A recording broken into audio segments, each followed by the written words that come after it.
fiery horse with the speed of light, a cloud of dust, and a hearty hi-yo Silver, the Lone Ranger.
The masked rider of the plains was one of the great figures in the early history of the western United States. Fearless in the cause of justice, he fought crime and criminals in the new territory. No one ever knew his name, but no man did more to bring law and order to the frontier, and the memory of his deeds will remain as long as the memory of the early West itself. Return with us now to those thrilling days of yesteryear. From out of the past come the thundering hoofbeats of the great horse Silver. The Lone Ranger rides again. Come on, Silver! There's going to be trouble at Martinville. We've got to hurry. Hi-yo, Silver! Away!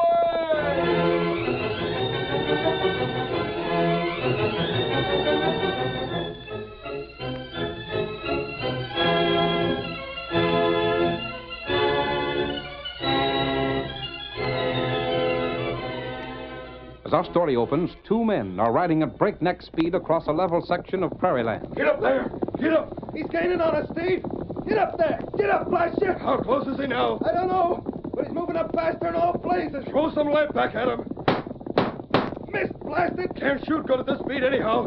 We gotta make the bridge. It's our only chance. Who's that masked fella? I don't know. He's sure to catch us. Our horses is wore out. Get up, get along there. When we make the bridge, what then? We'll be safe there. How do you know? I planned it. There's the bridge. Get up there. Come on, get up there. He's closer now, blast him. I'll get him. Never mind shooting. We gotta get to the bridge. I never seen a faster horse than that one. That white one ahead. Here's the bridge. Don't stop on it. Keep right on going. Right. Come on, horse. Come on there. Come on, get up, boy. Come on, get on, boy. Come on, horse, boy. Come on, get up there. Come on, boy. Come on, get on, boy.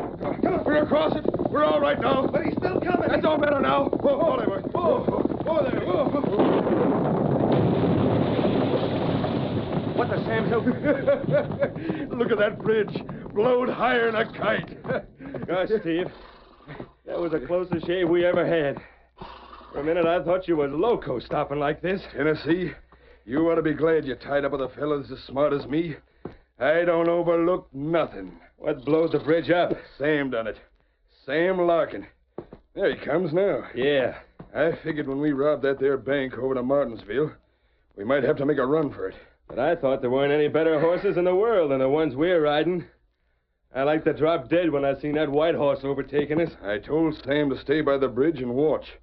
If he saw we was being chased, to touch off a blast after we was across. Hey, Steve, I done it. You done it just right, Sam. Where's the masked fella was chasing us? Well, I seen the cloud of dust you was kicking up and that rider coming behind it. Yeah? So as soon as you was across the bridge, I touched off the fuse and run for my life. And when I heard the blast, I looked back, and the white horse and the rider weren't nowhere to be seen. Gosh. On the bridge when it went up. Reckon so. That sure is fine. I don't reckon there's any sense even hunting for him, is there? Reckon not. That was an awful big charge of powder I used. Not too big to suit me, though. How did you make out in town? Fine. We cleaned out the bank good and proper. Got the cash in our saddlebags. How much? Ain't got around to counting it yet. There's more than 5,000 for each of us. Gosh sakes. But you don't get your share of the cash till you finish your part of the scheme, Sam. You can count on me, Steve. You know that. You're to go back to town, see? Yeah? No one there got a good look at us, excepting that fellow that got blowed up with a bridge. He's the only one could have described us. And now he can't do it. Sure not. When you get to town, you tell how you seen 2 horsemen riding away from town like all get out. And you tried to stop them, ask what was wrong. Yeah? They both drawed guns and shot at you. Most drilled you. Then rid away. Yeah? And then? You won't give the right description. You'll see to it the law is gunning for men that don't look nothing like me in Tennessee. But where'll you boys be? That's the best part of the plan. We'll be right back in Martinsville. We told folks we was riding away on a prospecting trip. We'd come back in 2 or 3 days, and then we'll go right on as we always have. You sure are slick, Steve. The one place they'd never think of hunting for the bank robbers is right in town. Stick with me, fellas, and you'll all be rich. Now, Sam, you stand up over there. What are you going to do? Your story is that men took shots at you. No, Steve, The don't. evidence has to bear out the story. You blasted. You might have killed me. You wasn't in no danger, Sam. I was just coming close, that's all. Yeah, there's a hole through your hat and one through your sleeve. Now, get back to town and tell your yarn. But I won't be able to go back over the bridge. It's down. That's all right. You're right around. It'll take me the rest of the afternoon and tonight to make it. I won't be back in town before morning. Don't get there till afternoon. Say you met us this side of the bridge, savvy? Yeah. Then you won't be asked nothing about the fellow that was chasing us. Doggone, he thinks of everything. You better say you was knocked down by us, too. Huh? That'll make folks feel more sorry for you. You ain't gonna... No, I don't reckon I need to knock you down to prove that, Sam. Now you get going. You can camp this side of the ravine tonight and get some sleep. Then you'll get to town tomorrow afternoon. I'll do what you say, Steve. You do, and you'll never have to worry about getting caught. As soon as the robbing of the bank dies down, I'll have plans made for another job I got in mind.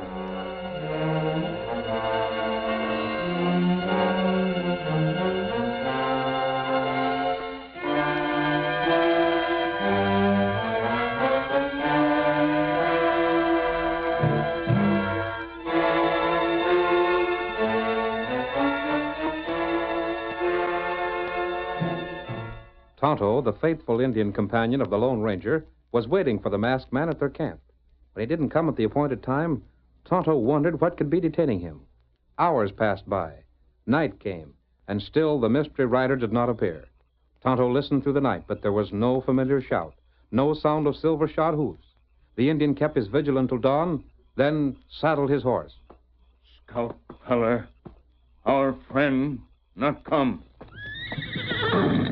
We go find him, huh? Him say him go town. Come back camp soon. Him not come back. We go camp now. Get him up, Scout.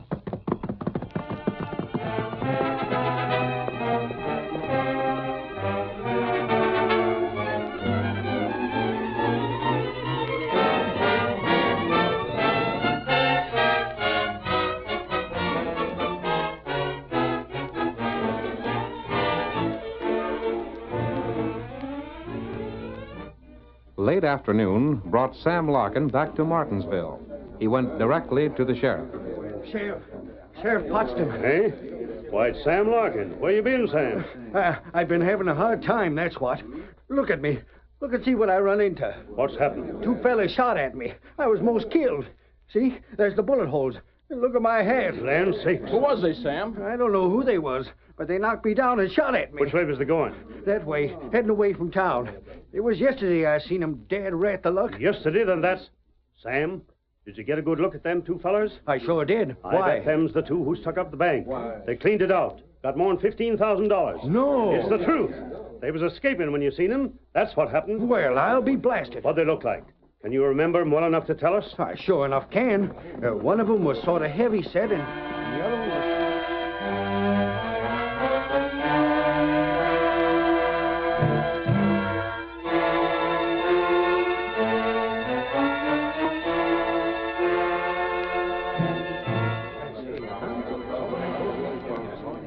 Never seen nothing like it. Them two robbers got away as slick as a whistle. Yes, sirree. But that one fellow that lit out after him, what of him? Reckon he's the only one got a good sight of him. And maybe he won't be able to say nothing about it. Why? What's up? What's the matter? You heard they went in the direction of the bridge, didn't you? Yeah? Well, some of the boys set out to follow the trail of those three, and they found the bridge blowed up. You say the bridge was blowed up, Kit? Yep, blowed all to smithereens. That's what them two did to keep from being followed. Must be. They know they leave a clean-cut trail. They know they'd be followed. So they blowed up the bridge to stop us. And stop that other fellow was following them. The masked fellow with the pure white horse. Called his horse Silver, something like that. Yeah. Now, barkeep, take a look at this mask.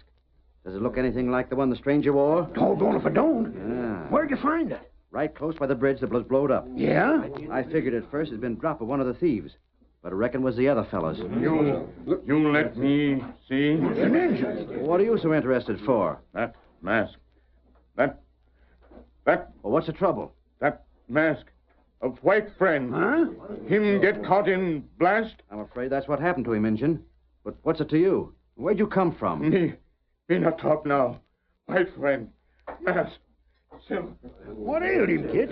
He sure looked like he was busted up about things, didn't he? Boys, I got a description of them robbers. A description? Sam Larkin seen them. They knocked him down, took shots at him. That's right, boys. I seen him and I got a first-class description of him. I'm forming a posse to scour this here county. They crossed the ravine, I know that much. Then we won't waste no time hunting this side of the ravine.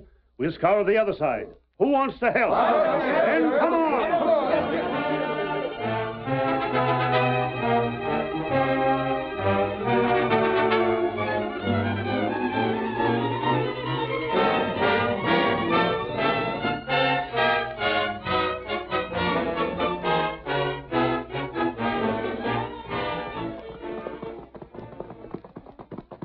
We've been hunting them men since yesterday. Not much chance of finding them now. They had a pretty good start on us. Hey, Sheriff. There comes a couple of riders this way. That's Steve in Tennessee. Oh, sure enough. Well, maybe they seen them two outlaws. Hi there, Steve! I want to speak to you two hombres. What's the meaning of the posse, Sheriff? Thieves, that's what. What do you mean, thieves? The bank was robbed. Was robbed yesterday. Steve, we thought maybe you in Tennessee had seen him. Yeah, did you? Well, we did see a couple of men, but they didn't look like thieves. What'd they look like? Well, now, let me see. They, well... It was when we was camped that we seen them. They rid right into our camp, passed the time of day, and rid What off. did they look like? Say, Steve, did they have red shirts on? Yeah, that's right, Sam, they did. And one of them was heavy set with a black beard, wasn't he? That's right. And the other had a big scar from an old knife wound? Just so, them was the ones. Now, hold on there. I want you fellows telling me, not Sam telling you. Well, there wasn't much more to tell. What sort of horses did they ride? Well, let me think now. Yeah, just like Kit's there. One of them was, and the other one was like Sam's. That's the kind. And one of the fellas had 2 fingers missing. Which 2 fingers? Sam, Tennessee, which ones? Well, now it was, did you notice Tennessee? These here two. Them's the men, all right. Which way'd they go? Yonder toward Mariposa. Said they aimed to strike down that way. Mariposa, eh? Oh, how'd you two make on your prospecting trip? Not so bad, Sheriff. Not so bad. We sure are anxious to get back to town now, though. There ain't any cafes out in the desert. Sure ain't. Well, take care there ain't too many in town. We sure will, Sheriff. We'll be hoping you get them robbers. Get up there, get up. It's all right, boys. Nothing to worry about. I was afraid the sheriff would catch us giving a different description than the one you gave, Sam. I gave you the point. You done all right. You coming with us, Larkin? Coming, Sheriff. When I get back, I'll get my share of the cash, and don't you forget it. We won't. Get up there.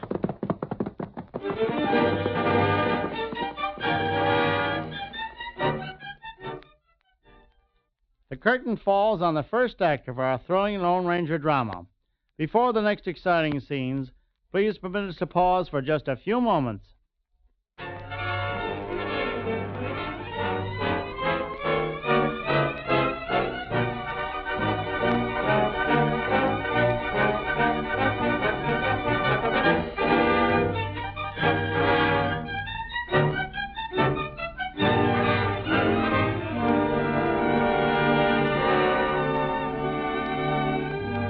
Now to continue our story. After what he'd seen and heard in town, Tonto gave up the search for his masked friend and started back for his camp. As he drew near, he saw the great horse Silver, and then the Lone Ranger himself. Tonto raced toward the campfire, dismounted, and hurried to clasp his friend's hand. Tonto's good friend, huh? I knew you were worried, Tonto, but I had to keep out of sight until I learned more about their plan. Oh, me heap glad you still alive. Those crooks will pay before we leave here. No. What we do, huh? First of all, I'll have to disguise myself. You take mask off? Yes. I'll ride a little ways east from town, then put on other clothes, and... Huh? I'll have to have a carpet bag of some sort. Tonto get 'em. Very well. Then I'll go into town and see if those 3 men don't try to contact me.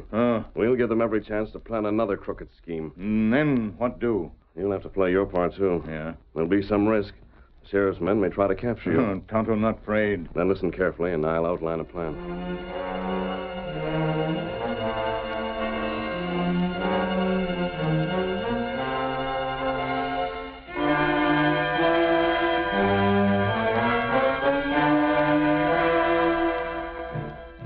Several days later, a stranger came into town carrying a heavy carpet bag. There were several men sitting in the office of the sheriff when the stranger entered. They all stopped talking to study the new arrival. Sheriff? That's me, stranger. What can I do for you? I'm looking for someone that has a good claim for sale. Yeah, well, I reckon there's plenty of that sort of thing around here. Everyone's got a claim that's willing to sell it.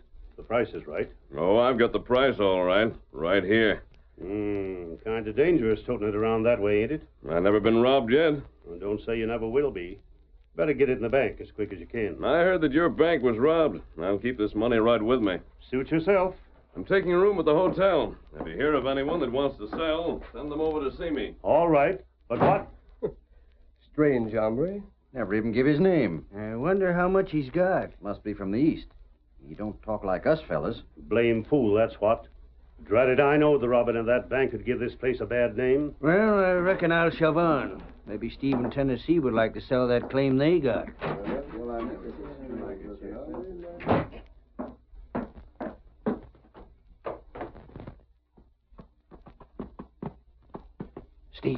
Steve. What is it, Sam? What's up? Come on, get Tennessee. I got something to tell. Tennessee ain't home now. He's rid out of ways.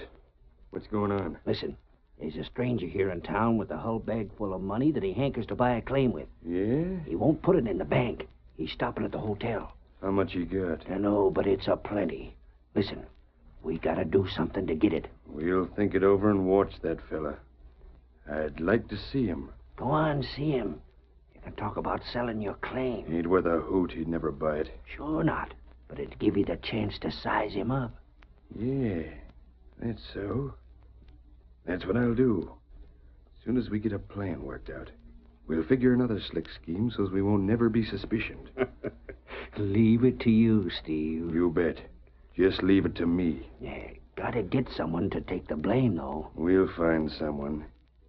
Hey, there's an Injun been hanging around here for the past week. That'll be perfect.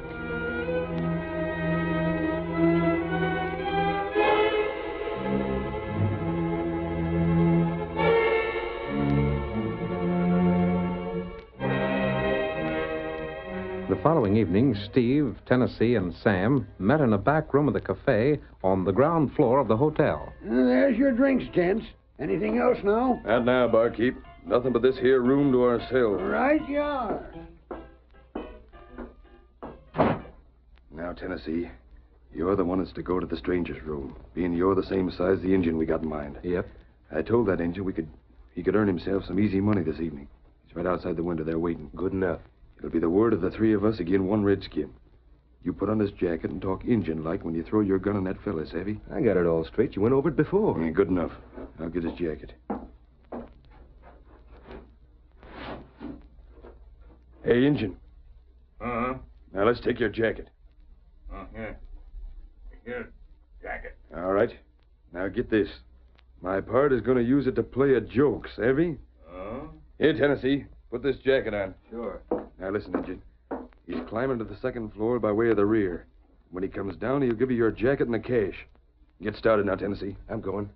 Let me through that, Steve.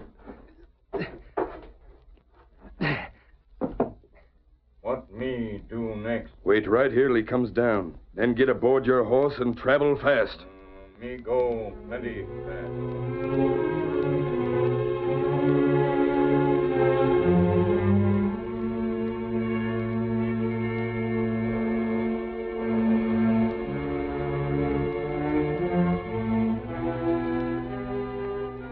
Tennessee went to the room on the second floor, and in the darkness held a gun on the tall stranger. You keep still or me shoot. What is this, Indian? A robbery? That what? Me take bag. Very well. Take it. Take it, but don't shoot. You keep face to wall. Tennessee backed out of the window and down the side of the house, using the notched corner logs for a foothold. Then he hurried to the window of the rear room where his friends were waiting. I got it. Here. Here's your jacket. And here's the money we promised. Now start out and travel fast. Get going. Get him up, Scout. Hey, Steve. Here, take this carpet bag. I got it. Now give me a hand. That's it. I've been wrong. I've been wrong. There he is, boys. Start shooting. There he goes. There goes the redskin. What's the shooting? An engine on a horse. He went that way. Come right past that window. And we see a carpetbag in his hands, too. Boys, get going. Maybe he's the one that robbed the bank. That's your man, all right. All three of us seen him. Come on, boys. Hop out the window, Sheriff. Get the horse to sundown. Be right with you. Get that redskin. He robbed me. Let me take a horse. Take anyone's handy, stranger. This is your party. Good luck. Good luck, boys. Good luck to you, Sheriff. Hope you bring him back. Good luck. Bring him back, Sheriff. That's pretty slick work, eh, boys? Slick as a pig's ear, Steve. Worked out just so. Let the engine escape and we're in the clear. Ain't a man alive won't think he's the crook. That's how I got it figured, Tennessee. But what if the redskin gets caught, Steve? What'll happen then? Shucks. Let him get caught. Who is there to believe his story? They'll all think he's hid the cash somewheres. Just so. We ain't a thing to worry about, Tennessee. Good enough. Just one thing more, Steve. We want to be sure and get this carpetbag hidden with the other cash before the riders come back this way. Wait a minute. Let's split the cash here. We ain't the time. The sheriff and them other fellows may get that engine and come back here. All right, come on, let's go.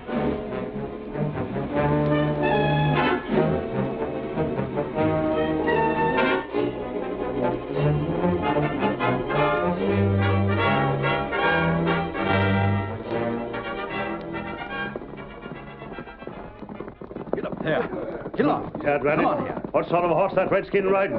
He's traveling hard. Look at him now. He's slowing up. By ginger, Sheriff, he's drawn his horse right down to a stop. Maybe it's a trick of some sort. Where's that stranger with the borrowed horse? He's right behind. No, he ain't. He ain't with us. Hold on a second. Oh, there. Oh, there. I don't see that stranger. Me neither. Now what's happened to him? The redskin stopped up ahead. Wonder if he figures to drill us. Gosh, I don't know. Well, we're finding out. Get up. Come on, get up. You're covered, redskin. Make a fast move and we fire. You come. We're coming, and don't think we won't shoot to kill. Stand right where you are now. Now me, wait. You not want me. Oh, we don't, eh? Well, there's room for argument about that. Oh, there. Get his weapons, Kit. Yeah. Me not right, feller. Come on, That voice. He's riding down here. That's the voice. Him, good friend. Get ready to shoot. John, boy, hold the gunfire, sir. What the Sam Hill? Oh, the silver. By thunder. Who are you? The voice is the same, but that white horse. That ain't the one he... We got you covered like the redskin. Now you tell Suppose us... you listen to me first. Sheriff, I changed my clothes and took the disguise off my face. Clothes? Disguise? I left your horse with the clothes I discarded. Then you're the one who who... borrowed a horse. Also the one who had that carpetbag. You mean to say you that don't you- want that Indian. No, me not right, man. Me help fix trap. Now, see here, if you ain't the right one, who The is? men you want are the ones who stole that bag. Yeah? And if you'll come with me, I'll lead you to them. How do we know you're on the level? Maybe it's just a trick to free the redskin. Come on, follow me.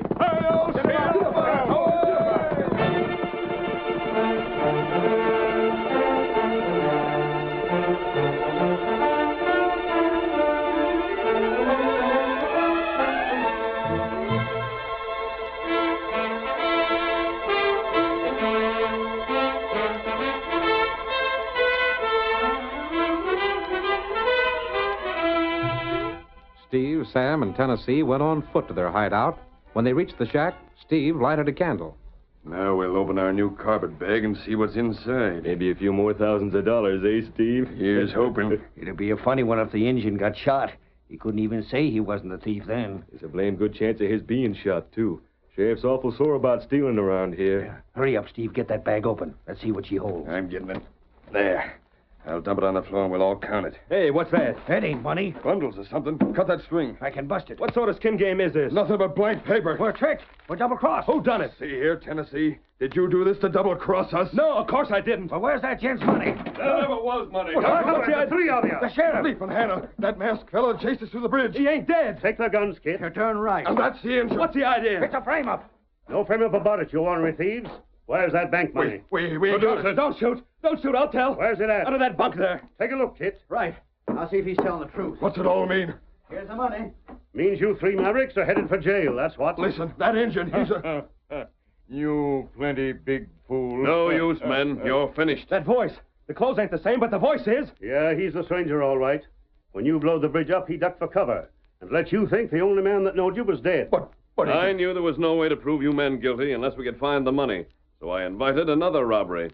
You fell into the trap nicely. When we followed your trail, you led us to your hiding place. I first got suspicious of you two when Sam was telling you how to describe the fellas that were supposed to have stole the money. You blame fool, you, Sam. I planned with that fella. I was right outside your room when you was talking to the Injun. Well, we got the bank money and the crooks. You better take that blame carpet bag, too, and make a clean sweep of it. I'll take that. And the fancy dude clothes I lent that masked rider. You framed us, Sheriff. It was an ornery trick. You tricked us. Gents, when critters bust laws, I'm willing to try any tricks to get 'em. Stranger, let me say this. Yes, Sheriff? Anytime you'll unmask and let folks see who you really are, Yes? well, I'll step right out of office and give you my job. Thanks, Sheriff, but not just yet. Come, Tonto. We ride together again. Get them three tied. Come on, you coyote. Come on. It's a blame good night's work that masked rider done.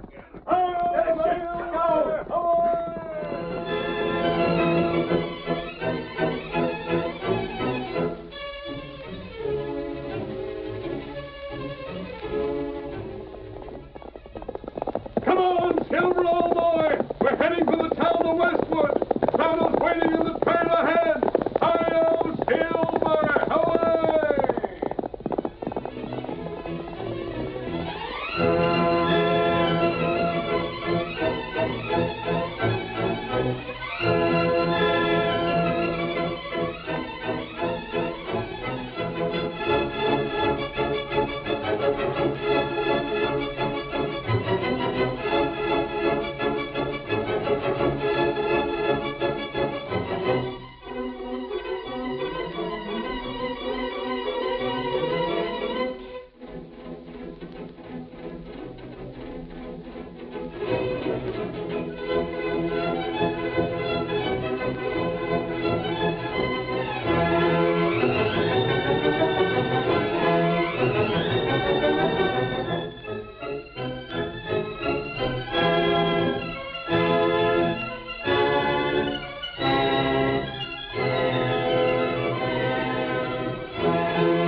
The story you have just heard is a copyrighted feature of the Lone Ranger, Incorporated.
You are listening to Golden Age Radio.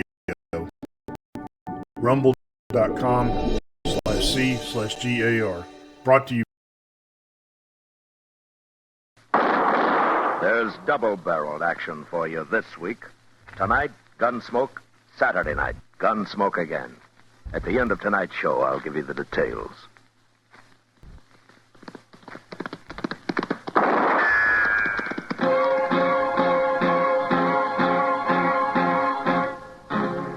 Gunsmoke, brought to you by Chesterfield, America's most popular two-way cigarette. What a pair. Chesterfield King Size at the new low price. Chesterfield Regular. Around Dodge City and in the territory on West, there's just one way to handle the killers and the spoilers, and that's with a U.S. Marshal and the smell of Gunsmoke.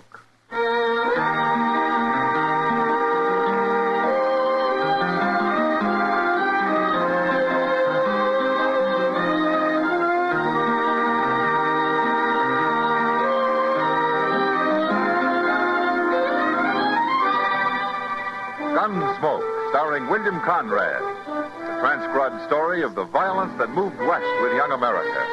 And the story of a man who moved with it. I'm that man, Matt Dillon, United States Marshal. The first man they look for and the last they want to meet. It's a chancy job, and it makes a man watchful. And a little lonely.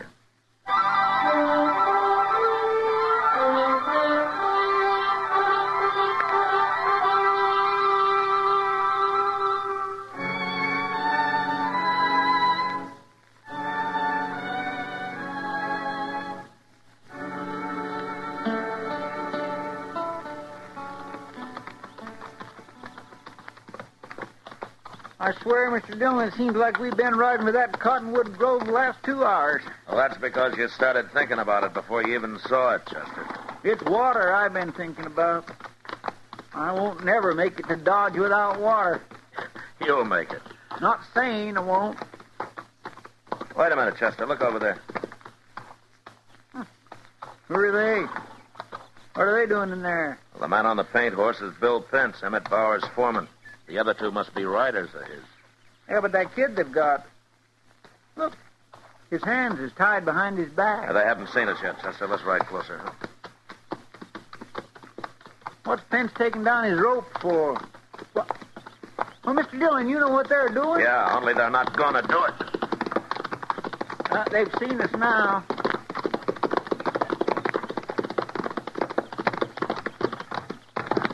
Hello, Pence. What are you doing out here, Marshal? I'm on my way into Dodge. Does Bowers know what's going on out here? Marshal, I'm foreman of this outfit. Emmett Bowers don't question how I handle things. Whose horse is that kid sitting on? What? The boy there. Is that his horse? Well, yeah, it's his horse. Why? Chester. Yes, sir? Go untie his hands. Here, wait a minute. Go on, Chester. And if anybody interferes with you, I'll shoot him. Okay, Mr. Dillon. You're making trouble, Marshal. Pence, you know me. You know I won't stand for lynching. And you know I'll kill you if I have to. Yeah, I think you would. But this still ain't none of your business, Marshal. I caught that boy I don't care what you off. caught him trying to do. I'm taking him into Dodge, and if you want to ride in and make your charges against him legally, you'll be there. You can thank your luck I came by here before you got your own neck in a noose. Because I'd have caught you for this, Pence, and I'd have followed you to California for it. Now, you get out of here. All three of you.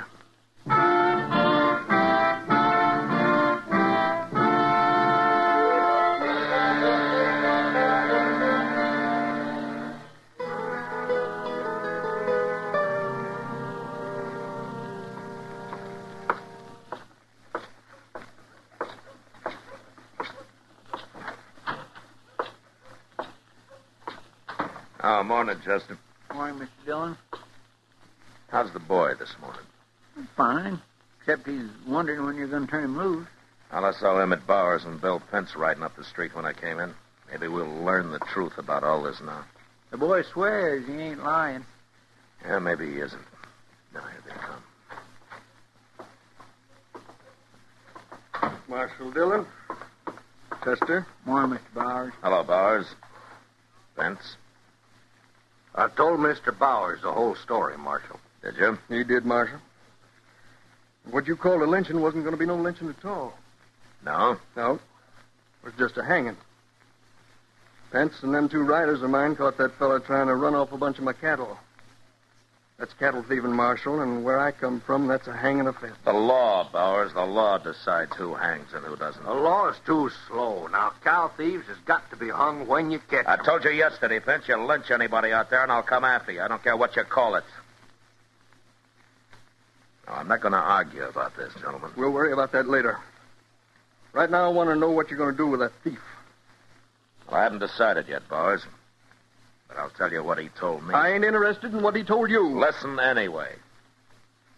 He said he didn't steal any cows, and what's more, he wasn't going to. Well, that's a lie, Marshal. Me and the men watched him cut 15 head out. And then did he leave him and start to ride away, or didn't he? Oh, well, sure, he started to ride away. He either seen this or he was coming back and drive him off at night, one or the other.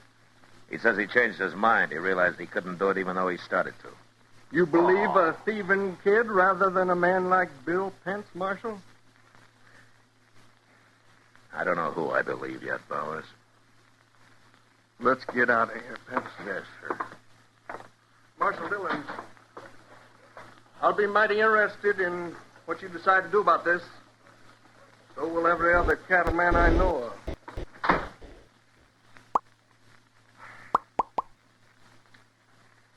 I want to talk to that boy, Chester. He's right back there waiting.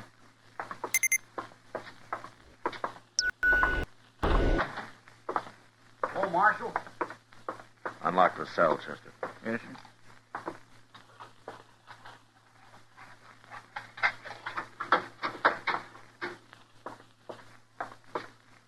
You said your name's Steve Elser. Is that true? I got no reason to lie about my name, Marshal. Where are you from? San Juan Mountains, Marshal, over in Colorado.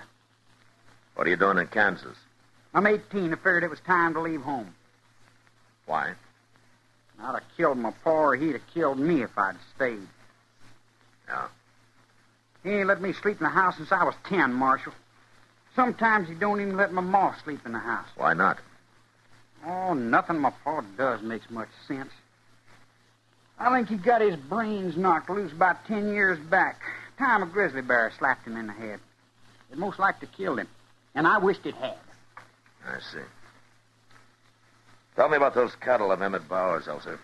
You admit you started to steal them. Oh, shucks, I'd have never done it, Marshal. Not really. I was just kind of seeing how easy it'd be. Well, you found out. Pence and his riders were watching you the whole time. I know. They told me. Well, there's one thing about you. At least you don't carry a gun. Maybe I'd better. No. Look, Elser, I believe you. And I'm going to turn you loose. But on one condition. What's that? That you get a job. Work at it. Prove you're honest. I'm going to give you a week to find one. Oh, Marshal, I've been working all my life. I'm tired. I'll give you a week, Elser. And if you don't have a job by then, you're going to have to leave the country.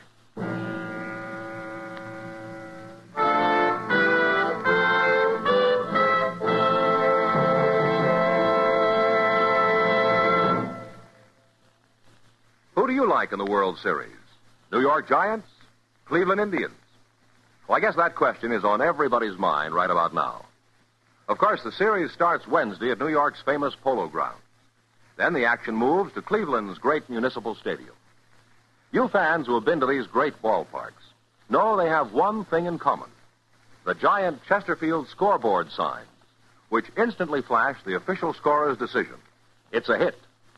Yes, sir, as the big signs say, Chesterfield's a hit with baseball fans everywhere, with millions of smokers around the country. It's America's most popular two-way cigarette. Whether you enjoy the World Series at the ballpark, on TV, or radio, there's one thing for sure. You'll enjoy it much more with Chesterfield. In the whole wide world, no cigarette satisfies like a Chesterfield. Buy Chesterfield King Size or Chesterfield Regular, both at the same price in most places. Get a carton today.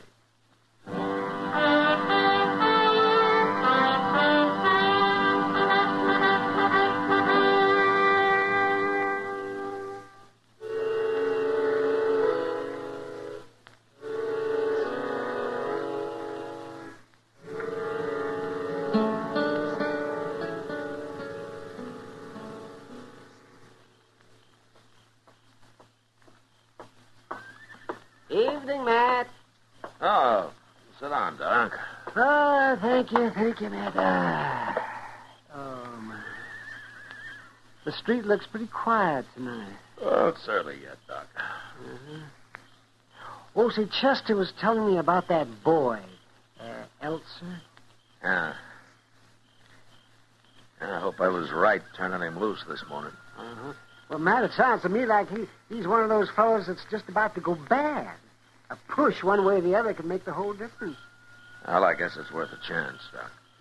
Most all of us have had a little help somewhere along the way. Otherwise, there'd be nothing but thieves and crooks walking around.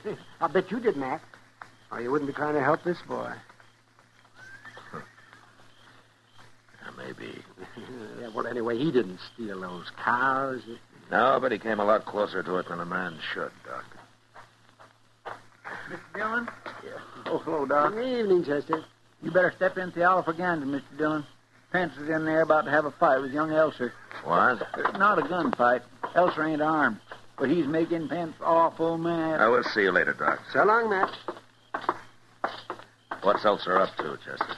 Well, sir, he's been bragging to Pence about his not getting to hang him, about not being in jail and all. It ain't improving Pence's temper none. Oh, hello, Marshal. Hello, John. Is Elser drunk? He's been drinking, but he ain't drunk. Well, he won't find a job hanging around saloons. No, sir.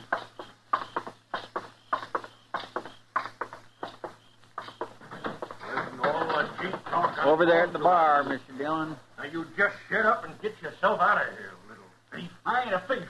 I ain't a murderer either, Pence. Oh, I told you for the last time, Elser. All right, that's enough, Ben. Don't kick him. Well, then throw him in jail where he belongs, Marshal. I just ain't going to listen to his talk. You don't have to. I'll handle him. You'll handle him. He sure done fine so far.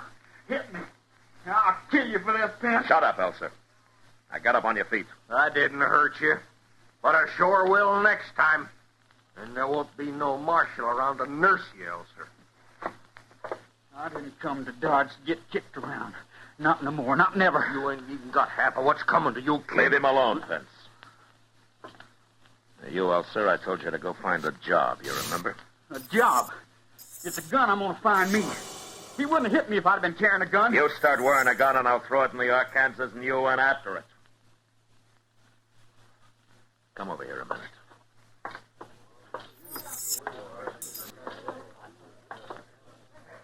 I'm giving you a chance to make good, Elser, but it's not going to last forever. Now you get out of here and start doing something about it.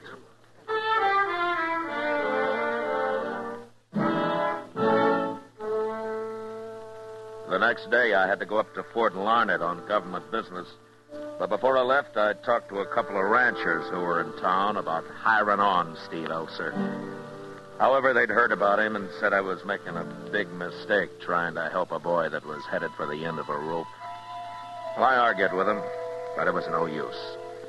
And I decided I'd try to find him a job in town to start with. I was gone 2 days, and the night I got back, I went over to the Texas Trail looking for Chester. He wasn't there, but Kitty was. I saw Chester about an hour ago, Matt. He didn't expect you back till tomorrow. It didn't take as much time as I thought, Kitty. Tell me about things here, huh? Well, nobody's been shot or hung I know of. There's one thing I don't like, though. Oh, what's that, Kitty? You know Ben Hander? For one reason or another, I've thrown Ben Hander in jail at least 10 times. Well, he and Steve Elser have been running together the last couple of days. What? Mm-hmm. That's mighty poor company for Elser. I think you're wasting your time trying to help that kid, Matt. As much as I admire your reason. He isn't wearing a gun, is he? Not so far. I don't like this, Kitty. Could be that all Ben Hander needs to get into real trouble's a partner. Somebody just like Elser who'll kind of look up to him, egg him on. Yeah. Yeah, I was hoping the boy'd done something about finding a job. Maybe you've been too easy on him, Matt. I've done what I thought was right, Kitty. I know. Has Bill Pence been around, or Bowers? No. But I heard Bowers has spread it all over the country how the law turned a cow thief loose. Oh, sure, I expected that. Well, you can't blame people for wondering about it. No, but I can sure blame Bowers for backing up Pence on a lynching. If he's going to talk about the law, why doesn't he start with that? Matt. What? Look around. Headed for the bar. Yeah. I'm going to have a talk with him, Kitty. I'll see you later. Sure.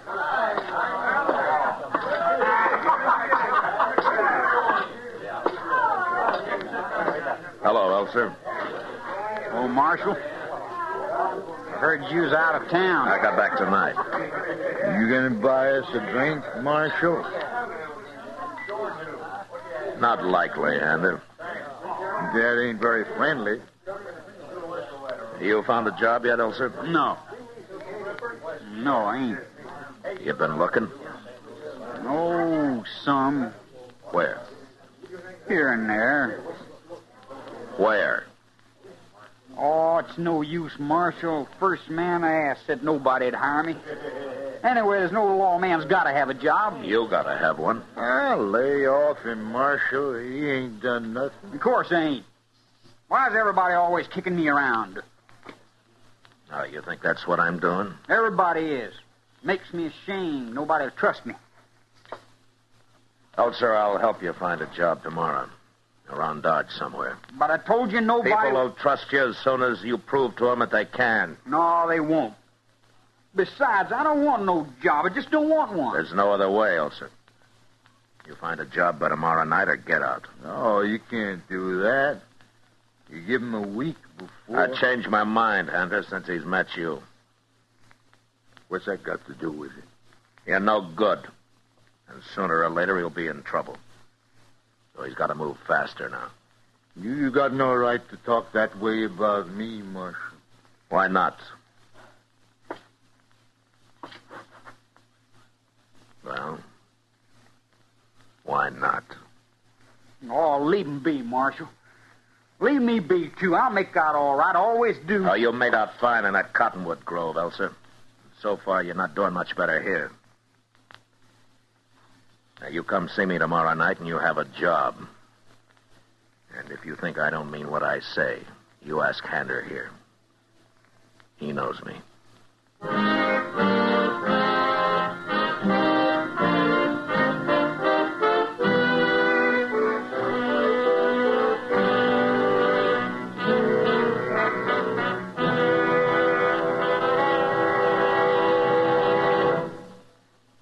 Today, one-way cigarettes, one size, that is, are almost obsolete because they just don't give smokers what they want. Either way, you'll like Chesterfield best. It's America's most popular two-way cigarette because only Chesterfield gives you the right combination of the world's best tobaccos. Tobaccos that are highest in quality, low in nicotine, best for you. You and I smoke for relaxation, for comfort, for satisfaction. And in the whole wide world, no cigarette satisfies like a Chesterfield. You smoke with the greatest possible pleasure when your cigarette is Chesterfield. Yes, these 6 words, highest in quality, low in nicotine, mean Chesterfield is best for you. Get a carton of Chesterfield. Chesterfield Regular, Chesterfield King Size. Both at the same price in most places. This is the best. Chesterfield. And the time to change, today.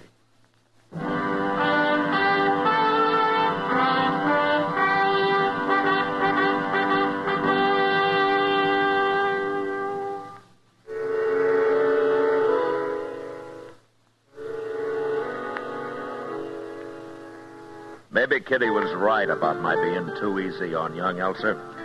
But as I found out next day, being hard on him didn't work any better. I just had breakfast at a little Mexican place at the edge of town, and I was walking back into the plaza when I noticed a small crowd in front of the Overland Express Company. I started across to find out what was going on when Chester spotted me and came running over. He shot him, Mr. Dillon. He shot the clerk in there. Who shot him? Ben Hander. He tried to hold the place up about 10 minutes ago. Oh, where is he? Did he get away? Well, they say some men chased him down to the OK stable, and they've got him trapped in there. All right, come on. I talked to the clerk. Doc's with him now. It was Ben Hander alone, Mr. Dillon. Elser wasn't with him. Oh. He got any money? No, sir. Some men heard shooting, come running across the plaza right away, and Hander got scared and left. I wonder where the boy is. Nobody ain't seen him I talked to. Yeah. How bad's the clerk, Chester? Oh, he took one bullet in the shoulder. It's going to hurt some, but it won't kill him. Look, there they are, Mr. Dillon. 4 or 5 of them, looks like, spread out around the stable area. I guess they must be waiting for you. Good. Hey, that one right there, ain't that Bill Pence? Yeah, it is. Pence? Hey, Bill Pence. Yeah. Well, we got him, Marshal. He's in that stable there. No way for him to leave. Out getting shot. Okay. I want you and the other men to stay where you are, Pence. I'll go on after him. Well, he's armed, Marshal. Sure. We could set fire to the place.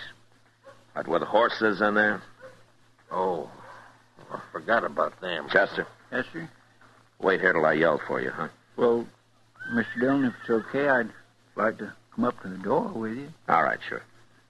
If he gets past us, Pence, shoot him. We sure will, Marshal.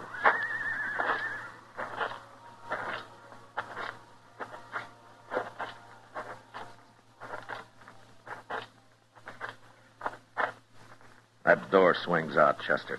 Now that you're here, you can pull it open, but stay behind it. I'll go in alone. Okay, sir.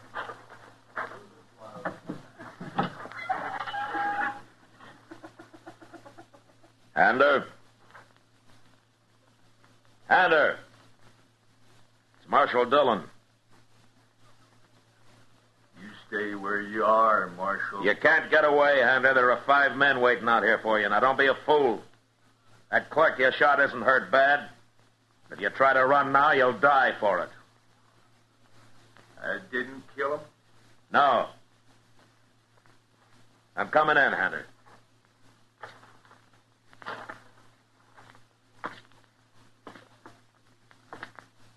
It won't do you any good to shoot me, Hunter, so you might as well give up. Now, you take your choice. You go to prison for a few years or die this morning. Don't shoot, Marshal. I'm quitting. All right, then walk up here with your hands in the air. I'm coming. Are you from? What's that? Who you talking to? It's me, Marshal. Elser. What? Then you come out with your hands up, too, Elser. We're coming. Chester. Yes, sir? Come on in here. All right, that's far enough, you two. Stand right there. Elser. So you was in on this? No, he wasn't. He wasn't anywhere near that express office. He's wearing a gun. I got a right to wear a gun just like any other man. He had nothing to do with that robbery, Marshal. Clerk and those men that followed me here can tell you that. He was waiting here with your horses. You can't prove that, Marshal. Why are you standing up for him, Hunter? He's a good boy. People let him alone.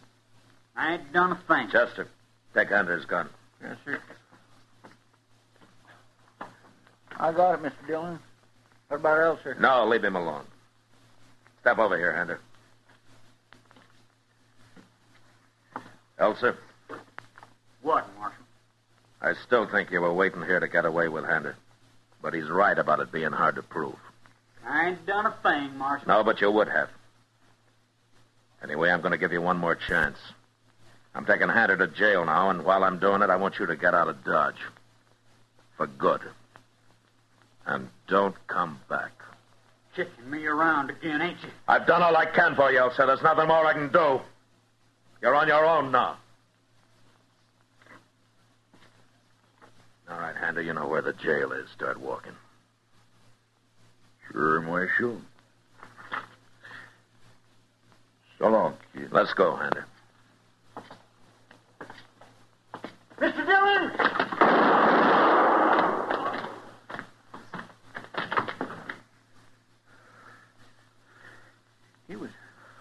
He was drawing on you, Mr. Dillon. He was going to shoot you in the back.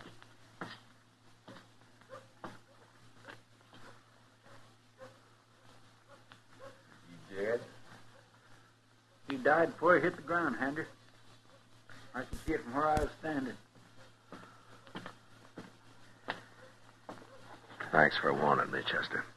I was just starting to follow you, and I seen him move out of the corner of my eye. I had a feeling he might try it. You did? That's why I was half ready for it. Anyway, it's the first time I've been right about him.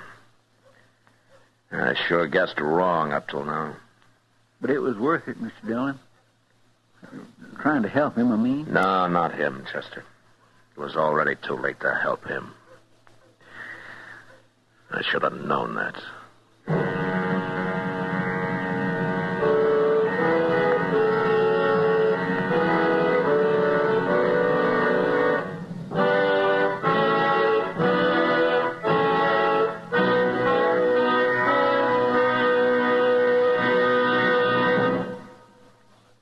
And now our star, William Conrad.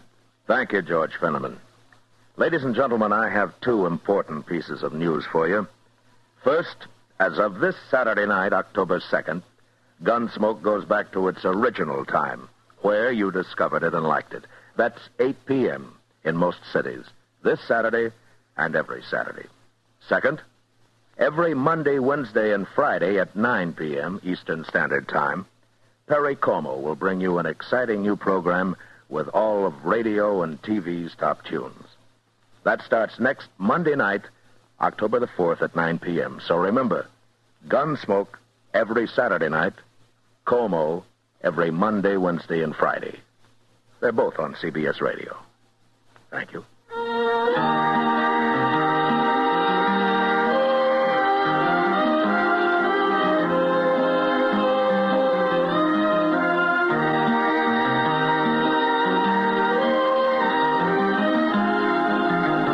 Gunsmoke, transcribed under the direction of Norman MacDonald, stars William Conrad as Matt Dillon, U.S. Marshal.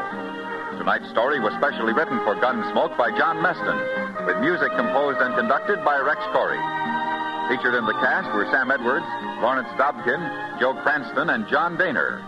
Harley Bear is Chester, Howard McNear is Doc, and Georgia Ellis is Kitty. Join us again this coming Saturday as Matt Dillon, U.S. Marshal, fights to bring law and order out of the wild violence of the West in Gunsmoke.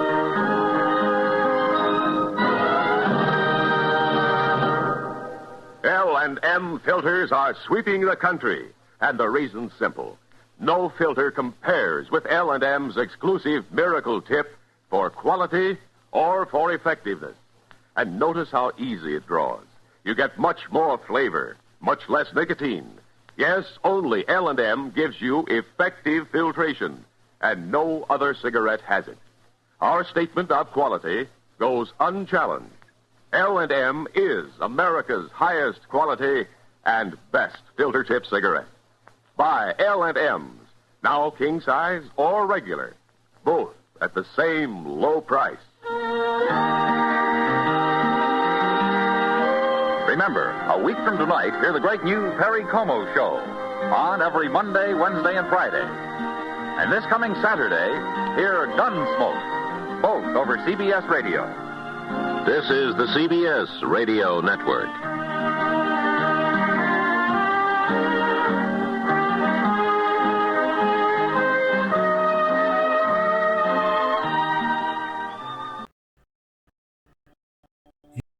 You are listening to Golden Age Radio.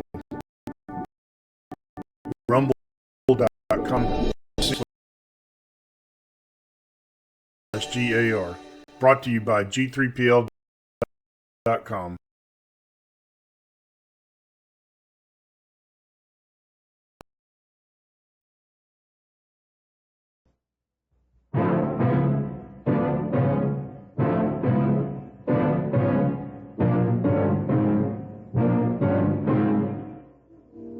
Gentlemen, I thought I could talk to you in a quiet, civilized way.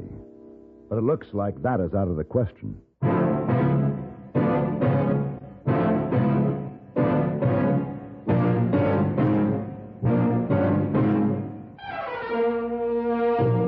have gun, will travel. Starring Mr. John Daner as Paladin. San Francisco, 1875. The Carlton Hotel, headquarters of the man called Paladin.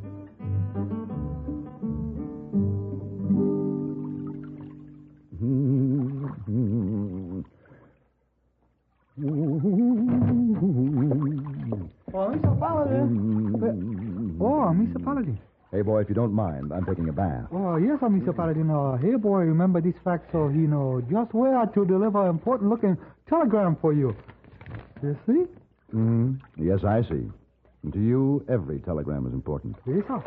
But it could have waited until after my bath, hey, boy. Oh, hey, boy, not like to cause slowdown in great system of communication. All right, hey, boy, bath or no bath, I guess we can't disrupt the nation's flow of information. Would you read it, please? Oh, yes, sir. Paladin, Carlton Hotel. Need help at your price to stop range war.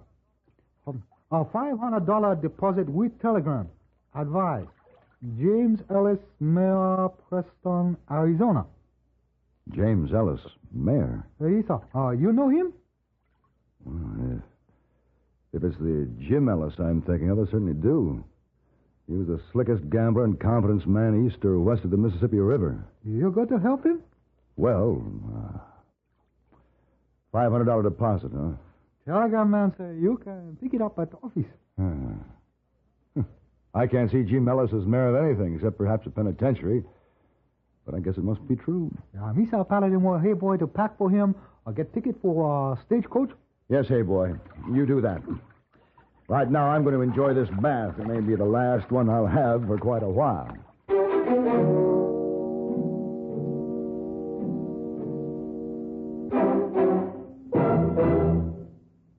In the air. On the sea. On the highway. The man in command must be awake and alert. And No-Dose Stay Awake tablets help you stay in command when you slide behind the wheel of your car and move more than a ton of automobile into highway traffic. You see, monotonous driving can make you drowsy no matter how much sleep you get. And driving and dozing just don't mix. But millions of times a year, safe No-Dose helps keep drivers awake and alert. How does No-Dose do it? Ask your doctor. He'll tell you that No-Dose contains a safe and accurate amount of caffeine, the same refreshing stimulant you get in your coffee or tea. But safe No-Dose acts faster, is handier, and more reliable. Best of all, it is not habit-forming. Yes, No-Dose is so safe, it is legally sold on a national basis without a prescription. Get No-Dose Stay Awake tablets today. It could save your life.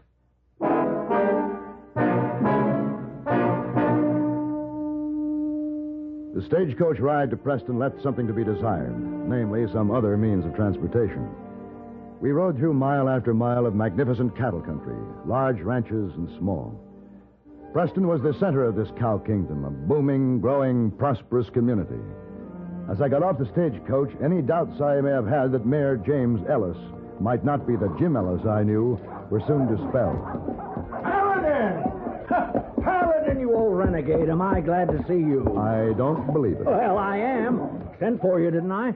Got your telegram saying you was coming, too. That's right, Jim. I just meant that I don't believe that you're the duly elected mayor of this fine little town. People must not know you as well as I do. Good old Paladin, always joking. Well, what they don't know won't hurt them, Paladin. Now, don't you give me away. Hey, come on down to my office in the hotel lobby, Paladin. We'll renew our old friendship. You mean your office is the hotel lobby? Why, sure, ain't everyone's? Oh, afternoon, Mr. Cartwright. Come on, Paladin. I got a big job for you to do. I'm in real trouble. Yes, yeah. You mentioned a range war in your telegram. Well, that's what it is. Oh, howdy there, Fred. And you got to stop it. This is the first honest job I've ever had, Paladin, and I got to keep it. Honest? It's political, isn't it? Well, honest up to a point, maybe, but it's respectable. Well, what does a range war have to do with your job? Well, Paladin, if it gets started and drags out, it could ruin this whole valley, set the town back 5 years. Ah, no town, no mayor. That's it. And I got investments that'd go right out the window with the job. That figures. Oh, howdy, Ben. Well, here we are. The hotel. Yeah, come in. There we are. Sit down, Fallon. Now, who is involved in the so-called range war, Jim? Well, sir, there's two of them ready to fight. Names Marsh Jordan and Jack Sanders. What's the argument? Water rights. And what a mess. Ought to be settled by lawyers and judges, but Marsh and Jack just won't see it that way. They aim to do it with guns. I know the type. Self-made, rugged individualists. You hit it. Well, who are these men? Just the biggest ranchers in Preston Valley, and there's nobody to stop them. Not even the law? Oh, ain't been able to keep a sheriff for the last 6 months. Oh, folks could see this coming. There's no use trying to fight the two of them with a few deputies, that's for sure. So you hired just me to do the job, huh? Well, Paladin, I got all the confidence in the world in you. This grand little community needs your help in growing up to be a grand and glorious metropolis in this fair land of ours. Good. These people... Jim, save the speech for your voters. I'm just the hired help. Well, that's what I'd hoped you'd say, Paladin. I knew you'd help me. I mean, us, the fine folks of Preston. Come here. Take a look out this window. All right. You see that saloon over there? Mm-hmm. All right, this minute, Jack Sanders and some of his men is having a drink. Now, you ought to go and have a talk with him and... Oh, no. Now what? You see that big fella on the walk, the one leading them cowpokes? I see him. That's Marsh Jordan. For a great day. He's going to go into the saloon. Yep, there'll be trouble for sure. You got to stop him, Paladin. Just like that, huh? Well, that's what I hired you for, isn't it? Come on.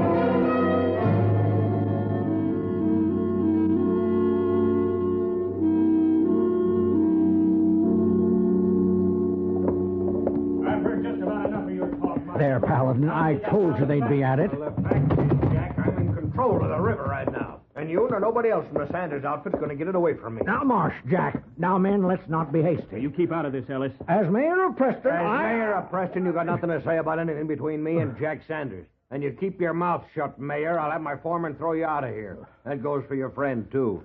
Now, what was you saying, Sanders? It's time for a showdown, Marsh. You and me. We'll settle this right here and now. I am willing. Marsh, Jack, now wait. Jim, you stay out of our way. Paladin, stop him. You tell me how, Jim. I'll stop them. Now, Jack, if one of us gets killed here, it ain't going to stop our outfits from fighting it out to the finish. I know that, Marsh. I'm just sick of seeing your face around town. Paladin, do something. All right, then, if you want it this way, you just draw. Gentlemen, just a moment. Ellis, I told you and your friend to keep out of this. Now, who do you think you are, mister? Gentlemen, my name is Paladin. And I think that you're both cowards.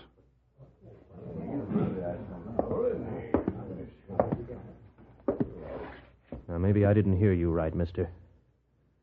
You wouldn't care to say that again. Not particularly. But if you give me a chance to make my point, I think I could show you it's true. Seemed like I gave you and the mayor a chance to leave. I guess my foreman let to throw you out after all. Hank, put your drink down and take care of him. Oh, no, you don't. Now, I thought I could talk to you gentlemen in a quiet, civilized sort of way, but it looks like that's out of the question. Now, Paladin, don't go too far. There's no going halfway in this job, Jim. Either you hired me to do it or you didn't. What do you mean, hired you? The mayor sent for me to try to stop a range war. That's what I intend to do. By what right? By the right of any man to keep you from destroying this town. We can take care of our own troubles. Can you? Like Marsh Jordan said, one of you would probably be killed in a shootout. And that'd mean his family and his outfit would have to finish the fight. Well, you got any better ideas on settling our differences? I was getting to that. What makes either of you any better than any other citizen? What's wrong with leaving your dispute to the law to settle? Well, you're new here, mister, but you just ask anybody who's got the biggest ranch, who's been here the longest. They'll tell you I have. Marsh Jordan. Yeah, now, that ain't quite right, Marsh. The Sanders came to Preston Valley same time as your family. We got 4,000 head of cattle. We run 5. But you ain't got a string of 3,000 horses breeding or 40,000 acres of land. I either. got 35,000 acres and 50 men riding for me. And I got near as many. And my men are better than yours anyway. Well, there's only one way to find out. Gentlemen, I am sure that you're both very important ranchers in the valley. But there are a lot of others involved. And that includes all the people of Preston. Anytime they can come close to what we got, they can settle things their way if they want. Right now, this between Jack Sanders and me, and you and all the rest can just stay out of it. Well, Marsh ain't often right, but this time he is. Now, you put that gun away and take the next stage out of Preston. And stay out. You heard him, mister. Yes, I heard him. I realize, gentlemen, that my gun is only a temporary advantage. But in the meantime, I'll make a little deal with you. Let's call it a bet. You just get. Hold up, Jack. I've never been one to turn down a bet. A fair one. It's more than a fair one, I'd say. In fact, neither one of you could lose. Well, what's your bet, Paladin? You give me 24 hours. Till tomorrow afternoon at 4. If I don't have this settled by then, I'll pay you each $500. If I do, you both pay me the same. What? Now, how about it? I hate to take your money, mister, but you got yourself a bet. What do you say, Sanders? Well, I don't know. Let's give him a ride, Jack. We've been fighting this thing for years. Another 24 hours isn't going to matter much. Well, I ain't got $500 on me, but I'll get it at the bank. The mayor will hold the stakes. Here's my wallet, Jim. Oh, yes. There's a little more than 1,000. I have the money on me. Here's my anti-mayor. Now, if you don't mind, gentlemen, I'm leaving. Well, keep your gun handy, Mr. Paladin. 24 hours, you'll need it. Come on, Jim. Don't you get too far away with all that money, Mr. Mayor. Great day. Am I glad to be out of there. I know what you mean, Jim. I knew you'd come through, Paladin. Oh, you handled that real good in there. Now, what's your plan now that you've got 24 hours? Well, I'm not sure it'll work, but I know what I'm going to try to do. What? I'll let you know in 24 hours, Jim. Right now, I want to borrow a horse.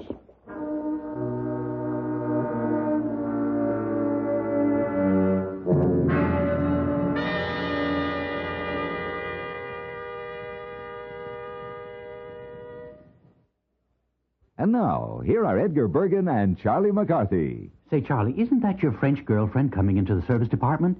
Yeah, Bergen, isn't she a doll? Pardonnez-moi, monsieur. I don't wish to bother you. Oh, think nothing of it. Beautiful women always bother me. It is my automobile. She has a squeak. Oh, poor thing. It probably needs one of our Quality Guardian maintenance lubrications. Fantastic. How did you know that? Specialized training, ma'am. Specialized training? Oui. The servicemen at all Chevrolet, Pontiac, Oldsmobile, Buick, Cadillac, Chevy, and GMC truck dealers get special training. That's what makes them Guardian maintenance servicemen. They're trained to know your GM product best. You are so wonderful. Oh, I must kiss you. Gladly. Oh, la la. How did you learn to kiss like that? Specialized training, ma'am.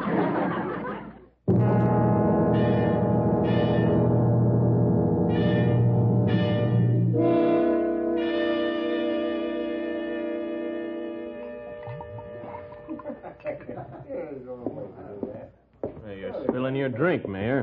Huh? Yeah. I guess I didn't sleep much last night. Well, I can't say as I blame you, what with your friend Paladin hightailing it out of town the way he did. Now, don't worry about Paladin. He'll be back. You can count on that. Yes, sir. He'll be back, sure shooting. He said he would. Yeah. Well, we'll know for sure in about 6 hours. I've been to the bank. Here's my $500. Oh. You'll be handing it back double by 4 o'clock, but I might as well make it legal, like. Yeah, sure, Jack, sure. You look kind of green, Mayor. Here. Have another drink. You could use it.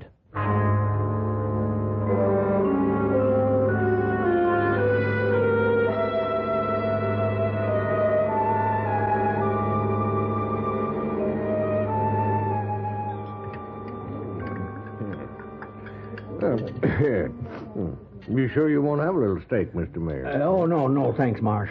This coffee will do fine. Oh, you city folk don't eat enough to keep a skinny coyote alive. Marsh, why not send your riders back to the ranch?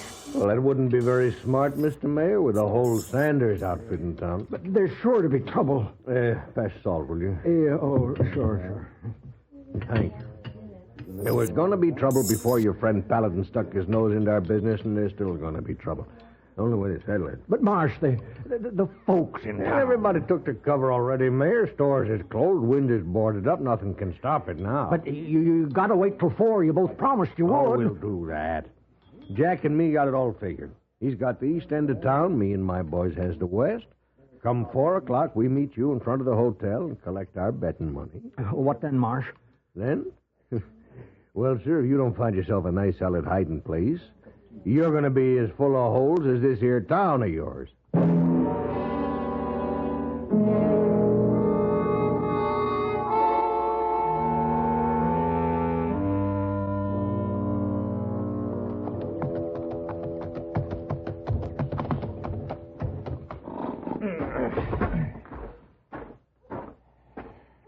Well, what time you make it, Jack? I just looked. 5 to 4. You sure your watch ain't fast? Ain't never been fast before. Ain't now, Mr. Mayor. How about another 24 hours, till we hear from Paladin? Nope. 12? Not a chance.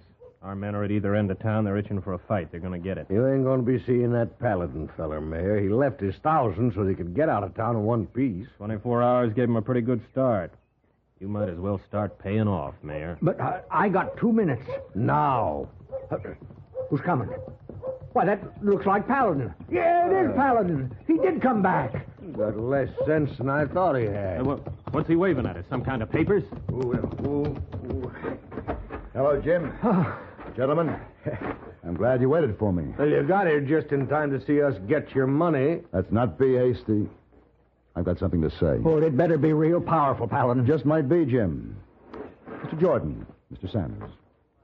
I represent a client who says that you have no right to endanger lives and the future of Preston Valley by starting a range war to settle your differences. What makes this client of yours think he's got any right to say something that local? Well, let me see. This client of mine has nearly 15,000 head of cattle. What's that? Which I believe is more than your 2 ranches combined. My client has over 500 head of horses, counting working and breeding. What are you pulling, Paladin? There ain't no such My client works about 100,000 acres of land, which is more than both of you have, and he's got nearly 150 men. I don't believe it. If you take a look around the edge of town, you'll see these men are just waiting for you two to start something. They're well armed and ready to fight for their rights. Paladin, what outfit are you talking about? There's not one outfit, Jordan. You see these legal papers here? These are the Articles of Incorporation for the Preston Valley Stockmen's Association. The what? Those men out there are the smaller ranches in this valley, with all their men. Now, you add up their holdings, you'll find that neither of you gentlemen can come close to them. Well, they can't do this to us. Hold on, Jack. I don't know. With that many men out there, might be they could. What do you want, Paladin? They want you to join the Stockmen's Association. It's been formed to protect and aid all ranchers. Any disputes will be settled fairly and squarely by everyone who belongs. They figure this valley is big enough for the little men and the big ones. Well, so that's where you've been, riding all over the valley to organize them. Each man that signed helped sign up others, and every one of them, to a man, hopes that you two will join up also. They even think that one of you would make a good first president of the association. Even old John Nichols? And Pete Culver? You can see for yourself. They're all signed. Yeah, let me see that. Yeah.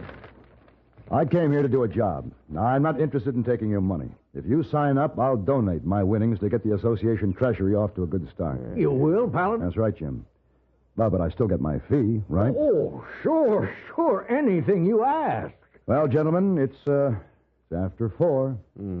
What do you think, Jack? Well, what about the president? I might take the job. What do you mean, you? And you'll both sign?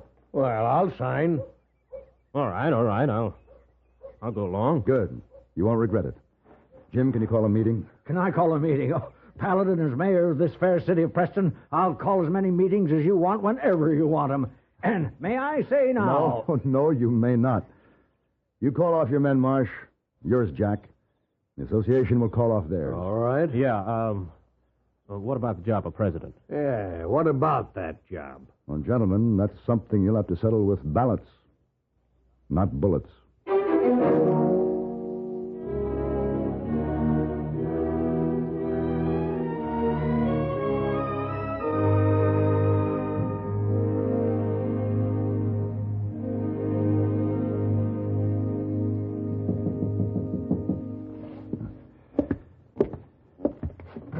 Yes, what? Oh, Mr. Paladin, look what just came for you. Well, look out. Be careful there. You'll break your backs. Put it down. Easy now. This awful heavy box just arrived from a freight office. Yes, I wonder what it could be in it, Mr. Paladin. I'd say there's only one way to find out. Open it. Open it. Oh, I'll need a hammer. Here, I bring you one. Oh, thank you, hey boy. Now, Must be most important to be in such strong lock. it's from Jim Ellis. Preston, Arizona. There. Hey, much paper, no? Much paper, yes. What in the world? Oh, Miss Polly. Oh. Look at fancy saddle. Oh, my. Such fine leather. So much silver. Oh, I'll be. Wait a minute, there's an inscription. In appreciation to Paladin from the Preston Valley Stockmen's Association, Marsh Jordan and Jack Sanders, co-presidents. Huh. I wondered how they'd settle that.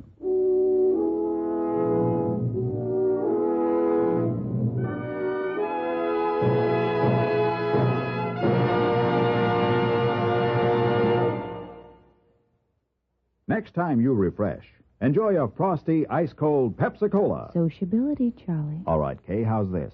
Pepsi is light, refreshes without filling. You like to refresh? Have a Pepsi right now. Well, offer it to everybody, Charlie. I will. Enjoy Pepsi at the fountain. It's delicious at home, too. Have one at lunch or with a snack. Charlie. At the beach or at dinner. Wherever you go, wherever you're thirsty, Pepsi is there. It's here, too, in our Be Sociable song. Be sociable, look smart, keep up to date with Pepsi. Drink light, refreshing Pepsi. Stay young and fair and debonair. Be sociable, have a Pepsi. For the weekend, have plenty of Pepsi around. Pick up an extra carton today. CK, I'm sociable. With Pepsi, everyone is.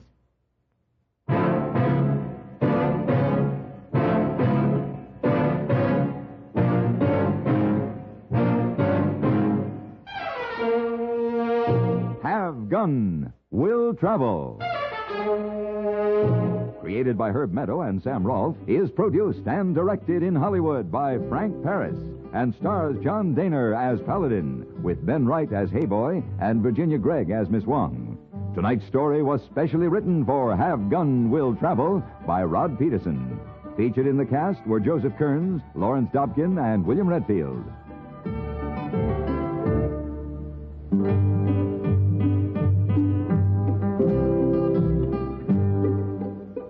This is Hugh Douglas inviting you to join us again next week when CBS Radio presents Have Gun Will Travel.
You are listening to Golden Age Radio, rumble.com/C/GAR. Brought to you by G3PL.com.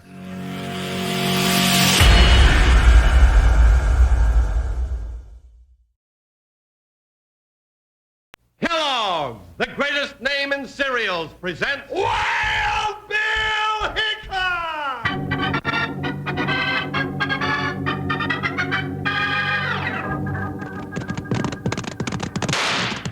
Hi, you folks, hold on to your hats and gallop along with Guy Madison as Wild Bill Hickok and his pal Jingles, which is me, Andy Devine. We got another rootin' tootin' Wild Bill Hickok adventure story for you from the world's only talking cereal, Snap, Crackle, and Pop. Kellogg's Rice Krispies! Today, Kellogg's Rice Krispies brings you Wild Bill Hickok, transcribed in Hollywood and starring Guy Madison as Wild Bill and Andy Devine as his pal Jingles.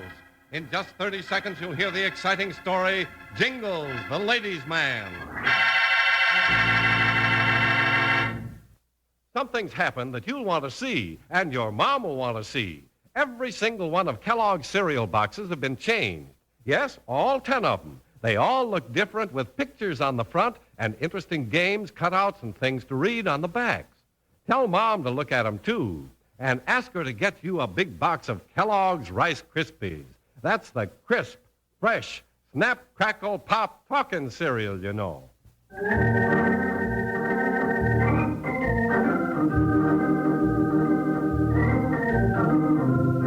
When the West was a youngster, there were very few ladies to be seen in the cow towns or on the scattered homesteads dotting the open plains. But where men go, their women follow. And by the early 70s, calico was a common sight in Arizona. This fact led United States Marshal Wild Bill Hickok to a surprising discovery one day when suddenly he learned that the deputy at his side was actually Jingles, the ladies' man.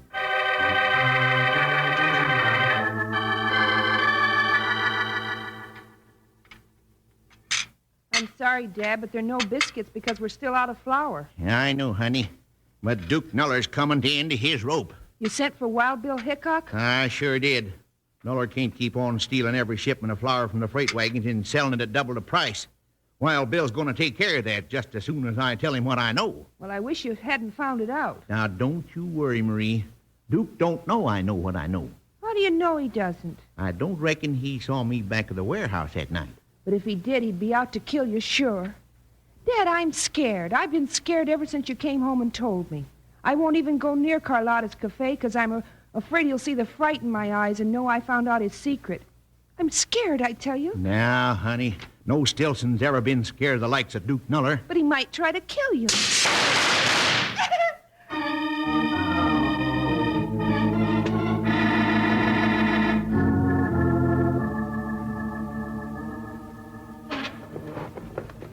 No, Wild Bill Hickok. You cannot take my Jingles away from me.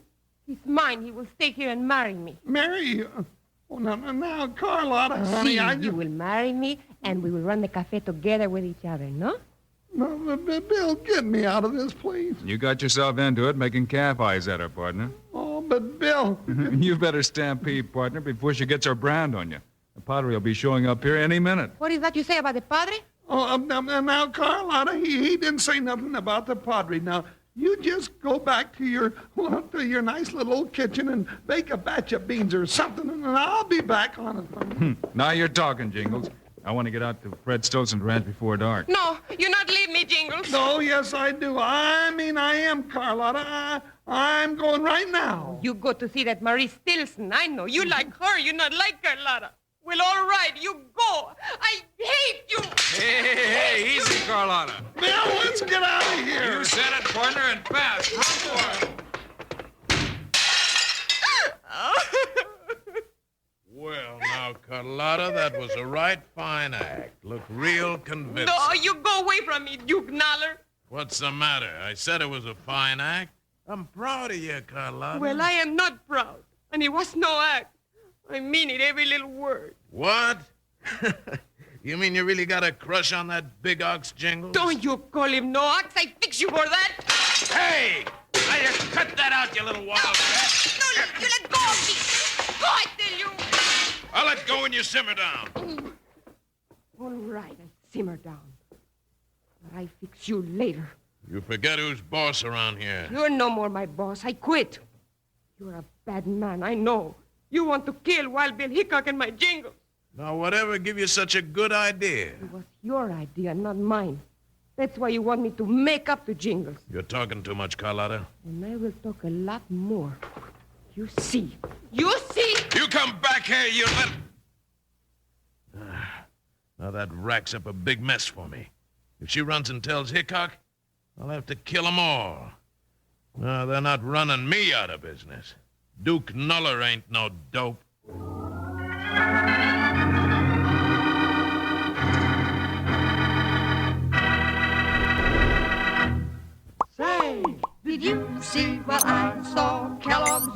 display. In brand new boxes, bright and gay, these famous cereals come your way. Go see this eyeful. The Kellogg's All-Star Breakfast Show has a cheerful look And a lift for you. Start you out with a hoop-de-doo Kellogg's for breakfast and a happy, happy day. If you haven't seen the whole lineup of new Kellogg's cereal boxes, don't put off the fun any longer. They've got new pictures, colorful pictures on the fronts, and they've got loads of interesting things to make and play and read on the backs of the packages. Look for Kellogg. Did you see what I saw? Kellogg's on display in brand new boxes, bright and gay. The Kellogg's All-Star Breakfast Show. When you go to your grocer's to see Kellogg's new packages, go with a couple of friends. It's more fun that way. Before you go, ask Mom if you can bring home a big box of Kellogg's Rice Krispies. That's the talking cereal, you know. You'll love the way they taste. Get some so you can have them for breakfast tomorrow morning. Say, did you see what I saw? Kellogg's on display in brand new boxes, bright and gay. These famous cereals come your way. Go see this eyeful. The Kellogg's All-Star Breakfast Show has a cheerful look And a lift for you. Start you out with a hoop-de-doo Kellogg's for breakfast and a happy, happy day.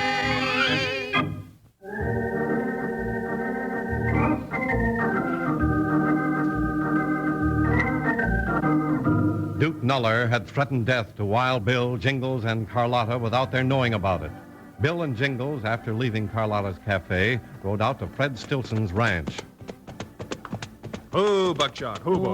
Oh, Joker. Doggone it, Bill. Carlotta upset me so. I got a whole new appetite by now. Well, maybe Marie Stilson will offer you a snack, Jingles. Come on. I'm going to be awful careful how I go complimenting these gals on their cooking from now on. Seems I got a mighty powerful and appealing personality all of a sudden. Yeah, partner, and don't forget, this is leap year. It is. That's right. Hey, wonder why nobody came out to meet us. They must have heard our horses. Does seem kind of funny. Go away. Get off that porch right now or I'll shoot through the door. Hey, Bill, that's Marie Stilson. Yeah, something's wrong. I've got a rifle and I'll use it. Hold it, Marie. Don't shoot. It's Bill and Jingles. Yeah, Wild Bill Hickok and me. Jingles. Oh, Bill, Jingles. I was never so glad to see anybody in my life. Come in. What's the matter, Marie? Yeah, you look like you did fighting the Indian War single-handed. Now put down that rifle and tell us. Oh, yes. Marie, who's that out there? It's Wild Bill and Jingles, Dad. Well, bring him in here. All right, Dad. He's in the bedroom, Bill. Will you come in? Sure. What's the matter? He's sick or something? He'll tell you all about it. Dead burn right, I'll tell you. But I almost missed my chance. Sit down, gents, and howdy. Looks like somebody pieced your head with a bullet, Fred. That's just what I did, Bill. Who's the varmint that used you for a target? Well, I couldn't see him. Shot through the window. But I know who he is, all right. That's the reason I sent for you, to run him down. And Dad didn't think he knew we were wise to his scheme. Let me tell it, honey. All right. You ever hear of a slick jasper named Duke Nuller, Bill? Duke Nuller? Yeah. No, I never did. Is he the one that shot you? Well, I'd stake my new crop of calves on it. Why are you so sure it's Nuller? But it couldn't be anybody else, Bill. Dad has no enemies, and he found out about Nuller's flour business. Does he pick flour? Never mind, Jingles. Oh. No, he's been robbing the freight wagons, bringing flour out here. And he's selling it at double the price or more for every sack. And everybody has to have flour, so he's getting rich. Where does he do his business, Fred? At the big warehouse on the north end of town. I saw him bring in a wagon one night, and when two men jumped him, they shot him. Bill, he sounds like a polecat with a skin full of meanness. He sure does. Fred, do you know where Nuller hangs out? Well, I can tell you that. He's always around Carlotta's cafe. Carlotta? Bill, that's where we were tonight, but he wasn't there. No, Dad Burnett. He was out here putting a crease in my skull. I reckon we'll have to prove that, Fred. Now, who in tarnation could that be? Dad, maybe it's Nuller come back. Well, if it is, he's due to get a big surprise. You better let me answer the door, Marie. All right, Bill. And I'm coming too, Bill, to back you up. All right, partner. Stand to one side. I'm ready for him. Open it up. Bill, let me in quick. Bill, it's Carlotta. Who is it, Bill? It's Carlotta, Marie. Bill, I've come to warn you. Carlotta? What's she doing here? Oh, so I'm not welcome here, eh? You want to steal my jingles from me, so I'm not welcome. Oh, now, Carlotta, don't be talking like that. I talk like I please. I tell her what I think. I pull her hair out. No, don't do that. She doesn't like me at all. Not even a little bit, do you? Partner, I don't know how you get yourself into such jams, but you sure keep things stirred up. Now, Bill, I didn't do nothing. All right. Carlotta, what do you mean when you said you came to warn us? It is Duke Noller. He will try to kill you. And if he finds me here, he will kill me, too. Hey, what's going on out here? Dad, you shouldn't be out of bed. Oh, he's shot. Duke says he's going to kill you, too. Well, he'd better polish up his aim a mite. I ain't dead yet. Bill, the window behind you. Shut up the lamp. I can't see. Yeah, partner, I'll get him. You get him, Bill? No. Oh, it's so dark. Please, somebody get a light. Outside, Jingles, after that sidewinder. Wait, Bill, I hear something. What is it? Quiet. Everybody, listen. Hear it? It sounds like a snake. Bill, is that what I think it is? I wouldn't doubt it, Jingles. Oh. Don't anybody move. Yeah, here it is. Dynamite sticks with a short fuse. Stay where you are. There! All right, get on the floor quick, everybody!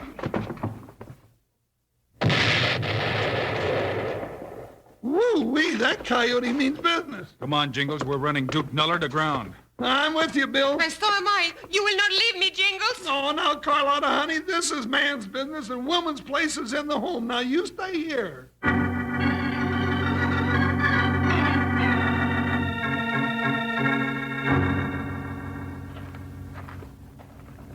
You gourd-headed fool. How could you miss? Oh, it wasn't my fault, Duke. Must have been Hickok. I shot out the lamp like you said and threw the dynamite through the window. And the first thing I know, it come bouncing back out and blew up right under me. Darn near singed the fringe off my chaps. I should have gone myself. But this time Stilson and Carlotta will have told Hickok all they know. Yeah. That marshal will be hot on your trail. What are we gonna do? We ain't gonna do nothing. What do you mean, boss? Quit asking fool questions and slide that door back, Red. Oh, yeah. You gotta unlock it first, Jughead. Oh, yeah.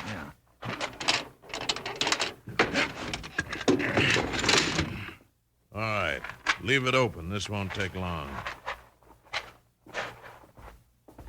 What are you planning, Duke? Just a little surprise for Wild Bill Hickok when he gets here, that's all. Yeah? Like what? Just do what I tell you to. First, I'll take the stuff out of the safe. That's it. Now, this is all I need. Hey, look at the money. I never seen so many yellowbacks in all my life. And I doubt if you'll ever see so many again, either. Now, what do you mean by that? All right, get that can of kerosene and spread it all over that first stack of flour sacks. And all over the floor, too. Hurry up. Oh, sure, boss, sure.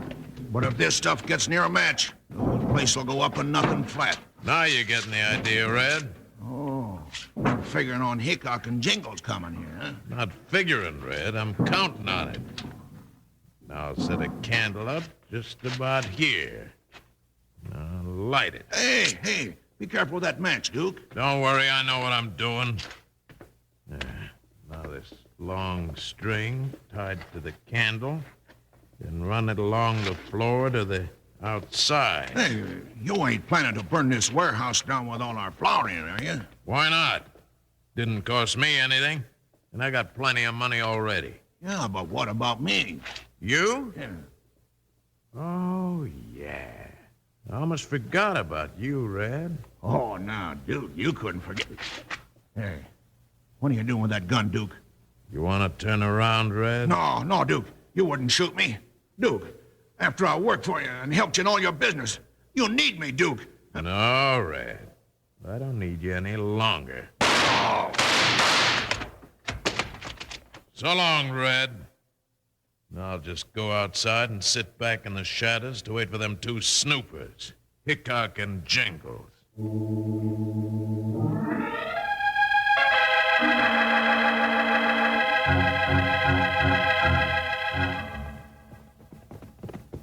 Guess this is it, Jingles. Ooh, buckshot. Oh, yeah.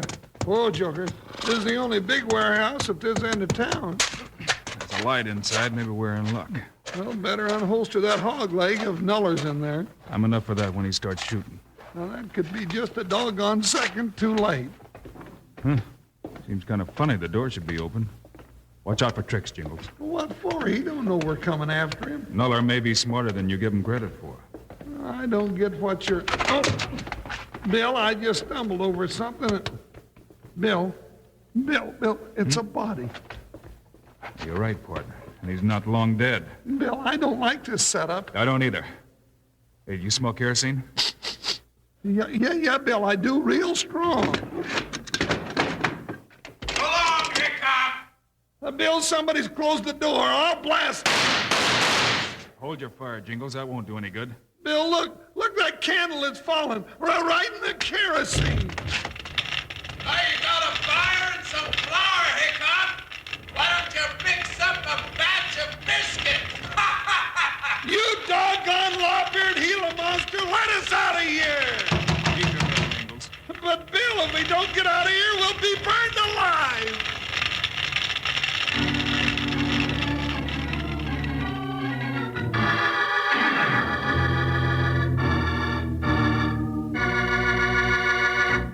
Say, did you see what I saw? Kellogg's on display. In brand new boxes, bright and gay, these famous cereals come your way. Go see Disciple, the Kellogg's All-Star Breakfast Show has a cheerful look And a lift for you. Start you out with a hoop-de-doo Kellogg's for breakfast and a happy, happy day. Yes, happy days are here, happier than ever when it's Kellogg's for breakfast. That's because the Kellogg's cereal boxes are more fun than ever. There are colorful new pictures on the fronts, and on the backs, there are exciting stories to read, cutouts to make, things to send for, games to play. Go down to your grocery store and see how swell the new Kellogg's cereal boxes look.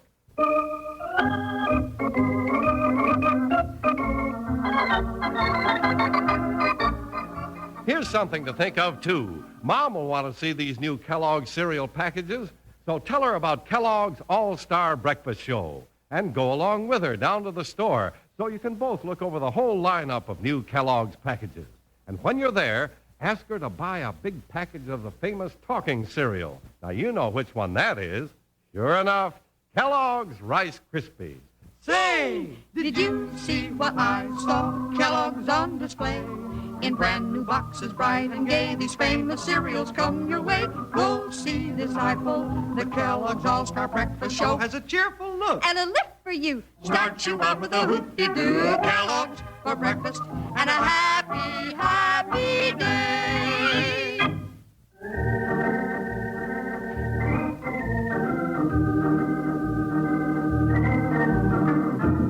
When Wild Bill Hickok and Jingles were distracted by finding Red's body, Nuller slid the warehouse door closed, bolted it, and pulled the string which dropped the lighted candle in the kerosene. The fire spread quickly, threatening to burn Wild Bill and Jingles alive. Bill, the fire's spreading fast. We don't stand a chance. Maybe we do, partner. I don't see how. Duke Nuller overlooked something.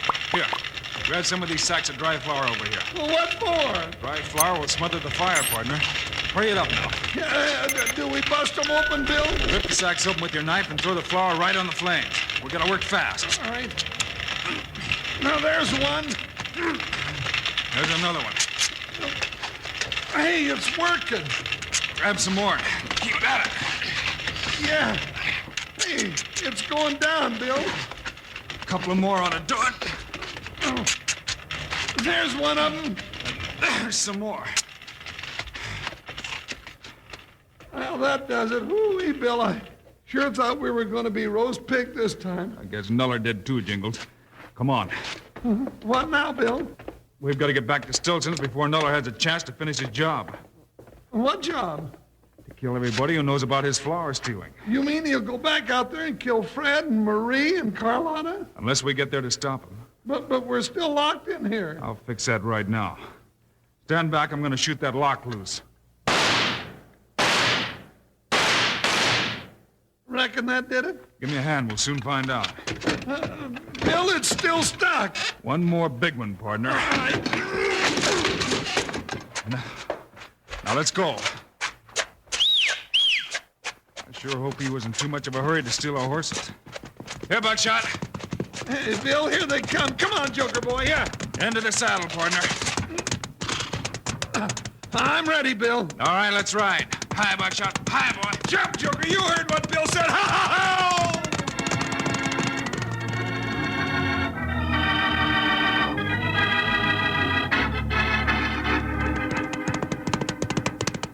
All right. Move. I got plenty of time to finish this job and get away with nobody left to give me away. Come on, open up. Oh, Bill, did you... Noller. Stand back. I'm coming in. No. Get back in there, I said. Don't let him in. He'll kill us all. Now, he ain't gonna kill nobody. Put that gun down, Stilson, or I'll drill you right now. Dad, do what he says. Yeah, I guess so. Ah, that's better. So you were expecting Wild Bill Hickok, were you? Well, he ain't coming back. You have killed Wild Bill? Yeah, I was too smart for that punk marshal. He walked right into my trap. So now you three are the only ones who know about me and my business. You know what that means? I know what it means to a polecat like you, Nuller. No. Do not kill us. We won't tell nobody. I'm gonna make sure you don't. You caused me enough trouble already. Now, if you don't want to see it coming, close your eyes. Hold it right there, Nuller. Wild Bill. Me too. Oh, Jingle. You still got yours, Hickok? Bill! Well, Nuller, you won't be using that gun arm for a while. All right, Jingles, tie him up. He's done his last killing and robbed his last freight wagon. Yeah, he sure has. Come here, you sidewinder. I got a pegging string just waiting to hog-tie you. Bill, you sure got here just in time. He was going to kill us all. Oh, and Jingles, you saved my life. My hero. Oh, I ain't no hero, Carlotta. Well, you were too, Jingles. You were wonderful. Now, you leave him alone, Marie. He's mine, and I'm going to marry him first thing in the morning. Oh, now you ladies quit fighting over me. And besides, Carlotta, I can't marry you the first thing in the morning. It just ain't possible. Why? 'Cause I just don't get up that early.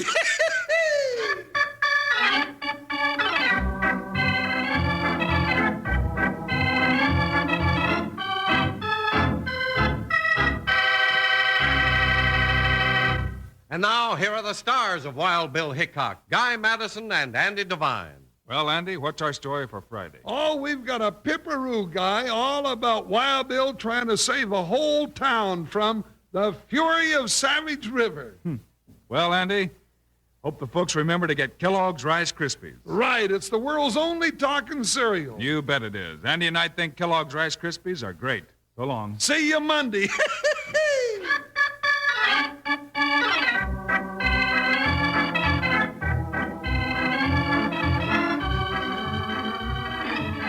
Yes, sir, Kellogg's, the greatest name in cereals, has brought you another exciting story of Wild Bill Hickok, starring Guy Madison and Andy Devine in person.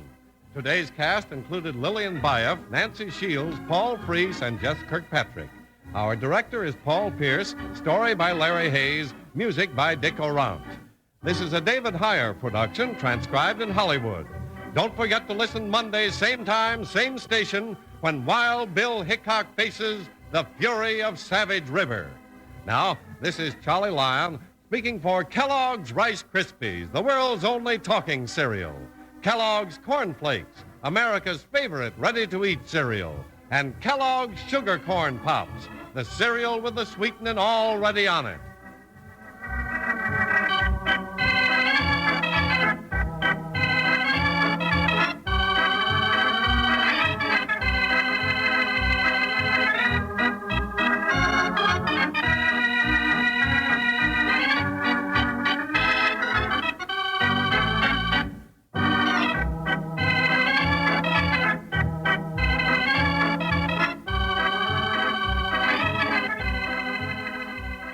You are listening to Golden Age Radio, rumble.com/C/GAR. Brought to you by G3PL.com.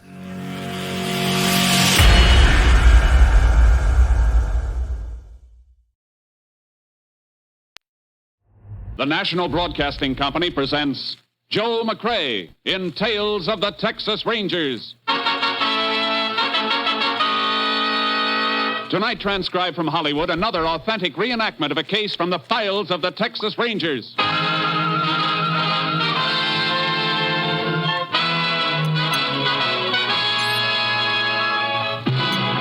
Tales of the Texas Rangers, starring Joel McCrea as Ranger Jace Pearson. Texas, more than 260,000 square miles, and 50 men who make up the most famous and oldest law enforcement body in North America.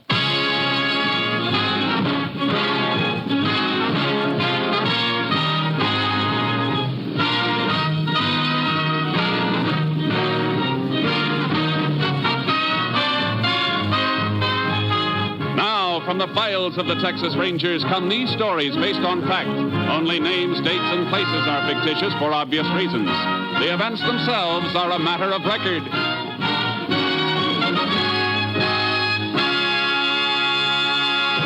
Case for tonight, the Lucky Dollar.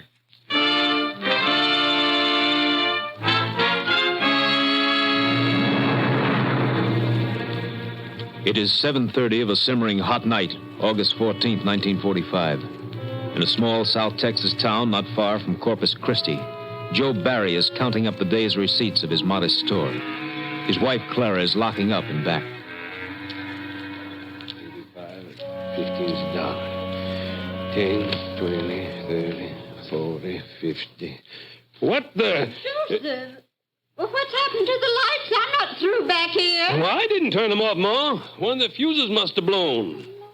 Hey, you think it could be the refrigerator again? No, I just put in a whole new unit, didn't I? Hey, you just stay where you are, Clara. I'll get my flashlight here and see what the trouble is. Be careful, Joseph. And don't worry, honey. I'll be careful. Let's see what we got here now. All these fuses look good. Joseph? Everything seems all right in here, Ma. Must be in the main switch box. I'll take a look outside.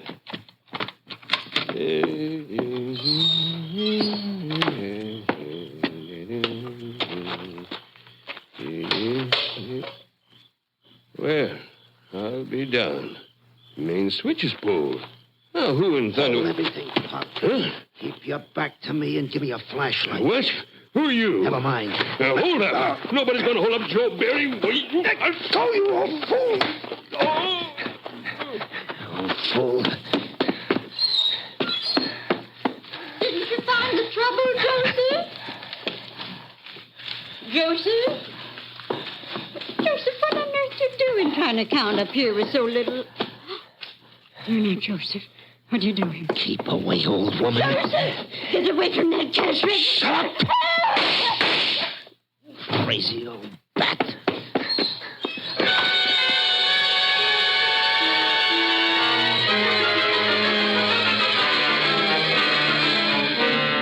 When Joseph Barry regained consciousness, he staggered to the phone and called Sheriff Jennings, who, in turn, requested help from the Texas Rangers. Ranger Jace Pearson was at the scene of the crime a short time later. It's just like Barry said, Sheriff.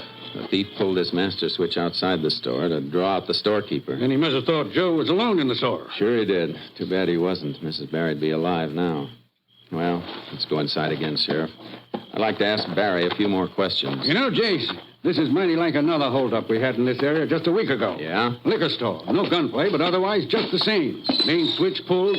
Owner went out to check the fuses. Was slugged. Nobody saw the thief? Nobody, but it could be the same guy. Could be. Mr. Barry. Yes, Ranger? Find anything more? Maybe. I know this is hard on you, but I'd like to ask a few more questions. Go right ahead, Ranger. Ask all you want. I'll do anything to catch the devil that murdered my wife. I know. You're sure you didn't get a good look at the burglar? Something you could remember as identification? No, sir. He came up on me out of nowhere. No sound, nothing, until he spoke. Then we fought. But that voice... I'd remember that whispering voice anywhere. He spoke. You didn't mention that before, Joe. Didn't I? It's kind of hard to think right now, Sheriff. With poor Clara. What'd the burglar say, Mr. Barry? Oh, not much, Ranger. But I'd know that voice. I'd know it all right. Well, go on. Try to remember it, word for word. He said, hold everything, Pop. Keep your back to me and hand over your flashlight. And then when I fought him, let go, you old fool. That's all. He hit me, and the next thing I knew, I saw Clara. It's all right, Mr. Barry. I won't ask you to talk much more now, but Would you mind coming over to the cash register for a minute? Sure. I'll come with you. There was so little in the till, Ranger. Only $45 it was. $45 for my Clara. Look here, Mr. Barry. Hmm? Can you tell me about this piece of adhesive stuck on the front of the register? Looks like something was pasted here. It was, Ranger. That murdering skunk even took the first dollar this store ever made. My lucky dollar. Lucky dollar? Yeah. Had it stuck up there on the register with a couple of pieces of adhesive tape. He took it. Not all of it, Mr. Barry. Look here. A corner of the bill is still stuck under this piece of adhesive. Must have torn off when he grabbed it. It's not much to go on, Jace. It's a start, Sheriff. A dollar bill that matches this torn corner and the bullets from Mrs. Barry's body. Clara. How can we help him, Jace? And best thing for him is some rest, Sheriff. I'll leave it to you. All right. What about you? I'm hoping we can pick up some fingerprints on the register here and from the outside switch box. I'll radio the lab crew to fly down here, and we'll see what they can find. Meantime, we'll notify all banks to be on the lookout for a sticky dollar bill with one corner missing. The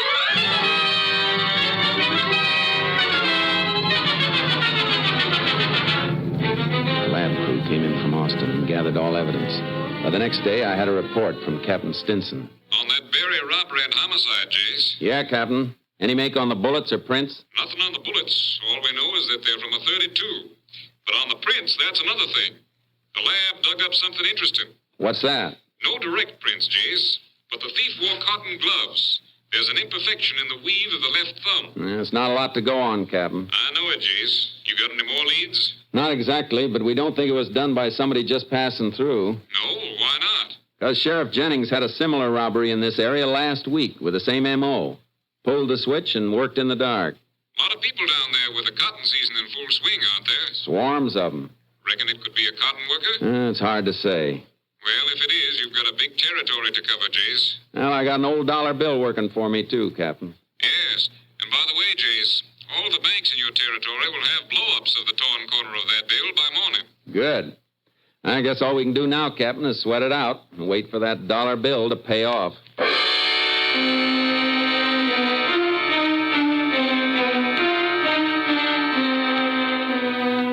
Captain Stinson made good his promise. By next morning, every bank in the area had a description of the missing lucky dollar and photos of the torn corner. 3 days went by. Then, on the 19th of August, a man walked into State Bank. Yes, what can I do for you? Money. Here is money to pay for the loan on my house. Oh, we have a loan on your house? Si. Your name, please. Ramos. Juan Ramos. Oh, I'll get your records, Mr. Ramos. What is wrong, senor? This dollar bill you gave me, the corner's torn away. But it's good. The dollar is good, no? Oh, sure, but just a minute, please. Oh, okay. Hello, operator. Get me the sheriff's office. Sheriff's office, Jennings speaking. Hello, Sheriff. This is Jim Loftus over at the bank. Oh, yes, Jim. What can I do for you? Fella just came in the bank and handed me that dollar you're looking for. He did? Yeah. Fella by the name of Juan Ramos. He's here now. I say, hold on a minute. What's up, Sheriff? Man by the name of Ramos just passed a dollar at the bank that answers the description of the lucky dollar we've been looking for. He's still there. Tell him to stall him. We'll be right over. Hello, Jim. Yeah, Sheriff. We're coming right over, and don't let that Ramos get away.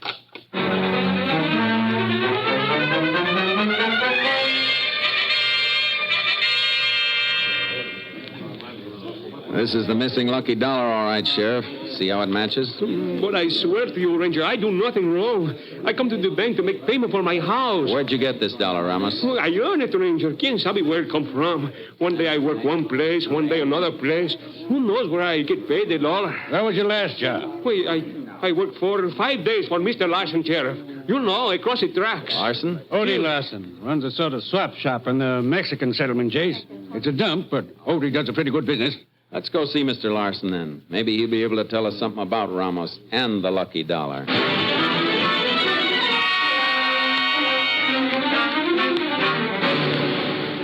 Tell him, Mr. Larson.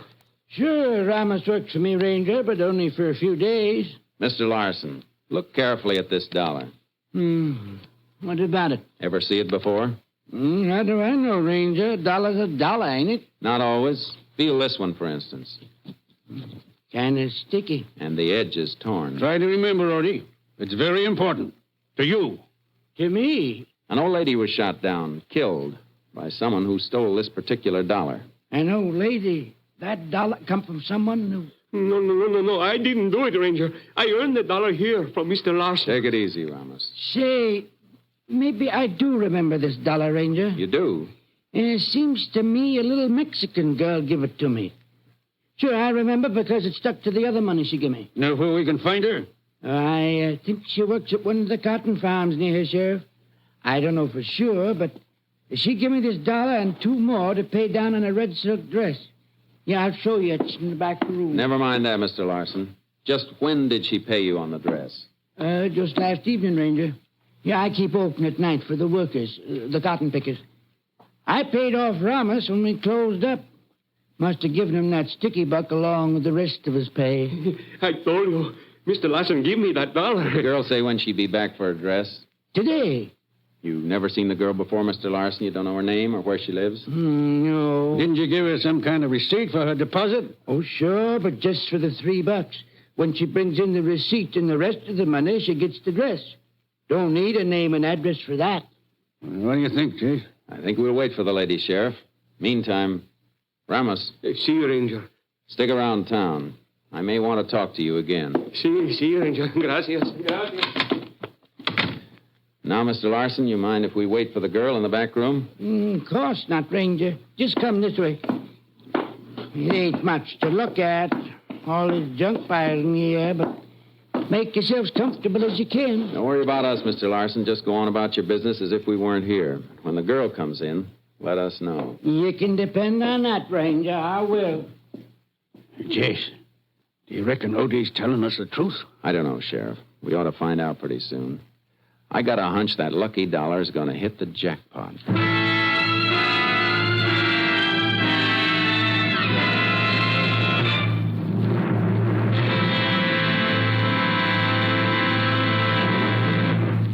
You are listening to Tales of the Texas Rangers, starring Joel McCrea as Ranger Jace Pearson.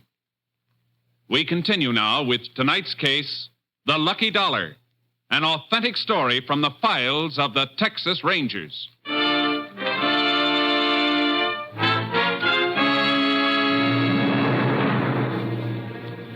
waited in the back room for some time. Larson had a good trade, plenty of customers, but nobody wanting a red silk dress. Then about an hour later, a Mexican girl walked into the store. Hello. I come for my dress. You know that red dress? Jeez, easy, Sheriff. Yeah, sure, I remember. Got the rest of the money? See, here you are. $6. Yep, that's right. Now, you wait here now, and I'll go get the dress. It's her, Ranger. Come on, Sheriff. You, young lady. Me? What is it, Ranger? You mind telling me your name, where you live? My name is Chita Marsales. I live right now at Mr. Compton's farm. I pick cotton.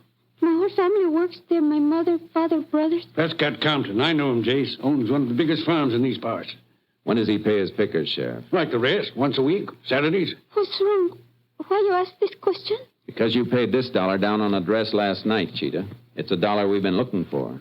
This dollar? Yeah, where'd you get it? It's from my pay I get for working in the fields picking cotton. If you were a picker, how come you're off work at this time of day?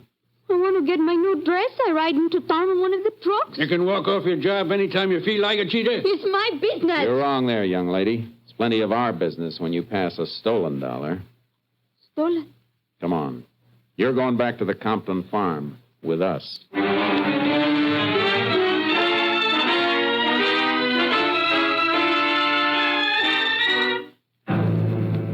Sheriff Jennings and I drove Cheetah Marsalis back to the Compton farm.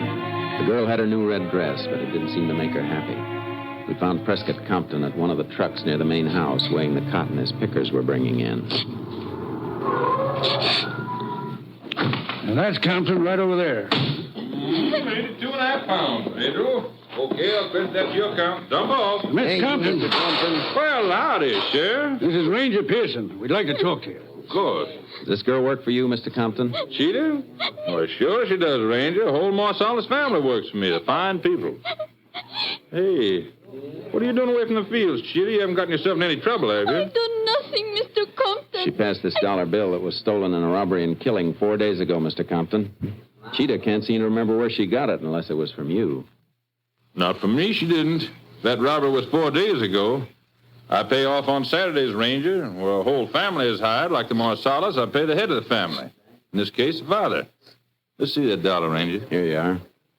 No, sir. I didn't get this from me. I'd swear it. I've been paying my pickers off with new bills. New bills? Mm-hmm.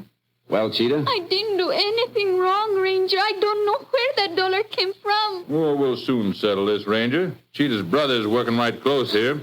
Carlos. Carlos! Oh, no. Carlos! Please. No. Come over here a minute, boy. Sí, señor, sí. Un momentito, amigo. Sí, señor. What do you want? Cheetah, where you been? Papa look everywhere for you. Ranger here wants to ask some questions, Carlos, about some money your sister had. There's been a little trouble. Trouble? Trouble with Cheetah? What you done? Did your father give her any spending money, Carlos? Hey, Papa give us all a little. See, Ranger, see. 50, maybe 75 cents. And he never give Cheetah as much as $8 or $9 at a time, huh? Oh, no, senor, never. Cheetah never had that much. Any idea where she might have gotten it? I can guess. From Dandy Bird. Up, Carlos. From who? Dandy Bird. Donald, Dandy Bird, has worked for me for over a year, Ranger. Trustworthy, so far as I know. Except he fancies himself sort of a ladies' man, I reckon. Oh, it's not so. Cheetah, What do you want? did Donald Bird give you this dollar? No, I tell you, I don't know where I get that dollar. Then you lied, Cheetah. Hey, take it easy, Marsalis. You should go get the money from no other place, senor. Than from this Dandy. And no sister of mine going to take money from a man like that. Where does Bird work, Mr. Compton? Well, Carlos can take you right to his truck, Ranger. See, you better show you the way, Ranger. And you, little sister, you pick your cotton here close to the house where I can keep an eye on you when we come back with your fine Dandy. I hate you. I hate everybody. Come on, Sheriff. Carlos, let's get started for Bird's truck.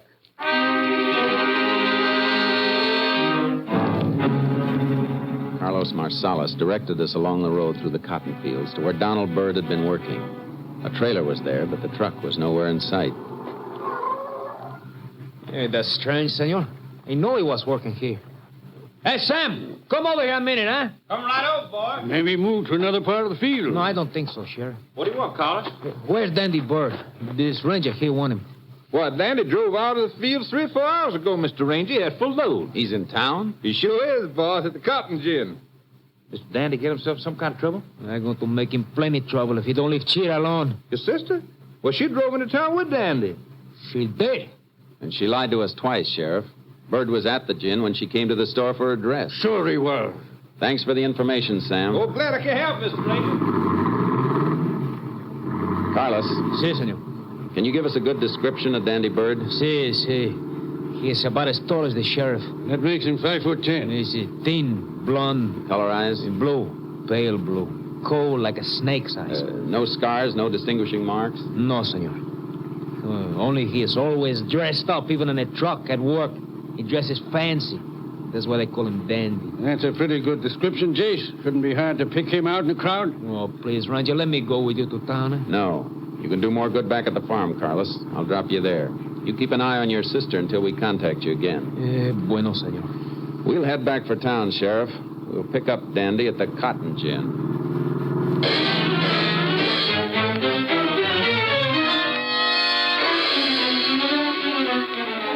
There was a big lineup of trucks at the Cotton Gin, but we didn't see any driver that answered Dandy's description.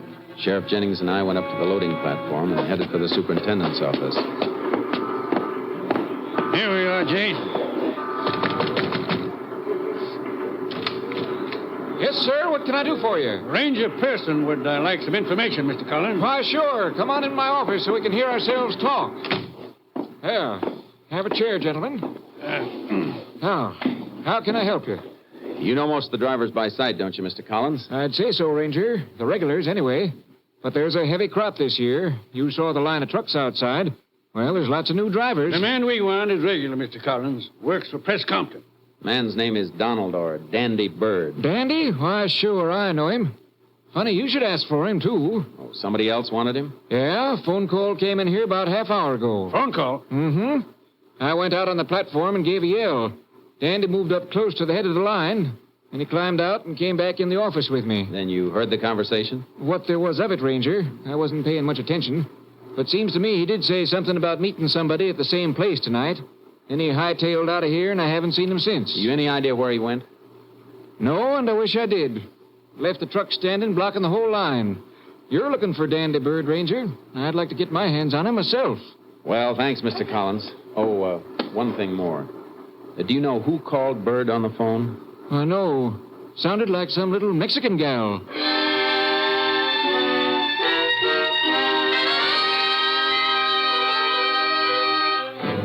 I left Sheriff Jennings scouring the town for Bird while I went back to the Compton farm to have a talk with Cheetah. We didn't have much time. It was getting dark.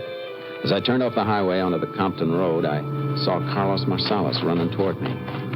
Ranger Pearson! Yeah, what is it, Carlos? Cheetah, senor. She's gone. What? I thought I told you to keep an eye on her. I did, senor. But she went into a shock and I wait. But when she don't come out, I go in, and Cheetah's gone. Her clothes, everything. And then I look out the window. I see her stopping the bus. I run after her, but it's no use. The bus was gone. A bus? Past me coming down here. Pile in, Carlos. We'll follow it.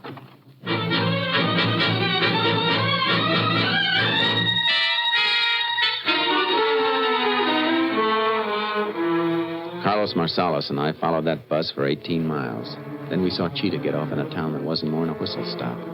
She went into a dingy beer joint. It was small, but plenty noisy. Parked the car where it wouldn't be noticed, and we sat there for almost an hour. Why should my sister go into a place like that? I hope it's because of Dandy. I hope he shows up. I could kill him. Leave that to the state, Carlos. He'll get what's coming to him. See, but just to sit here, Ranger, doing nothing. Here, wait a minute.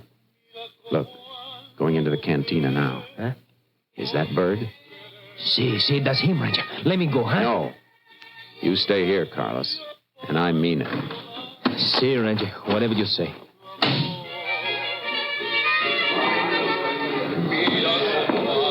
Can I buy a beer, baby? Dandy, oh, Dandy, darling. I was so afraid you wouldn't come. I told you I wouldn't on the phone, didn't I? You see, you did. But I was so frightened. First that ranger. Then I had a big fight with my family. Carlos even hit me. Poor kid. I leave them, Dandy. I leave my family because I love you. Yeah, sure nobody followed you here, kid. No one even saw me leave the farm. Good. I can do without them rangers snooping on my tail. Waiter, 2 beers. Si, senor. Dandy, what you do to make those rangers come for you? Do? What does anybody do to get the rangers after them? Those guys are always looking for trouble. Hey, what about them beers? Si, mister, right away. Dandy, you tell me the truth? Hmm? For you, I leave my family, Dandy. I love you. Yeah, I know, baby. The beers, senor. Ah, just in time. Boy, am I dry. Like I said, kid, Dandy Bird never makes trouble for nobody.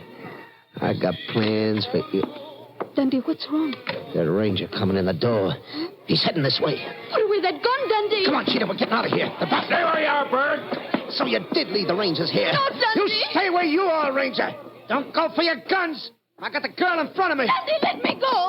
No, baby, you're staying close to me. Dandy! Get the girl out of the way, Bird. And keep away from that door. Out of my life, Ranger. You try to gun me and you hit her first. You treat me like this. You don't love me. Hold still, you devil. Let me get this door open. Don't come any closer, Ranger. He has a gun, Ranger. Get away from him, Cheetah. Dandy, let me go. See here, you little... Cheetah, hold it, Dandy. Oh, yeah? Don't shoot no more, Ranger. Don't shoot no more. I'm done. You sure are.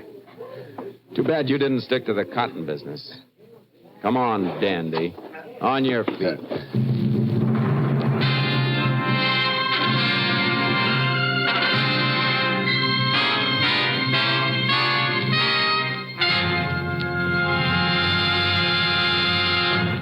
The cotton glove with the imperfect weave was found on Donald Bird at the time of his capture.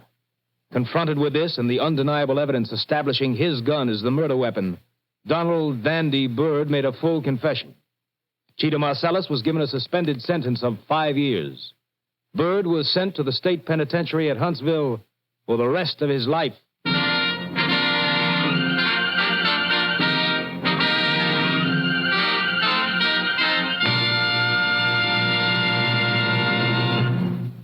And now, here again is the star of our show, Joel McCrea, with another interesting anecdote about the Texas Rangers. In the early oil boom days of Texas, the Rangers were faced with a problem of rounding up lawbreakers and holding them in custody until they could get them to the nearest jail, which might be 50 miles away. Captain M.T. Lone Wolf Gonzalez, now commander of Company B, Texas Rangers, used a novel fresh-air jail that became known as the Ranger Trot Line. It was simply a long chain strung up between two posts with 50 or 60 trace chains attached. When an arrest was made, he padlocked the free end of the trace chain to his prisoner and left him there to face the jibes and laughter of the local citizens. Though it's no longer used today, the Ranger Trot Line started quite a few would-be bad men on the straight and narrow path. And to this day, there are some characters who still can't stand the sight of a trace chain. Good night, folks. See you same time next week. Good night, Joel. Folks, there have been so many requests for the Texas Ranger prayer read by Joel McCrea a few weeks ago that there has been some delay in answering all of the mail. If your copy of the Texas Ranger prayer has not been received as yet, please be patient. You should receive your copy soon. Next week, Joel McCrea in another authentic reenactment of a case from the files of the Texas Rangers.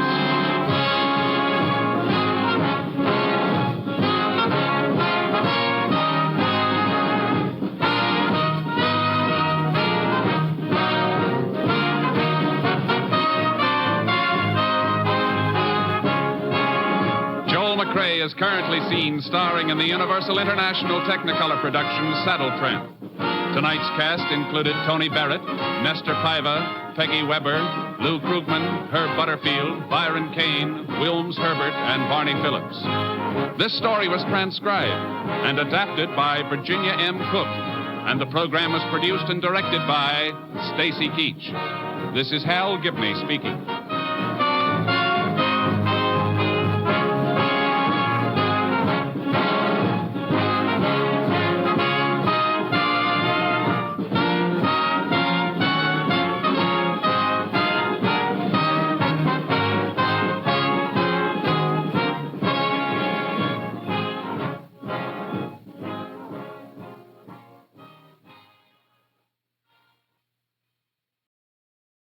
Three chimes mean good times on NBC. It's yo-ho for the open sea tomorrow as the Railroad Hour presents Gilbert and Sullivan's comic opera, The Pirates of Penzance, starring Gordon MacRae, Lucille Norman, and Clark Dennis. Gordon MacRae will star in the comedy character role of the Major General. This will be the third of Gilbert and Sullivan's musical whimsies offered on the Railroad Hour. For music in a more serious manner tomorrow, the NBC Symphony brings you another hour-long concert of some of the world's greatest music, under the baton of the brilliant young conductor, Guido Cantelli. Now the $64 question. Three chimes mean good times on NBC.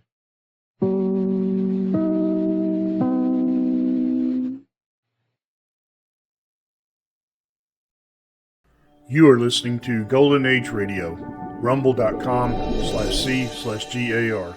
Brought to you by G3PL.com.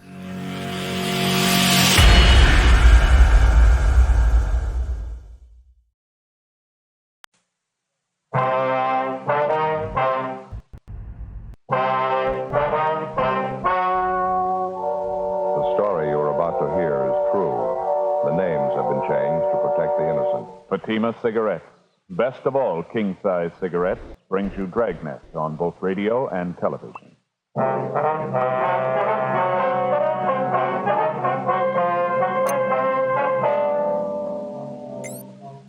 You're a detective sergeant.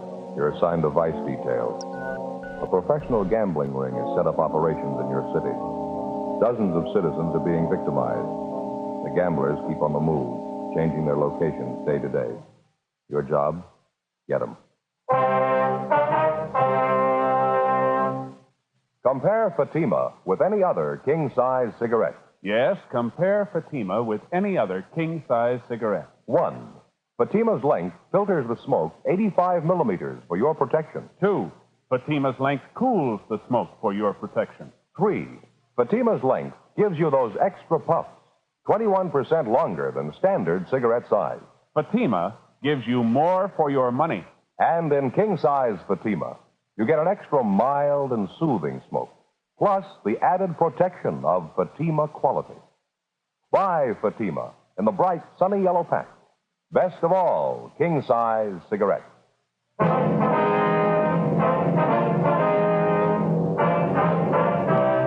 Dragnet, the documented drama of an actual crime. For the next 30 minutes, in cooperation with the Los Angeles Police Department, you will travel step by step on the side of the law through an actual case transcribed from official police files. From beginning to end, from crime to punishment, Dragnet is the story of your police force in action. It was Monday, February 9th. It was foggy in Los Angeles. We were working the day watch out of Vice Detail. My partner's Bill Lockwood. The boss is Lieutenant Bingham. My name's Friday. It was 4:20 p.m. when I got to the second floor of the old Central Jail building. Vice Detail. Hi, Bill. Hi, Bill. You show up yet? Yeah, waiting in the next room. Oh, fine. Did you talk to him yet? No, he just came in a couple of minutes ago. Figured I'd wait for you. Well, how does he seem? Sober? Looks like he's off the luck? Yeah, he looks pretty good. Shaved, cleaned up a little. Fine. Dave, how are you? Oh, hiya, Friday. Thought I'd drop by and see you. Remember you were talking to me last week about that thing. You hear anything, Dave? Yeah, I think I might have something for you. I think it's what you're looking for. Tried to get you on the phone last night. You weren't in. Well, you should have left a message. Oh, I didn't want to do that. You know how it is. Guess I shouldn't even be coming up here like this. You got some kind of a permanent address, Dave? Phone number? Someplace we can contact you? No, I'm still floating around a little. Mm-hmm. Now, about this thing we were talking about, what'd you hear? I picked up a little chatter. I think it's what you want. Say, you fellas had your coffee. I haven't had mine. What do you say? Okay, how about the place down the corner? Fine with me. All right, you want to check us out, Bill? Tell him we'll be back in about 10 minutes. Yeah, fine. Thank you. All right, Dave, we go out this way. Okay. You're looking pretty good, Friday. World treating you okay? Well, I can't complain, I guess. Go ahead. Thank you. Guess we better wait for your partner, huh? What's his name? Lockwood. Oh, yeah, sure. Skipper's got something for us when we get back, Joe. All right. You're looking pretty good yourself, Lockwood. Yeah, real good. You seem to be in pretty fair shape. That pocket full of change sounds healthy. It's not too good. Still got a few dimes to rattle. Hasn't been coming too fast lately, though.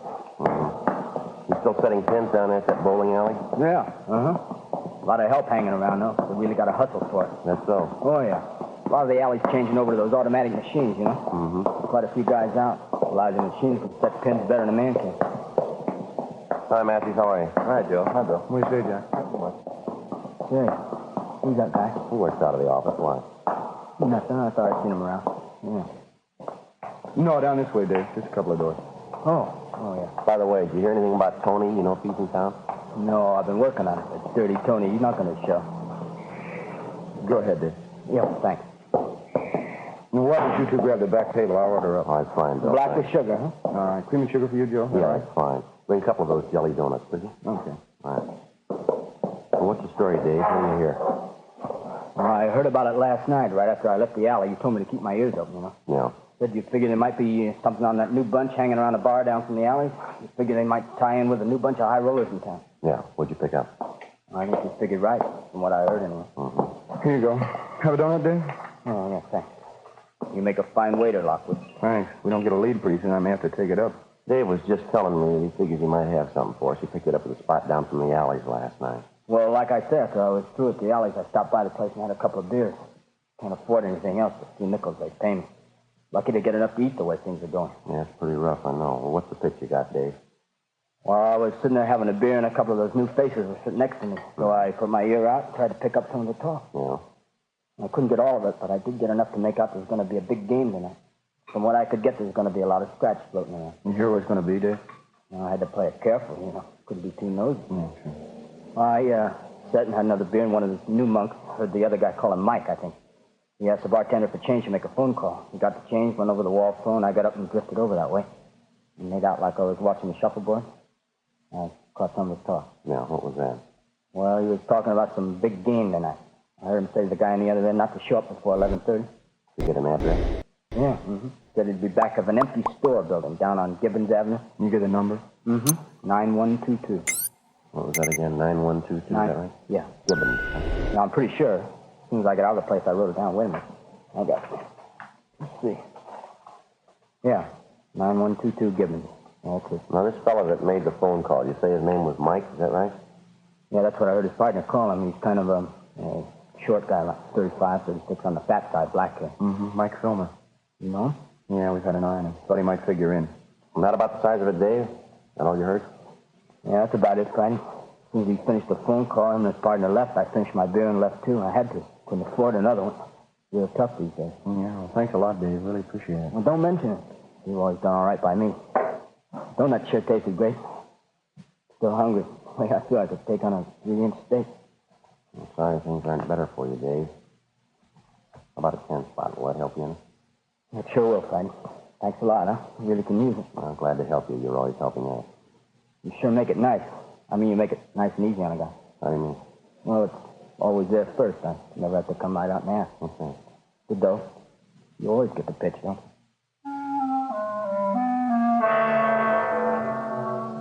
Almost a month before, we had begun receiving complaints about a newly established gambling ring which had set up operations in the city. After the first few complaints, we succeeded in identifying some of the men involved in the ring and also some of the places they frequented. The nature of most of the complaints against them was such that we knew we were dealing with a well-organized criminal element. Even if a player happened to win at one of the games, after he left the location, he was beaten and robbed. Despite the fact that we had some of the suspects identified, we still lacked sufficient evidence to prosecute them successfully. The various victims either would not or could not identify the suspect. We knew the gang was running 3 or 4 games a week, each one of them at a different location, each one of them at a different time. In the trade, that's known as a floating game. After we left our informant, Dave Carter, we headed back to the office and briefed Lieutenant Bingham. That afternoon, we checked the address on Gibbons Avenue and found it to be a vacant store building with a for rent sign in the window. There was an entrance in front and one in the rear, windows along both sides of the building, and a plasterboard partition dividing the inside of the store into 2 parts. The place was deserted.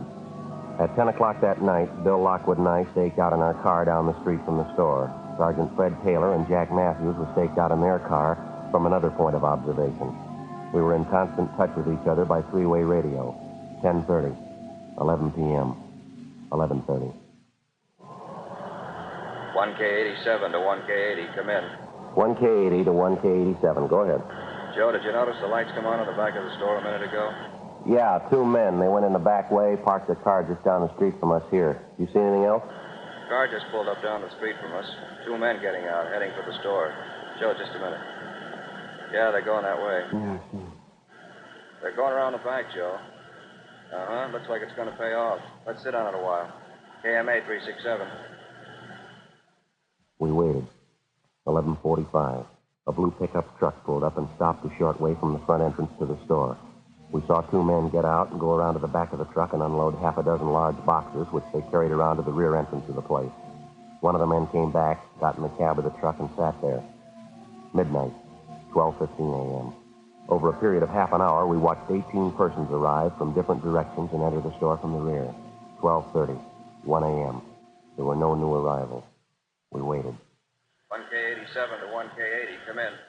1K80 to 1K87, go ahead. Not much activity down here, Joe. Looks like it's pretty well set. What do you think? Yeah, I think we might as well hit it. Same way we laid it out, huh, Fred? We'll wait until Matthews picks up the lookout, the man sitting in the truck. Right, Joe. Jack, you want to go ahead and grab and go away?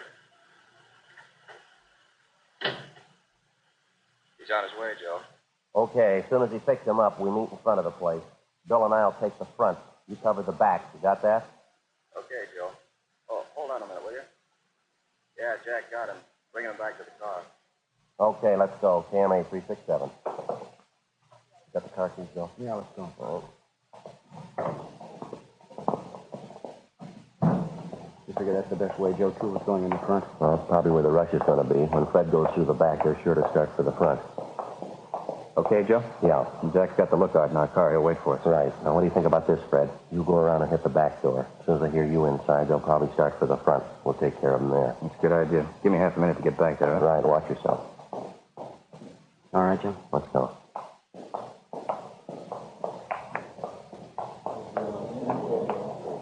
We're still going. Not wise to it. Yeah, let's hold it right now. Police officer, you're under arrest now. Hold it right there. Come on, Bill. Let's hit it. Joe. Yeah, come on. All right, get back there, Lawrence. Get back. Police officers. Come on, back against the wall. Going out the windows, Joe. Fred, I think get back against the wall, all of you. All right, I'll cover him. You get back to it after Fred. Right. All right, mister. With the rest of them, they're back against the wall. All right, I'm going. What's the beef about anyway? Just All right, having a all of you, game? turn around, face the wall. Put your hands against the wall. What's the pitch anyway? Treating us like a bunch of thieves. You're just having a little fun, no harm done. Yeah, did you find Fred? What happened? He's been shot, hurt bad. Matthews is in with him now. I'll call the ambulance, get some help. All right, you two, in with the others. Back against the wall. What's the beef? Sure, a big noise about nothing. We're here to play a little cards, friendly game, just $1 limit. Nobody ever gets hurt. We're all friends. Is that why you carry guns? 1:20 a.m. The ambulance arrived, and Sergeant Fred Taylor was taken immediately to Georgia Street Receiving Hospital in a critical condition. He'd been shot twice through the upper portion of the chest. He'd been unconscious from the time of the shooting. Who the assailant was, we had no idea. The crime lab arrived at the scene and began their preliminary investigation. Meantime, homicide officers had arrived, and all units in the area were assisting in the investigation, making a house-to-house canvass and checking all backyards, alleys, and unoccupied buildings for possible suspects in hiding. Out of the total number of men present in the store at the time of the shooting, Bill and I had been able to detain 9 of them. The remainder had either scrambled out side windows or the rear door and then apparently made their way over back fences. The 9 we did get were taken downtown for interrogation. All of them had been searched, but no weapons had been found. Bill Lockwood and I remained at the scene assisting the homicide officers. 2:05 a.m. An additional 4 men who'd been present at the gambling game that night were picked up in the area, transported downtown, and held along with the other 9 at homicide detail.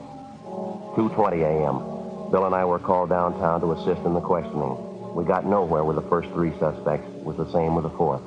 You expect us to believe that, Mike? Well, it's the truth. I don't know anything about it. Now, look, Mike, let's put it on the table, huh? We listened to your line of chatter down at the store when we made the pinch. We heard it all. Now, let's get on to facts. I told you everything I know, no different than the other guys you picked up. I heard there was going to be a game tonight, so I came down. Who'd you come down with? How'd you get there? I drove, came by myself. Where'd you park your car? About 2 blocks away, a little alley there. By a gas station. You're a liar, mister, and you know it. Well, it's the truth, so help me. If I knew there was going to be trouble, I wouldn't even have showed up. I'd play a few cards, sure. I don't go in for heavy stuff, though. I haven't got anything to do with the game. You're a liar. You can't say that. Now, you show me where I've lied to. You tell me. We were staked out on that place tonight, Mike. It was a little past 11:45. You drove up in a blue pickup truck. Another man was with you. You were driving. Oh, no, you got it wrong. No, we haven't got it wrong. You parked that truck about 10 yards down the street from the front of the store. You got out first. The other man followed you.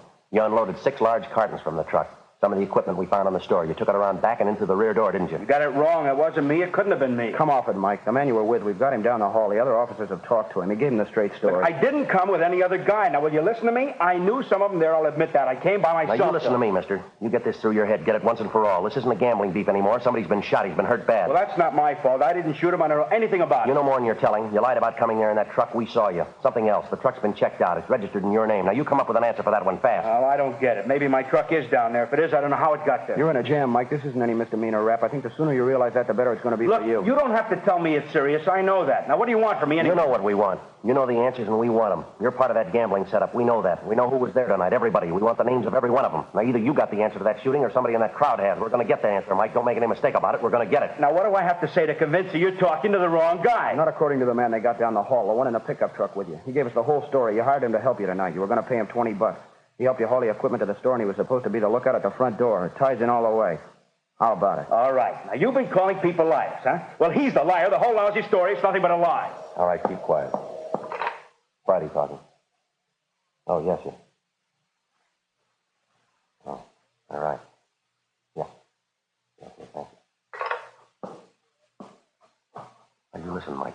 Here's a piece of advice. You make up your mind. How do you mean make up my mind? I'm trying to cooperate. You don't believe me. I'm trying to help you out every way I can. I'm only too glad to give you a hand. I know you got a tough job. You got my sympathy. Now, don't you worry about us, mister. From here in, start worrying about yourself. You're going to do a lot of it. I don't know what you're talking about. That policeman, he just died.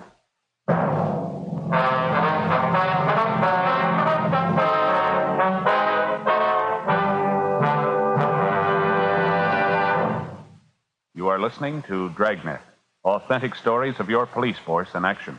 To show our confidence in Fatima, we make this money-back guarantee. Buy a pack of Fatimas. Enjoy Fatima quality, extra mildness, and superbly blended tobaccos. If you're not convinced Fatima is better than the king-size cigarette you're now smoking, just return the pack and the unsmoked Fatimas by August 1st, 1952, for your money back plus postage. Fatima, Box 37, New York 1. Prove Fatima quality yourself. Compare Fatima with any other king-size cigarette. 1. Fatima's length filters the smoke 85 millimeters for your protection. 2. Fatima's length cools the smoke for your protection. 3, Fatima's length gives you those extra puffs, 21% longer than standard cigarette size. Fatima gives you more for your money. And in king-size Fatima, you get an extra mild and soothing smoke, plus the added protection of Fatima quality. Ask your dealer for Fatima in the bright sunny yellow pack. Best of all, king-size cigarettes.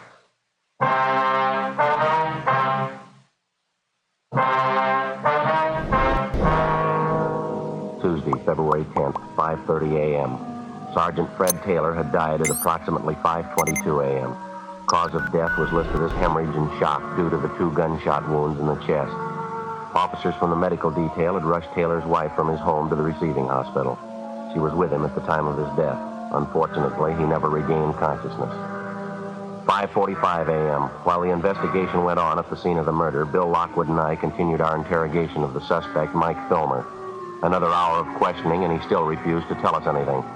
We finally confronted him with the man we'd seen him arrive with at the location of the gambling game earlier that morning. Another 10 minutes of questioning, and he finally broke down. Why didn't you tell us that to begin with? Well, believe me, I wanted to. I was scared. I was scared to death. I never had anything like this happen to me before. I didn't know what to do. I didn't know what to say. All right, this is a complete list of everybody you saw there last night. Everybody who was in that game. Well, yeah, I think it covers it. Well, let me see it. All right, here you are. Yeah, just about everybody. These are the only addresses you got, just these 3 here. Yeah, that's it. No, I'm not lying now, believe me. Those are the only ones I know of. All right, so you had a hand in the game. You brought in the equipment, you were working for the house. Yeah, that's right. Then who's the boss, Mike? Who's running the game? What about it? Who's running it? Look, I've told you everybody that was there, everybody. He wasn't there that night. He couldn't have had anything to do with it. Mike, we didn't ask you that. We asked you who the boss is. What's his name? Now, how about it? We want his name. But I told you he wasn't there last night. If he wasn't there, he couldn't have had anything to do with it. Look, he's a nice guy. He doesn't want trouble any more than I do. He couldn't tell you. You let us figure that out, will you? Now, who's the boss, Mike? Does it have to be? Is that important? We wouldn't be asking you. Who is he? George Delano. Now, that's all I know about him, his name. How does he spell his last name? What's he look like? Well, I guess it's Delano. I never saw him write it down, though. I've only known him about a month, maybe 5 weeks. What's his description? Well, he's taller than I am, about 5 feet 10, 11 maybe. Dark hair, a little bit on the heavy side. Like me, I guess. Man about 45, 50. Where does he live? Where do we find him? I don't know where he lives. Some hotel downtown, I think. The only times I ever met him was at a bar. Which bar? Whereabouts? South end of town, down in Vermont. I don't know the address, but I can point it out to you. It's a couple doors down from the big bowling alley. Right across from a theater, woman's dress shop next door? Yeah, that's right. That's the place. The only place I've ever seen him. He always calls me at home and tells me where to meet him. You mean to say you've been working for this Delano and you don't even know where he lives? Well, I don't know what else to tell you. I'm squaring with you. I really don't know. Friday, talk to you, man? Yeah, Sam. I'll be right back now. What do you got, Sam? Charlie Hart and I just got back from the place down on Gibbons Avenue, the store. Yeah. Thought you'd like to know. We found a gun in the back of the place hidden under a lumber pile. All right. You check it out? Yeah, I ran through gun records. It's registered. What's the name? George Delano.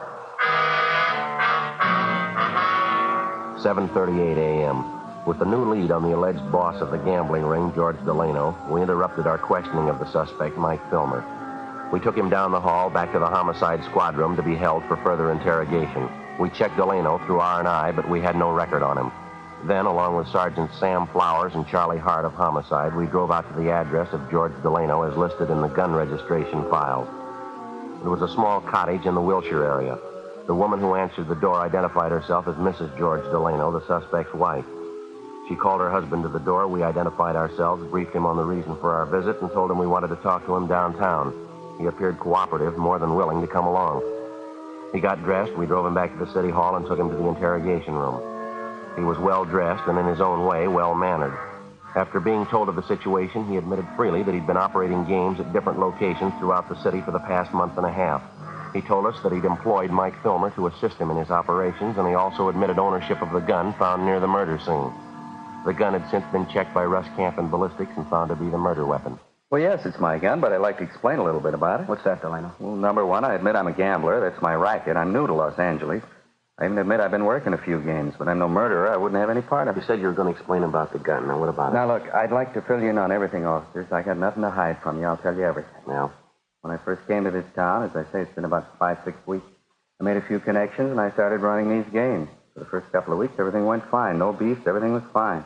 All I had to do was dodge you fellas, and then the trouble started in. How do you mean? You mind if I have a smoke?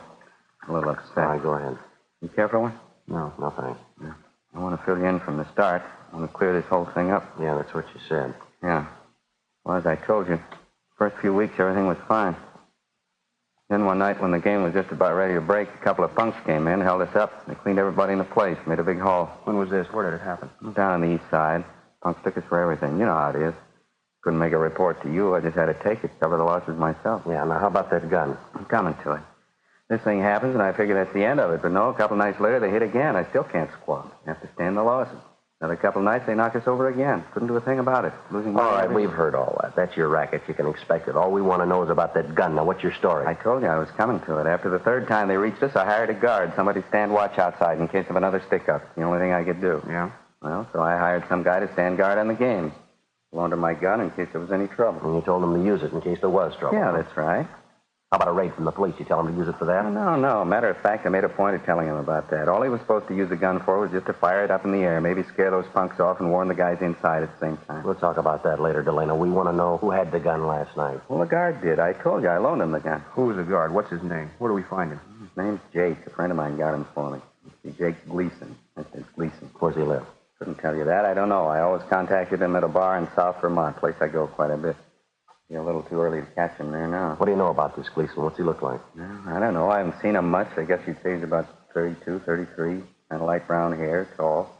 Ex-con, I think. Either he told me or somebody told me he did time. You knew he was an ex-con and you gave him your gun. Well, yeah, but I didn't tell him to shoot anybody. I made a point of telling him that. The dumb jerk, especially shooting a cop. All he was supposed to do was fire up in the air if those punks came around, scare him away. To help me, that's the only time he was supposed to use a gun. I told him that. How much of a story, Delano? Can you prove it? Sure, I can prove it. You can ask Mike Felmer. He'll tell you the same thing. You can ask Gleason himself. That dumb jerk. Mike said he wasn't too sharp, a little punchy, wasn't quite right in the head. What's that? I said he was a little punchy, wasn't quite right in the head, Gleason.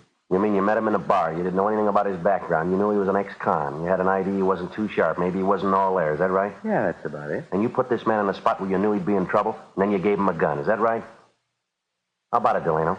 What are you looking at me for? I told the dumb jerk what to do. I didn't tell him to shoot anybody. Punch drunk boozer. Yeah. Truth. I didn't have a thing to do with it. I hired the guy, that's all. It's not my fault. What are you looking at? I wasn't even there. I didn't even know about it. I didn't kill that cop. Didn't you?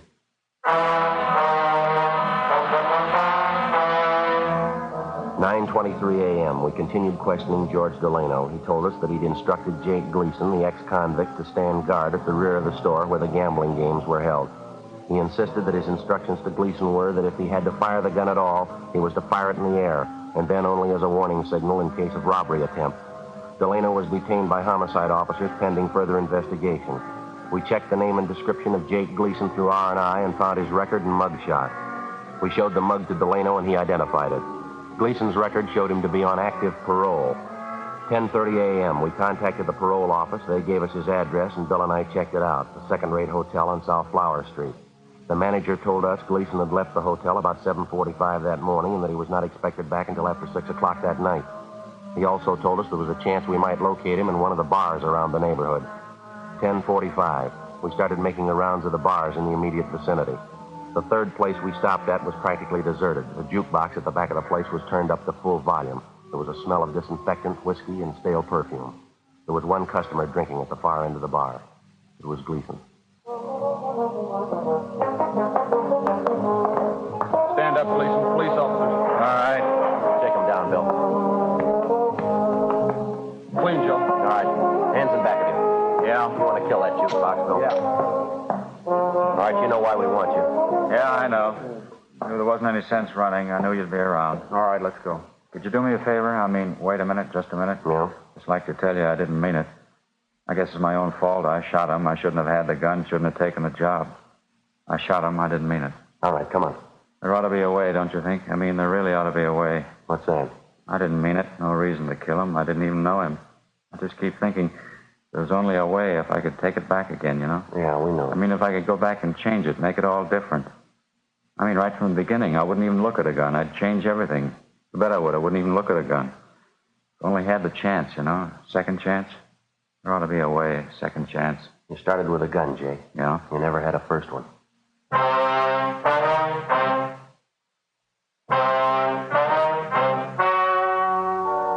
story you have just heard was true.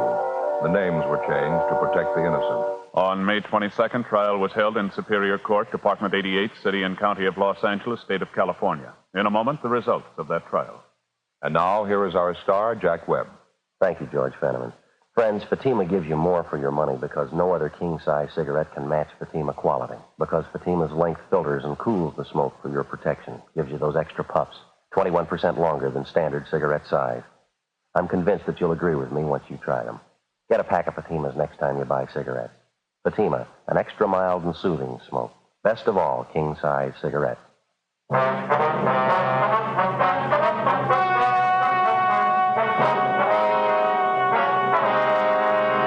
Jacob Allen Gleason was tried and convicted of murder in the first degree and was sentenced to a life term in the state penitentiary. George Delano, Mike Filmer, and all other principals were found guilty of violating the municipal code 43.01, gambling, and received sentences as prescribed by law.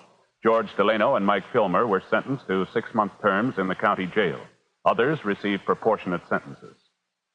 Ladies and gentlemen, Mr. James Fox, Director on the Executive Board of the Mystery Writers of America.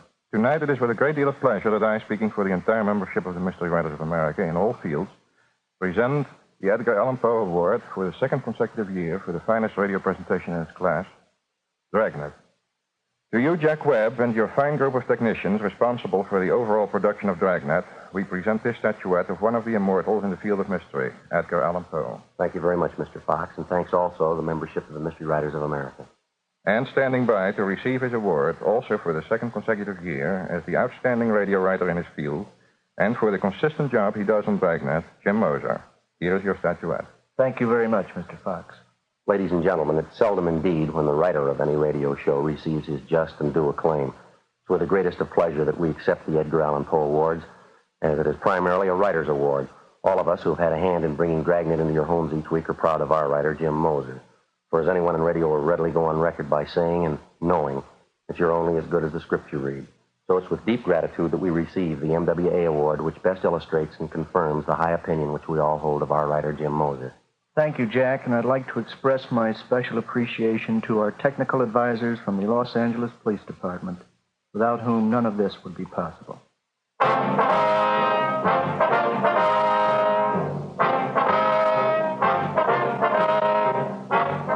You have just heard Dragnet, a series of authentic cases from official files. Technical advice comes from the Office of Chief of Police W.H. Parker, Los Angeles Police Department. Technical advisors Captain Jack Donahoe, Sergeant Marty Wynn, Sergeant Vance Frazier. Heard tonight were Martin Milner, Eddie Firestone, Whit Connor. Script by Jim Moser. Music by Walter Schumann. Hal Gibney speaking. Fatima Cigarettes, best of all king-size cigarettes, has brought you Dragnet, transcribed from Los Angeles. Now, it's Counter Spy on NBC.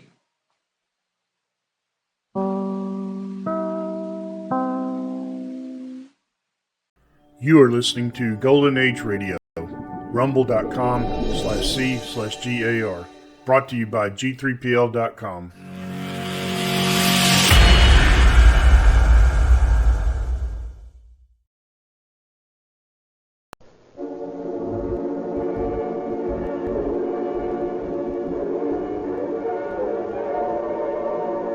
Calling all cars, a copyrighted program created by the Rio Grande Oil Company. Los Angeles Police calling all cars, attention all Los Angeles County Sheriff's cars. Broadcast 131 regarding a dead body found in the irrigation ditch near 2nd Street and Arrowhead Highway in Arcadia. That's all. Rolls is it.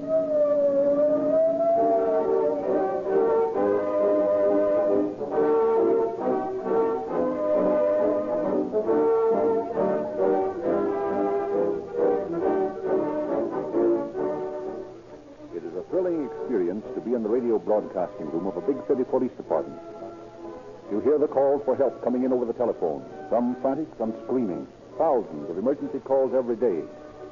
Instantly, the police broadcaster flashes these messages to hundreds of radio cars cruising about the city. At each emergency call, one or more police cars roar into top speed, and with sirens screaming rush to the rescue. To shorten the period between the call for help and the arrival of the police, leading cities and counties specify Rio Grande cracked gasoline for all emergency cars.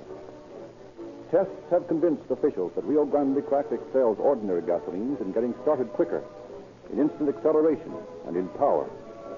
Police cars reach top speed sooner with Rio Grande cracked gasoline. They get to the scene of the crime faster. Yet when the records are checked at the end of every month, civic officials say Rio Grande cracked gasoline is more economical than other brands because it actually delivers more miles to the gallon, as well as faster miles. Remember, Rio Grande cracked is used in more police and emergency cars wherever it is sold than any other brand. You, too, should use this emergency gasoline and enjoy police car performance in your car. You'll get speed and power when you need it for driving emergencies, and economy of operation for your pocketbook's sake. Try Rio Grande cracked gasoline.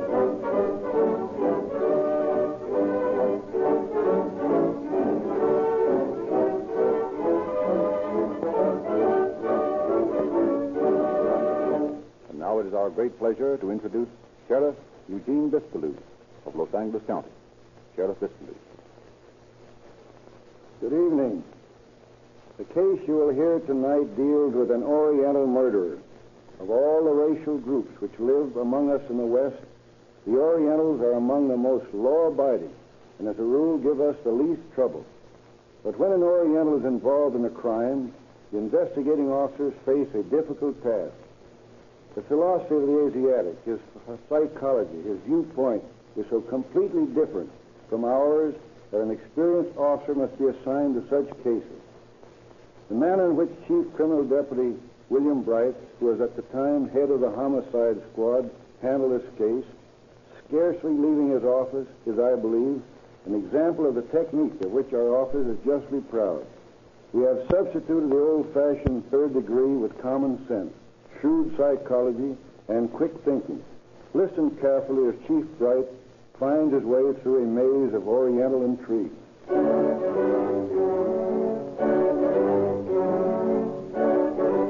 It is the morning of November 20th, 1930.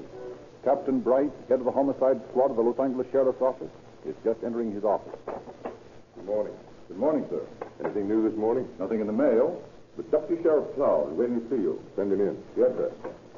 Will you come in, please? Good morning, Claude. What's up? Murder. Yeah? Let's have it. Well, there was a body discovered in an irrigation ditch out in Arcadia early this morning by a couple of mechanics on their way to work. Victims are Mexican. Papers on the body identify him as Luz Mata, a fruit grower from the Imperial Valley. How was he killed? His head and face were badly beaten, skull crushed, and his throat cut. Thorough job, eh? Yeah, sir. Find anything at the scene? Well, no weapons discovered, but we picked up several unburned and 3 burned matches near the body. There's one legible tire print, which I had photographed. Also, footprints around the body as though there'd been a struggle. I got pictures of them, too. The body's in the autopsy room at the morgue. Any other identification besides the papers on the body? Yes, I have positive identification by Martha's sister. He paid her a visit last night with his partner, Jose Gonzalez. Everything points to Gonzalez as the murderer. How's that? Well, he and Martha came to Los Angeles together to deliver a load of produce. Martha intended to collect several $100 owing him. Martha's sister says he'd already received some of it when she saw him last night. But it looks like Gonzalez bumped him off for his money. We got an all-cars broadcast out to pick him up. Yes, Doctor. Come in. I've just finished the autopsy on Martha. What did you find? Well, it's rather a strange case. He was killed by a deep fracture in the skull. The throat was cut more than an hour after death. What? Are you sure? Positive. Rigor mortis had set in long before the throat was cut. No blood flowed from the wound. Yeah, that's a new one on me. Me too. How long had he been dead, Doctor? About 6 hours. That would place the murder around 1 a.m. this morning. That checks. We talked to a gardener out there who worked all day yesterday in a field not 50 feet away from the scene of the crime, and he didn't notice anything unusual all day. Yes, also, the burned matches would seem to indicate that the man was murdered after dark. Oh, Claude. Yes, sir. I want to see those photographs of the footprints and tire tread as soon as they're ready. Yes, sir. And also look up Gonzalez in our files. See if he has a record. Right away, sir. After a thorough search of the files, Deputy Cloud returned to the captain's office. I can't find any record on Gonzalez, Captain. What? Oh, that's too bad. You know, Cloud, I've been thinking. There's something mighty funny about this case. Gonzalez is a Mexican, I suppose. Yes, sir. Well, a Mexican would use his knife first. He wouldn't come back an hour later and slit his victim's throat just to make sure he was dead. Yeah, that's right. This thing might almost be called a murder mystery. I'll bet you knew half we solved it. I won't take you up. Not with your record of 98% solutions. Oh, by the way, Captain, here's the pictures of the footprints and the tire marks. Oh, yes. These footprints are too blurred. They don't tell anything. If this is a clear tire impression, that ought to lead us somewhere. Oh, Cloud, I want you to... Beg pardon, Captain. Yes, yes. We just picked up Gonzalez. That's fine. Where is he? Outside. He was driving Mata's truck when we arrested him. I took him through the morgue on the way up, and he identified the body. Where's the truck? Parked on the Spring Street side of the building. Fine. Cloud, while I talk to this bird, you go over that truck. See if any of the tires compare with that print. Yes, sir. All right, Ayers. Bring in our suspect. Yes, sir. Come on in, Gonzalez. This is Captain Bright. Oh, sit down, Gonzalez. We want to ask you some questions about the murder of Luz Mata. Si, senor. Did you murder him? Por Dios, no, senor. You were arrested driving his truck. Oh, si. I was on my way back to my rancho in Imperial Valley. I did not know Luz was dead until the officer told me. When did you see him last? Last night. Where was he then? At the home of a Japanese gardener. Know his name? Si. Frank Nakamura. Where were you? Sitting outside in the truck. I waited there from 8 o'clock until after midnight. He did not come out, so I drove into Los Angeles and went down to the market looking for him. And you never saw him? No, not until just now, down in the morgue. You're sure that's him? See, that was Luz. Well, start from the time you left the Imperial Valley and tell me where you went and what you did. We drove up from the Imperial Valley from Nineland and took our fruit to market. We delivered it yesterday morning. Then Master went to the Mirago Dried Fruit Company to pick up a check. Did he get it? Oh, see, it was for $140, I think. He got some other money from his customers in the market. And then we drove out to see this Japanese gardener. Owed him $285. The Japanese told us to come back that afternoon, and he'd have the money. So we went to see Mata's sister, and then we had a drink or two, and we went back to the gardener's house. What time was that? Oh, that must be about 7 o'clock. I sat in the truck, and Mata went inside, and he never came out till I saw. And you waited there till after midnight. And you didn't go into the house? No, senor. I just waited. Waited 5 or 6 hours. Were you drunk? No, senor. I do not drink. Well, did Mata drink? No, he did not drink neither. But you just told me that you and Mata had a couple of drinks before you went to see the Japanese. Now, what do you mean? Well, I mean, we don't drink much, senor. We do not get drunk. Oh, I see. Where does this Frank Nakamura live? Out in Arcadia. On Sierra Street, I believe. And you never went in the house all the time you waited? No, senor. Sure of that? Positive. Did you murder Mata? Huh? No, senor. I told you. He was my best friend. I would not think of murdering. All right, Gonzalez. I'm sorry, but I'll have to hold you upstairs in jail in technical custody until I've investigated your statement. Book him on suspicion, Ayers. Yes, sir. And if Cloud's back, send him in. Right. Come along, Gonzalez. A likely cock and bull story. Well, Cloud, what about those tires on Gonzalez's truck? They don't compare with this picture. Are you sure? Positive. That's too bad. Why, Gonzalez is a made-to-order suspect. His story doesn't hang together. Claims he sat outside a Japanese gardener's house for 5 hours last night waiting for Mata. And then, when Mata didn't show, he didn't even go into the house, but he went back to town to look for him. That sounds phony enough. Sure does. Listen, when that fellow had his head beaten in, there must have been some blood. Yeah, there was plenty out there. His throat may not have bled when it was cut, but he sure bled from those abrasions. Good. Have Gonzalez's clothes examined in the lab for evidence of blood. Take the scrapings from his fingernails and see if there's blood in them. I can't give up our best suspect so easily. But in the meantime, I'm going to have a talk with this Frank Nakamura.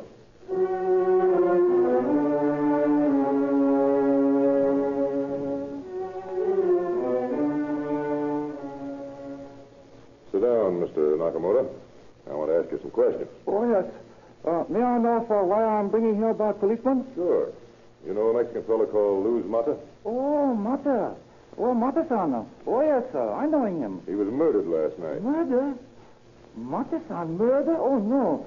Oh, this cannot be. I didn't ask you to come down here to kid you. Luz Mata was murdered last night. Oh, that's too bad. Mata came to your house yesterday, didn't he? Oh, yes, sir. He come 1-2 times. Tell me about it. Well, he come for paying money I owe to him.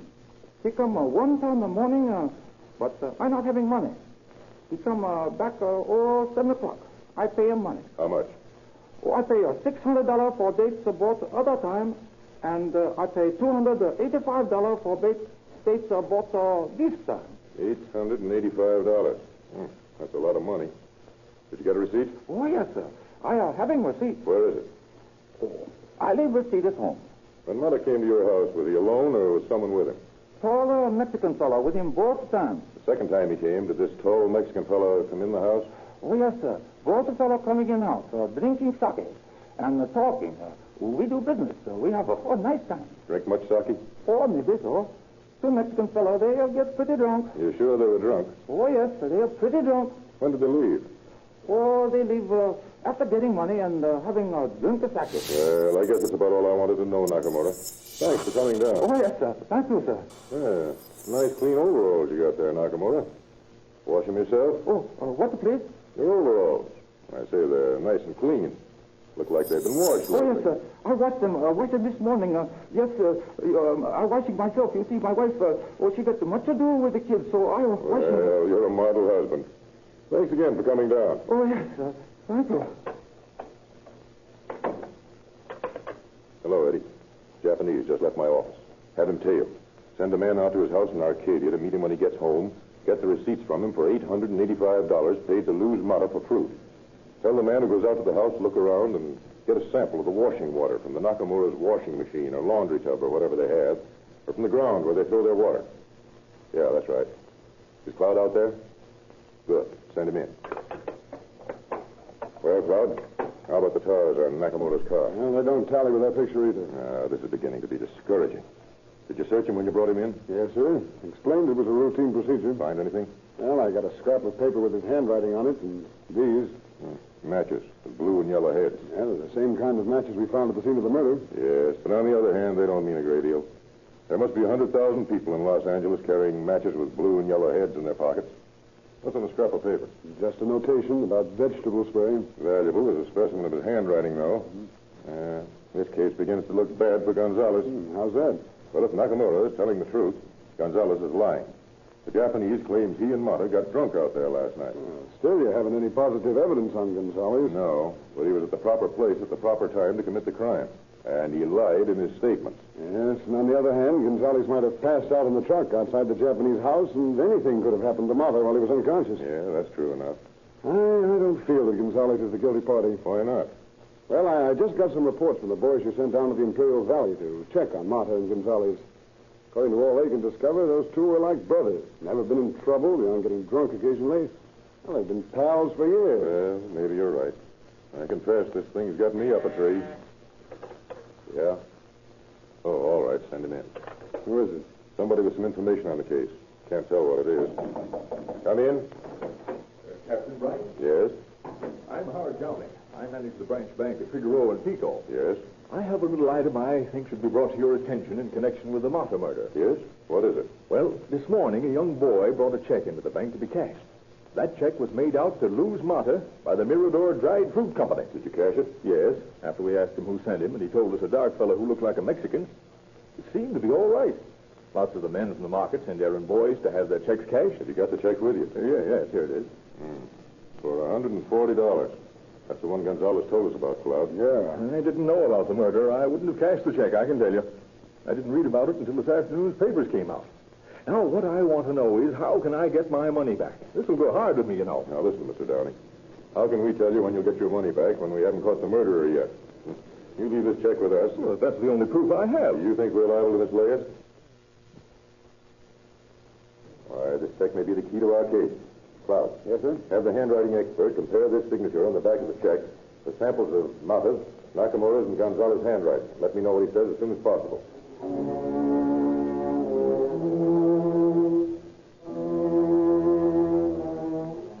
Well, Captain, I got bad news on that handwriting comparison. Yeah? How come? Well, our expert says that the signature on the check doesn't compare with Mata's handwriting, with Nakamura's, or with Gonzalez. Yeah, this thing is beginning to get my goat.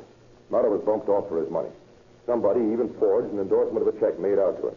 Now, we got two perfectly good suspects, and neither of them tie in with forgery. I'm willing to admit I am up a blind alley. Captain Bright speaking. Yes. Yes?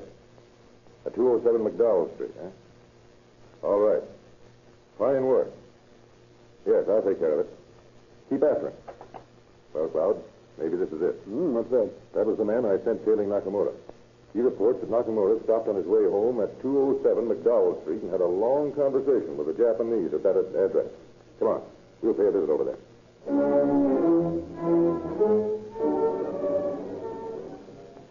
Good afternoon, ma'am. We're from the sheriff's office. Yeah? What do you want? Do you take roomers here? Yes? Japanese? I have a few. Well, I understand a Japanese by the name of Frank Nakamura stopped by here about an hour ago to see a friend of his. Well, there was a little Japanese come by here a while ago. Who did he see? A roomer of mine by the name of Tanaka.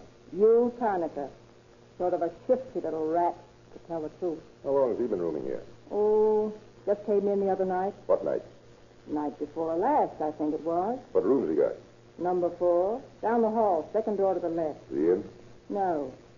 Think I saw him go out. Got a key to his room? Yes. Open it for us, will you? All right. Come this way.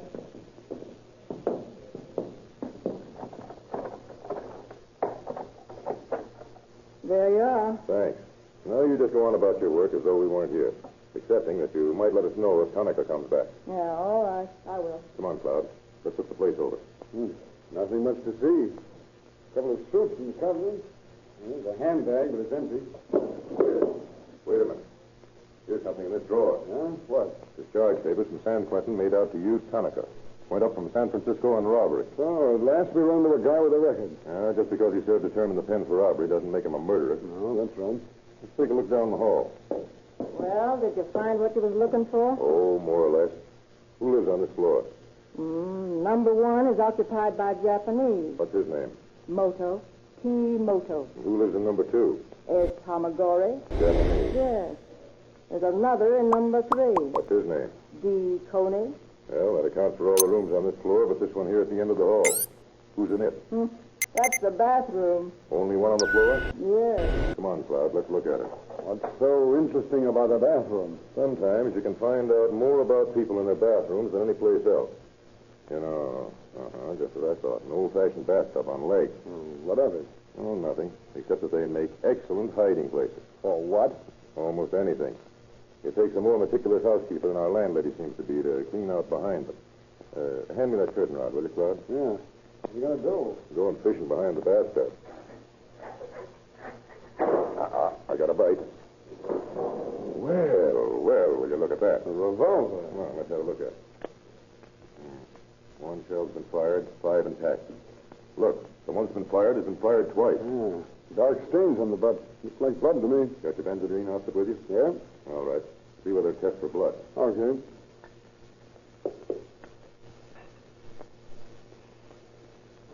Yeah, it's turning green. It's the stains of blood, all right. Which doesn't prove that this is the weapon used to beat out Luzmata's brain. But it's a cinch it was used to pistol whip somebody. Stay here, Cloud. Pick up those 4 Japanese when they come in. I'll send somebody to stake out on you as soon as I get back to headquarters. Yes, sir. Back at headquarters, Deputy Penpraise is waiting for Captain Bright. Well, Penpraise? I've just returned from Nakamura's. He didn't have any receipt for money paid to Mata, so I took him in custody. He's upstairs. I got some scrapings from the washing machine and water from the drain out at his house. They're being analyzed now. Good. Nakamura still got on those clean overalls? Yes. Have them analyzed, too. And also get the scrapings from under Nakamura's nails. Yes, sir. On your way out, tell Ayers to join Cloud down at 207 McDowell Street. He's taking out some more Japanese. Oh, and by the way, wire this gun number to the manufacturers and ask them to trace it.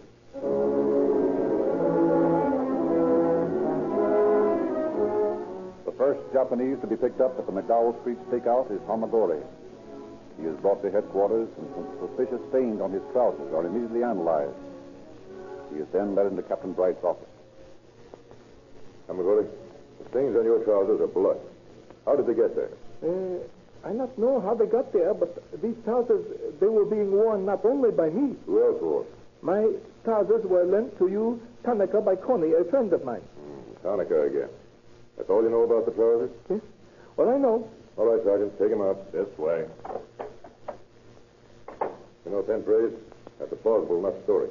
If If that Jap knew there were bloodstains on his trousers, he'd certainly washed them out. Yeah, that's right. And by the way, here's the lab report on the drain water from Nakamura's and also on Nakamura's overalls. Both show blood, eh? Well, we're getting warmer, Penbrace.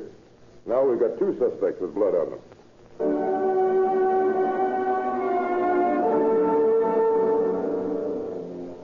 The other Japanese from the rooming house substantiate Hamagori's story about Tanaka borrowing the trousers. But Tanaka himself has not appeared. A day goes by while the deputies continue to stake out the rooming house, and during which the manufacturers of the blood-stained gun report that the last trace they had of the weapon was when it was registered at the Rock Island Arsenal in 1905. The following morning, Deputy Sheriff Cloud brings a strange document into Captain Bright's office. Hey, Cap, get a look at a load of this. Why, what's up, Cloud? Plenty. Letter came from Nakamura in this morning's mail. Just about breaks our case. What is it? And apparently the Japanese confessed the murder to his wife when she visited him in jail yesterday and told he was going to act crazy. And here's her reply. He says here, pitiable, lamentable, my dear Makoto Nakamura. When I saw your haggard face before me, I feel very sad. Your final fate is near. You are acting, I think it is, like crazy, and if sent to the hospital, then when the 6 children grow up, this will be a great stumbling block for their future. Also, your ancestors will be greatly ashamed. Do you not understand this? For you to try to save your life this way is wrong. Think of these 6 loving children. When they grow up, their future will be darkened. This does not reveal a parent's true feeling and love. Do you think? Although you may get angry, yes, that's what it is, I am worrying about the future of the children.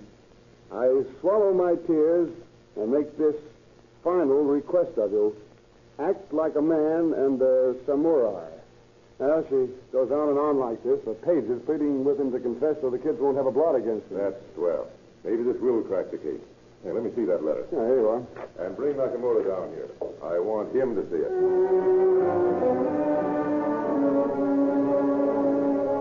The little Japanese, pale and nervous from his 2 days in jail, is led into the captain's office. Given the letter to read, while the 2 officers watch him intently for the slightest change of expression. Halfway through, tears come to Nakamura's eye. And by the time he has finished the letter, he is sobbing. Well, Frank, how about it? We know what's in that letter. There's no use you trying to lie about it any longer. Yes? And aside from that, I should think you'd want to come clean after what your wife says there. Yes, sir. I'm telling her everything. I'm not holding back any source till I does a fact. Oh, that's fine, Frank. Well, start talking. Well, when I'm not coming to my house for money, I have not the money. My friend Tanaka was with me. He say, I have an idea. Tell him we having to go to the country for money. So I tell him Mata, and Mata saying he'd go with us. Well, we get Mata drunk. Then 3 of us driving the country. When we get out, Tanaka stop the car. We put the gun to Mata's back and pull the trigger. But the gun no go off. That accounts for the 2 hammer marks on the empty shell, Cloud. Yeah. Go ahead, Frank. Well, gun no go off. Now, Tanaka hitting Mata with the bottom end of gun. I run away, but Tanaka called me back. He having a blister on the hand from hitting, so I hit the Mata some more. He rolled over, and I think he's dead. Then what did you do? Oh, we got him to my house. Whose car were you in? Oh, in my car. No, I want you to tell the truth, Frank. We have a photograph of the tire mark at the scene of the murder, and it doesn't correspond with any of the tires on your car. Oh, thanks for explaining that. We blow up tire on the way home. Run on the rim. Spoiled tire. So, I buy a second-hand tire at the gas station and throw the tire away. How's that for the bad brakes, Cloud? The only tire mark we have is the one that blew out. But, Frank, Mata's throat was cut. You haven't accounted for that. Oh, I come into that. After we get home, Tanaka worried maybe Mata not dead. Or maybe he's coming back to life and talk or tell who beat him. So we go back to the place where Mata is and cut his throat. So no doubt he's dead.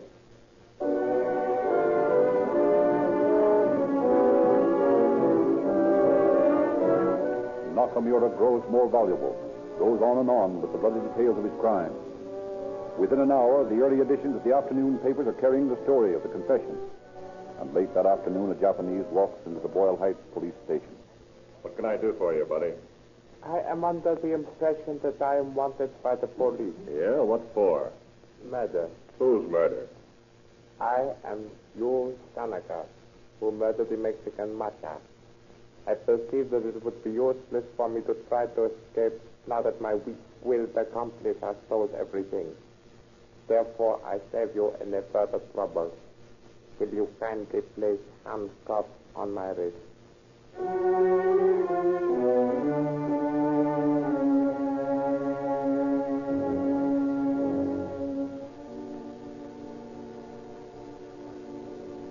The last piece of this complicated jigsaw puzzle of crime was put into place when the handwriting expert at headquarters identified Tanka's writing as that of the forgery on Mata's check. Gonzalez, of course, was completely cleared of any complicity in the murder, and Nakamura and Tanaka were quickly brought to trial, found guilty of murder, and sentenced to San Quentin Penitentiary for life. Thank you, Sheriff Fitzgerald. Ladies and gentlemen, when you hear the screaming siren, when police cars roar past, remember Rio Grande cracked gasoline, the gasoline that gives police car performance. When airplanes fly overhead, remember Sinclair motor oil, for they lubricate over 100,000 air miles a day on the leading transport lines in America. When trains thunder past, remember that Sinclair oils lubricate over 150 leading American railroads. And when you think of oils and lubricants, think of Sinclair, for Sinclair is one of the world's largest makers of lubricants of all kinds, with more than 120 different grades, the largest and most complete line of lubricants in America. Independent retailers of Rio Grande cracked gasoline have been trained in the scientifically correct application of these many Sinclair lubricants to your car. They have an up-to-the-minute record checked and approved by every car manufacturer, showing exactly when and how to lubricate every moving part of your car. If you want your car accurately lubricated, according to the manufacturer's specifications, take it to your Rio Grande dealer and ask for Sinclair scientific lubrication. It costs no more. And while you're in the Rio Grande station, ask for a free copy of the Calling All Cars News and see the 15 different articles in the complete junior detective outfit which Rio Grande gives to boys and girls absolutely free.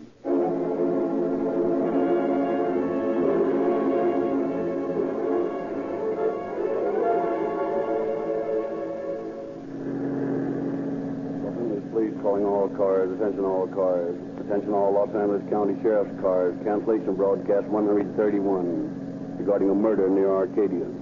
Suspects in this case now in custody. That's all. Bidding you good night for the Rio Grande Oil Company.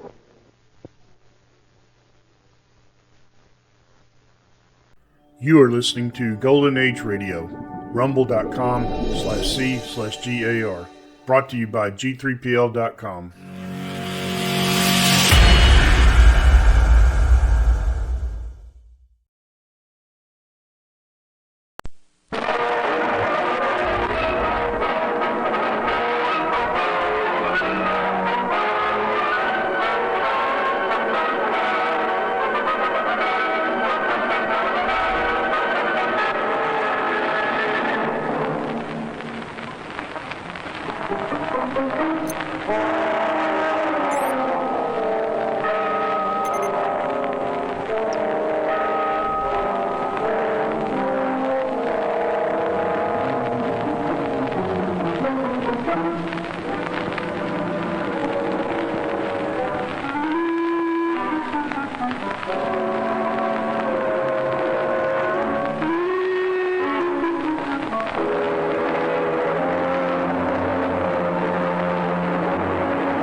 How do you do?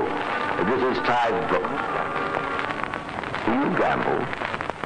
If so, what sort of gambling do you like? Horse racing? Poker? How do you stand? Since you started betting or playing cards, I mean. Are you in or out? Well, I'll make a little bet. I'll bet you're out. I remember once in California sitting at breakfast with half a dozen dollar millionaires many times over, and all of them betting and gambling men. I asked them if they thought they'd have been better off if they'd never laid a bet or touched a card. 5 of them said they were down, and the 6th said he'd lost plenty also, but added it was a lot of fun. Then someone grunted, "Fortunately, you could afford it." "That's right," he said. "Fortunately, I could afford it." The story I'm going to tell you today is about someone who could not afford it. In Scotland Yard, the case is known as the Liverpool bank fraud. Personally, I should prefer to call it the case of the perfect sap. But then so many of us gamble and so many of us lose and so many of us are saps that a few of us might take such a title a little personally. So we'll stick to the Liverpool bank fraud.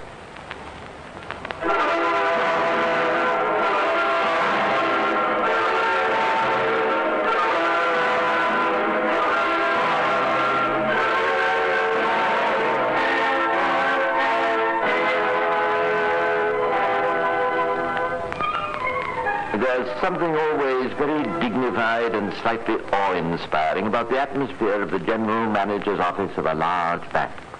And if ever you find yourself in one, to discuss your overdraft, for instance, your conversations apt to be carried on in the hushed tones you usually reserve for places like, well, let us say, St. Paul's Cathedral. That's the way it usually was, I've no doubt, in the manager's office of the Bank of Liverpool.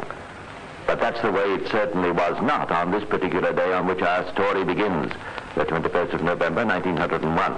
For the chief accountant had just brought to the general manager news which was, to put it mildly, of a somewhat disturbing character.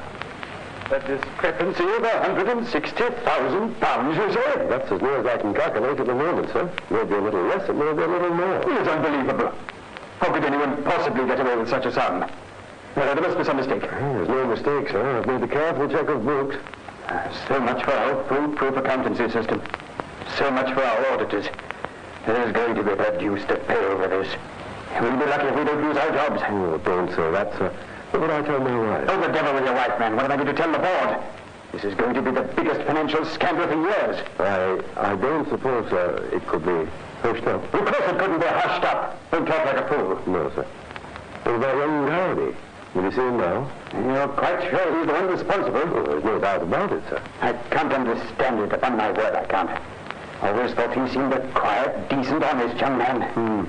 How long has he been with us? 8 years. He began to earn his 21st birthday. He comes of respectable parents, haven't you done? Oh, most respectable, sir. Scottish. Yeah, it's going to be a sad blow to his old mother. Oh, for heaven's sake, man, stop being sorry for other people. Let's be sorry for ourselves. Don't you realize how serious this is? Tell me, this Gowdy, is he married? No, sir. He's not in the way of dependence at all, I know. Does he drink? Does he keep bad company? No, sir. He's a very steady, sober young man. Oh, we've been paying him a decent salary, haven't we? Oh, that we have, sir. Last year it was raised to £3 a week, no less. £3 a week. There's great prospect of further advancement and a pension on retirement. Upon his soul, there aren't many young men so fortunate. What on earth possessed him to kick over the traces in this extraordinary way? I can't say as to that, sir. As I've already told you, I've not spoken to him yet. I thought it better not to let him know he'd been found out till you were in possession of all the facts. Shall I fetch him in, sir? Yes. I do hope he's not going to be too difficult. Sounds as though my hope that they were pressed, they always do, but we'll get to the truth of it sooner or later, never fear. And so Thomas Peterson Gowdy told the matter. As a matter of fact, he wasn't difficult about it at all. He'd been expecting this call for a long time, and he knew the game was up. So he admitted everything quite frankly. Perhaps a little too frankly for the taste of the manager. Aye, sir. The figures are right enough. £163,272 to be exact.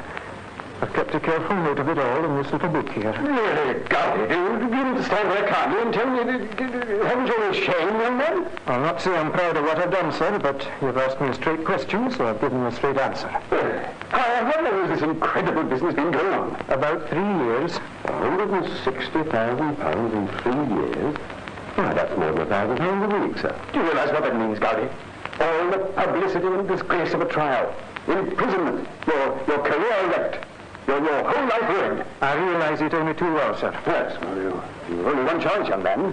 What's that? Return this money you've embezzled, and then perhaps the judge will take a more lenient view of your case. I can't, sir. Why not? Because I've nearly got it. What's that you say? I've nearly got it, sir. It's all gone, every penny. Nonsense. It's not possible for you to spend £1,000 week in and week out for 3 years. Well, I have. What have you found? Champagne parties, diamonds for actresses. Nothing as pleasurable as that. Well, what?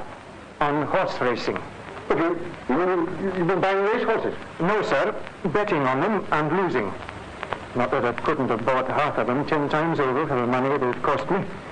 Honestly, sir, you'd never believe it possible that anyone could go in the way I have week after week, month after month, without ever backing a winner. I don't understand it. Upon my soul, I don't. What enjoyment could you possibly get out of anything like that? None at all. It's been the most miserable 3 years of my life. Well, what beats me, if you'll pardon the interruption, sir, is how when Dowdy here could manage to fake the book so smart that no one ever found out. Yes, how did you? We've always prided ourselves our system was watertight. Oh, that part was easy. As you can, I'm a ledger keeper in charge of a book with customers from A.H. to K. One of the accounts in my ledger is Mr. Hudson, the silk gentleman who often cashes checks for large amounts. All I did was to open an account of my own so I could buy blank check forms and then forge Mr. Hudson's name and present the check for payment. But even so, due cost, sir.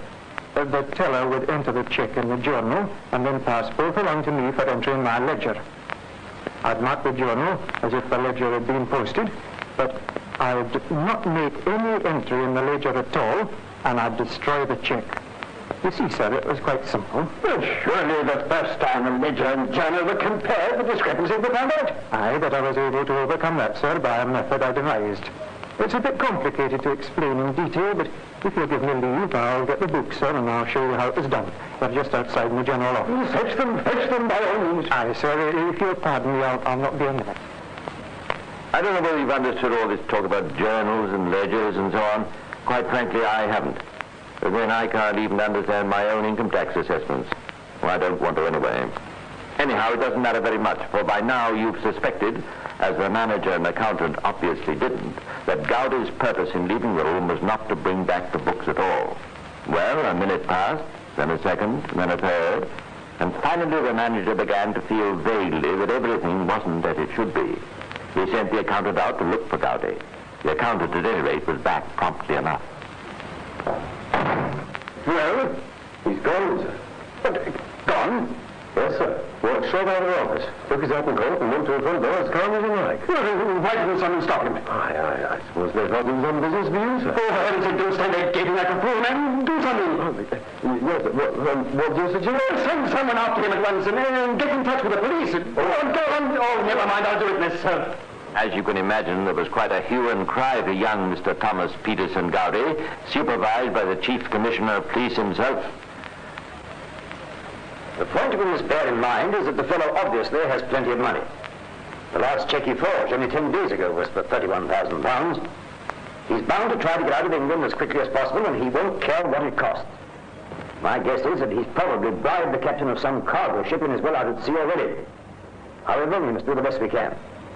Telegraph his description to all police stations. Ask for a careful watch to be kept at all rail reductions and wharves. Have ship's passenger list checked, and the captain of every ship in every port interviewed. If only those people at the bank hadn't let him slip so stupidly through their fingers, we wouldn't have to do all this. Let me know as soon as anything happens.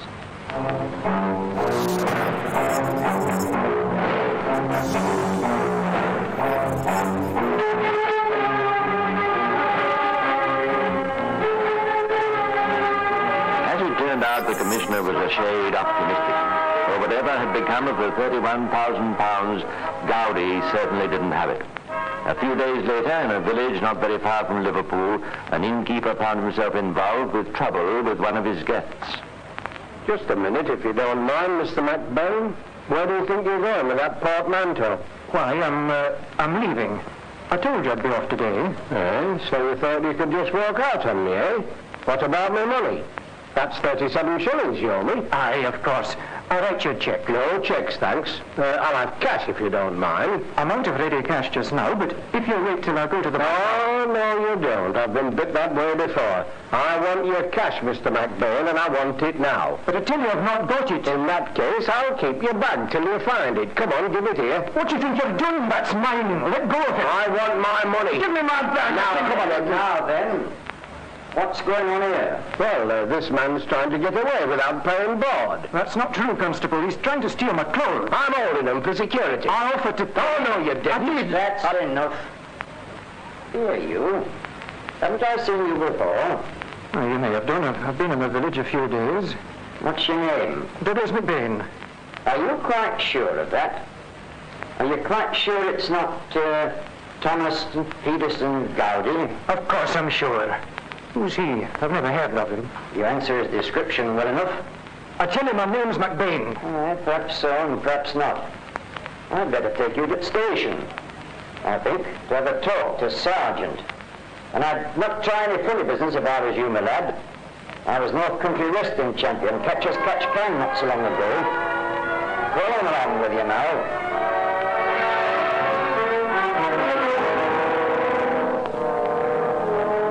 Gowdy did the best he could, of course.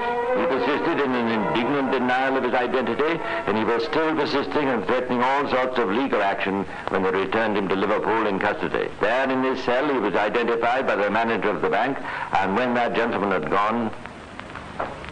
Well, young man, you still deny you're Thomas Gowdy? There doesn't seem to be much point about it now, does there? None at all. All right. I admit it, then. And that's being much more sensible, I must say. You know, Gowdy, we policemen aren't such bad fellows. We can help you a lot, if you're prepared to help us. What is it that you want me to do? About all this money. Would you care to come into my office and make a statement? Well, I might as well, I suppose, but I don't suppose you'll ever believe me. Oh, I wouldn't mind having a bet on that.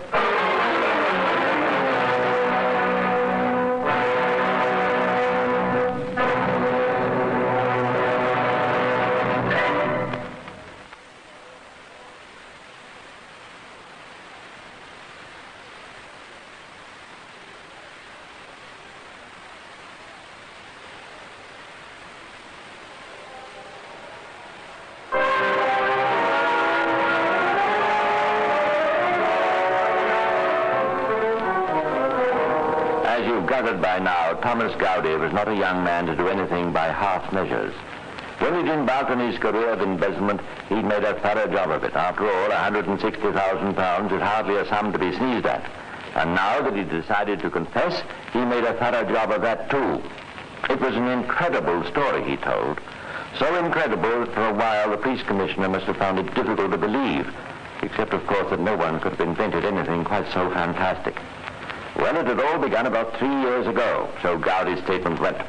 He was in a bar in a pub not very far from the bank, having a sandwich and a pint of mild and bitter for lunch, when he got into casual conversation with a man standing next to him. A well-dressed, well-spoken, very pleasant sort of man. Fine weather we're having for this time of the year. Aye, it is that. Seems almost a crime to waste time indoors. One should be out in the sunshine. As a matter of fact, I think I'll take myself to an afternoon at the races. Oh, are they having races today? Yes, didn't you know? Do I take much interest in racing? You should. It's a fine sport, and it can be very profitable, too. I don't suppose you'd like to take pity on a lonely Londoner and come out with me? Yeah, as my guest, of course. Why couldn't you do that? I have to be back at the bank in 10 minutes. Oh, work in a bank, do you? Aye, the Bank of Liverpool. Indeed. A splendid institution, I'm told. Although I have heard it said they're trifling niggardly in the salaries they pay. They aren't exactly generous. What do they give a young man like yourself, if it's not a rude question? £10 a week? Divide that by 4 and you'd be nearer the mark. What? Well, it's absurd. Unskilled labor is almost as much these days. I wonder you stick it. A job's a job. You're quite so, but there's no need to make yourself a slave to it. There are other ways of making money and working for it. Take myself, for instance. I often earn as much in an afternoon as you do in a whole year. You do? Yes. Betting on the racehorses, you mean? Oh. always been told racing was a game for fools. So it is, unless you know the right people. Now, this afternoon, for example, there's a mare running in the 2:30 that can't possibly be beaten. In fact, I happen to know it's all arranged for her to win. You mean arranged in advance? Precisely. Well, these things are quite often, you know. So what shall I do? I shall go out to the course. I shall wager a modest £50 at 3 to 1, and I shall come home this evening 150 to the good. Quite a pleasant and remunerative day's work, eh? Aye, very pleasant. Yes. What a shame you can't come with me. I don't imagine you'd object to picking up a little easy money on the side any more than most of us. Still, duty calls, I suppose. I'm afraid it does. Yes, oh well, some other time, perhaps. Oh, look here, sir. Kelly. Kelly's the name. Look here, Mr. Kelly. I suppose if I were to give you a couple of pounds, could you take it out and get it for me? Yes, of course. It wouldn't be asking too great a favour. Not at all. Well, if you're quite sure, then, here's the money. Oh, I say. Look, you're very trusting, aren't you? I mean, after all, I'm a complete stranger. Well, how do you know I shan't just disappear with your money and not turn up again? I can tell an honest man when I see one. I'd have not suggested such a thing if I'd had any doubt about you. Well, that's awfully kind of you, old man. You know, depend, I shan't let you down. Let's have another drink, shall we? No, please. No, this is my privilege, I insist. Yes, of course. The same old story. It's happened 1,000 times, and it's amazing how little the technique changed with the years. No doubt Gowdy was gullible, but aren't we all at one time or another? By some mischance, the mare didn't win the 2:30 after all. And when the obliging Mr. Kelly turned up that evening, he brought no winnings, only a sad account of a plunge that had gone astray. Gowdy regarded the loss of his £2 with no little gloom. But Kelly, who'd lost considerably more, or so he said, refused to be in the least downhearted. Cheer up, old man. We'll get it all back tomorrow at compound interest. Tomorrow? You know the old saying, at first you don't succeed and all that. Matter of fact, there's a horse called Flyaway Paul entered for 3 o'clock. Now, I'm not quite sure it's all fixed yet for him to win, but I've arranged to meet the trainer here. A man by the name of Styles, a rough diamond rather, but you'll like him, sure. He's promised to let me know. Oh, here comes now. Evening, Styles. Oh, evening, Mr. Kelly. Styles, I'd like you to meet Mr. Gowdy. Oh, pleased to meet you, sir, I'm sure. How do you do? Begging your pardon, Mr. Kelly, but I've only a minute to spare, so if you and me could have a little word in private, as you might say. You can speak quite openly before Mr. Gowdy. He and I are friends. Well, that being the case, sir, it's all set, and mum's the word. Ah, there's no doubt he'll. Yeah, he'd have to fall over and break his neck for him to take it off him. Splendid. Styles, here's a £10 note for your trouble. Oh, much obliged, sir, I'm sure, sir. And next time you've any information, don't forget to let me know, will you? Always happy to do business with a gent like yourself, Mr. Kelly. Good evening to you, sir. Good evening, Styles. Cheerio. Old man, you see how simple it is. Of course, Flyaway Paul is sure to be at a short price, no more than 2 to 1, I should think. But there's an old racing maxim that any odds about a winner are good odds. Now, I suggest you let me have a fiver. That means you'll clear today's loss and be £8 to the good. £5 is a lot of money to risk on a racehorse. Nonsense, where's the risk? Anyhow, if you don't speculate, you won't accumulate, you know. I'm afraid I've not got £5 with me at the moment. Gee, that's all right. You can let me have it tomorrow at lunchtime. In fact, if it's going to inconvenience you to get the money, I could stake it to you as a loan. Just between friends, you understand? That's very kind of you, but I'll have it with me. And so the lamb was led to the slaughter. It was amazing how many of Kelly's hot tips didn't win, and even more amazing how quickly and how heavily Gowdy found himself in debt. Kelly was quite decent about it, of course, but after a while, quite understandably, he began to hint that he'd like his money, and if it wasn't forthcoming, he might be obliged to go to the bank and lay a complaint. Gowdy knew that would mean dismissal, so in desperation, he forged his first check. And when that wasn't found out, he forged another and another. Not that the money ever did him any good. On the contrary, it went straight into the rapacious and apparently bottomless pockets of Messrs. Kelly and Styles.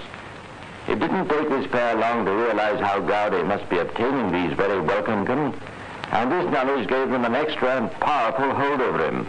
In fact, within a few months, they so sure of themselves that they didn't feel the need to pretend any longer.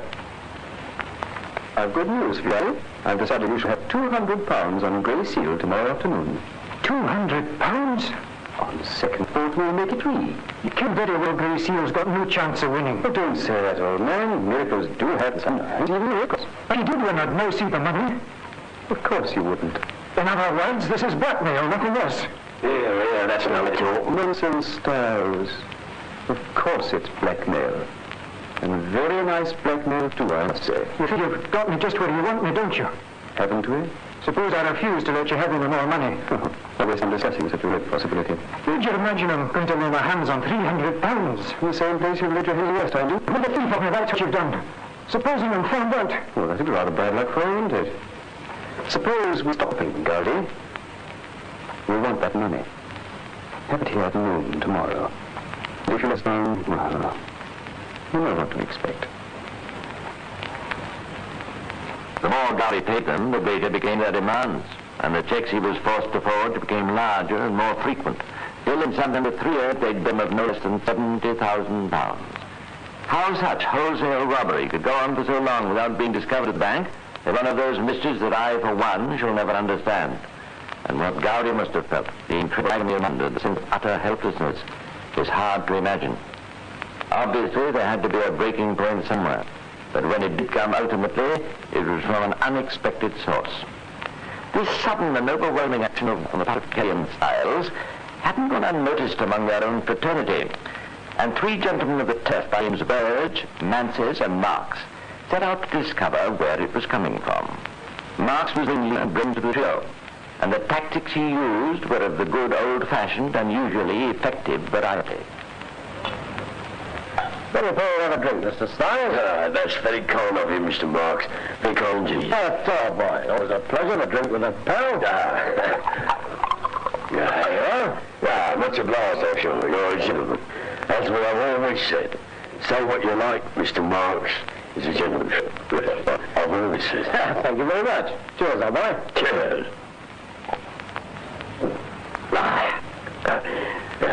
Yeah. You know something? You know something, Mr. Marks? What? Now, I'll buy you a drink. Oh, no. This is my part. You keep your money. Well, money play more with this can play. We're just rolling in money, Mr. Kelly and me.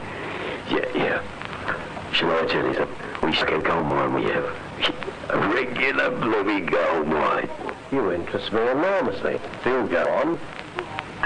And, of course, Styles did go on and on until the whole story had been revealed. Hannibal Marks was a man of quite commendable enterprise. He knew that the time to strike was when the iron was hot. And so on the following day, October the 18th, 1901, if you must be exact, Thomas Peterson Gowdy has a visitor who had a proposition to bring that was simplicity itself. Mr. Burge and Mr. Mances and myself are in partnership as turf country agents, Mr. Gowdy. Our card. You've been recommended to us as a very generous bettor. And we decided in addition you shall transfer your custom to us. Here, wait a minute. Furthermore, we decided that tomorrow afternoon you're going to invest £5,000 on Princess Kitty. Cash, of course. Small notes for preference. I don't know what you're talking about. I think we understand each other quite well, Mr. Gowdy. If you could let us have the money by noon tomorrow, it'd suit admirably. Oh, and I wouldn't mention this to Mr. Kelly or Mr. Styles if I were you. I might misunderstand. Well, that's your game, eh? Exactly. I'll not do it. I've been bred enough as it is. Oh, come, Mr. Gowdy. Why make such a fuss over such a small sum? You call £5,000 small? A mere bagatelle. Surely for a man with all the resources of the Bank of Liverpool behind him. I met your general manager once, a charming fellow. I've not intended to call on him again and say how do you do. I've some free time tomorrow morning. Do you? All right, what? You'll get your money. That's very sensible of you, Mr. Gowdy. I'll see you at noon. Good day. It was all much too easy. Burge, Mances, and Marks followed up their first demand for £5,000, second 9. Gowdy protested at the gate. The next day they demanded £16,000. We paid no less than £30,000, and a week after that, £31,000. Gowdy forged and cashed all the checks and handed over the money. £91,000 within 3 weeks. Incredible? That's what I should have said too, but it actually happened. Well, that was the story Thomas Gowdy told the police commissioner, and the commissioner lost no time going to work. Kay, Styles, and Burge were quickly run to earth, but Mances and Marks got clear away with the best part of £50,000. They were not found then, and they never have been to this day. But for Gowdy, the ordeal was not by any means over. Now, Gowdy, I presume you want to make things as light for yourself as possible, don't you? I don't care very much what it's enough. I'll put it to you this way, then. You want to see justice done as far as possible, don't you? Yes, sir. That's the way to talk. I've discussed this case with Mr. Charles Gill, who'll be prosecuting. And I understand that you'll face a number of individual charges, also several jointly with Killian Stiles, and so others jointly urge. Now, what Mr. Gill suggests is this. If you plead guilty to the charges against yourself, and others plead not guilty, you will then become available to give evidence against them. Will you do that? Wouldn't about that, Your Honor? Nonsense, man. What have they ever done to you except lead you deeper and deeper into the mire? You've never got yourself into business at all if it hadn't been for them. That's so, isn't it? Aye, that's true enough. Very well, then. What do you say? I'll do you, sir.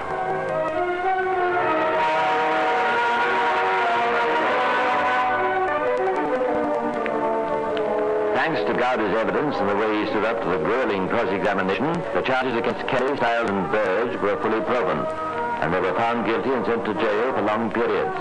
As from such, Gowdy was defended by one of the ablest men in the country, Frederick Edwin Smith, 1st Earl of Birkenhead, had come looking to their end. But even his eloquent plea that his client's crimes were committed under compulsion in abject foreclosure carried little weight, and Gowdy was sentenced to 10 years penal servitude. He died in jail, perhaps the only criminal in history to have embezzled £160,000 without gaining any financial benefit for himself.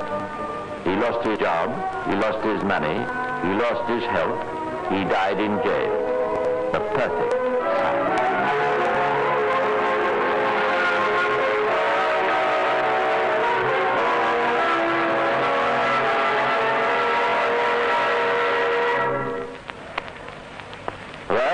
Now, but I'll be back again soon to tell you some more of the secrets of Scotland Yard. Meanwhile, this is Clive Brooks saying goodbye and pleasant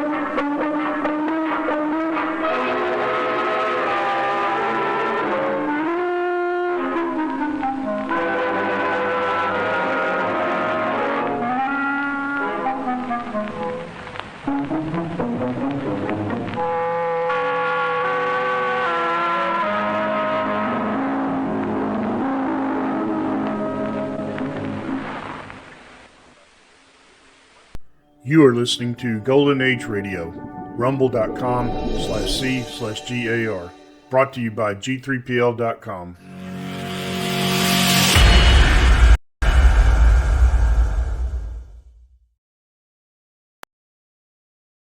This is Orson Welles, speaking from London.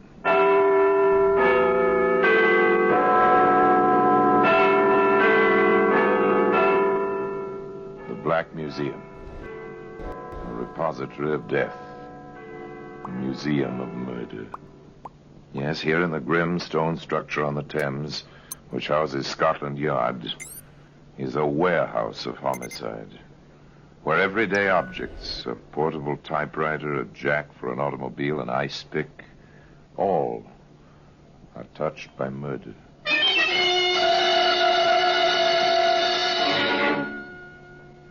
Here's a pair of spectacles. It's a familiar object, neat, not too large, tortoiseshell frames with gold tops. You've seen them 100 times on girls who obviously have decided that they must wear glasses. They'll make the glasses as decorative as possible, but this pair...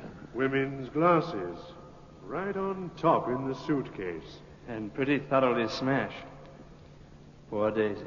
Something, whatever it was, must have hit her awfully hard to smash her spectacles like this.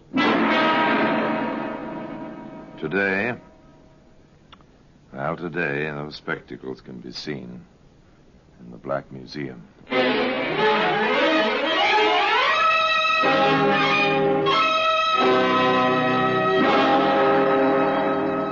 From the annals of the Criminal Investigation Department of the London Police, we bring you the dramatic stories of the crimes recorded by the objects in Scotland Yard's Gallery of Death, the Black Museum. In just a moment, you will hear The Black Museum, starring Orson Welles.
Now, The Black Museum, starring Orson Welles.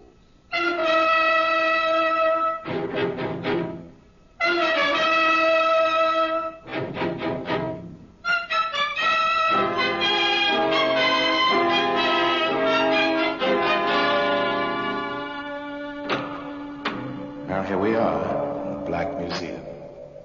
Scotland Yard's Museum of Murder. Yes, here lies death. Who died by these objects? The dead, named here on the white labels with the black lettering?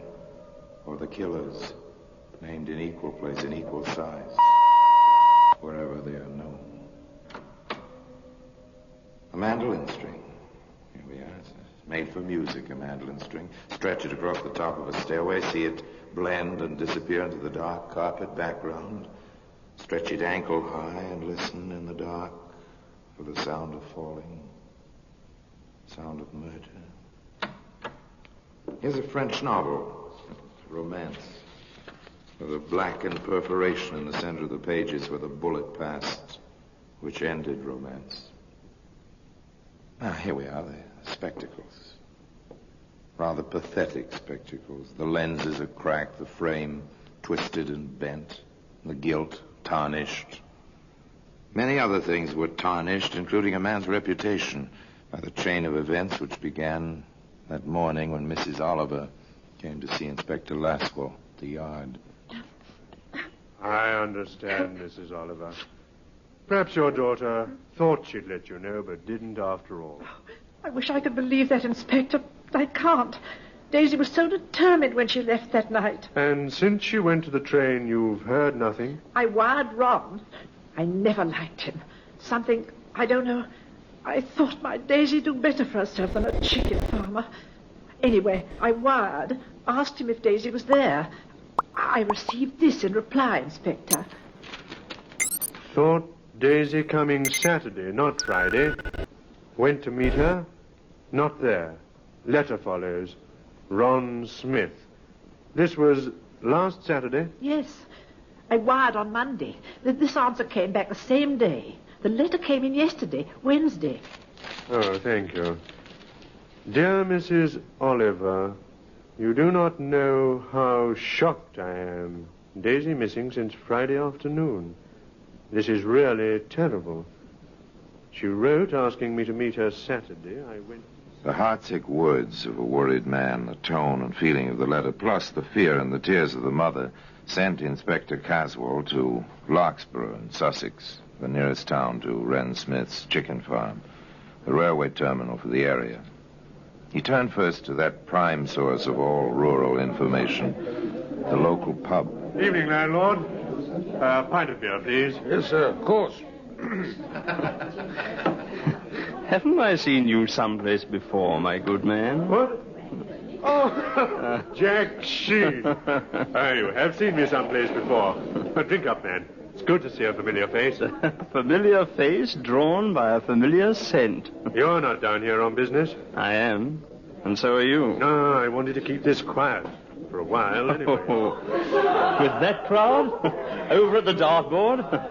Your old-time friends, Caswell. Morton of the Times, Alsop of the Guardian, Durr of the News, and yours truly. You fellas have a sense of smell of a ferret. We have to.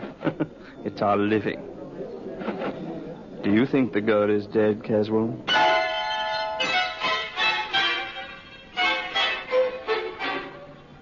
There it was. Words of one syllable. Literally one syllable. Do you think the girl is dead?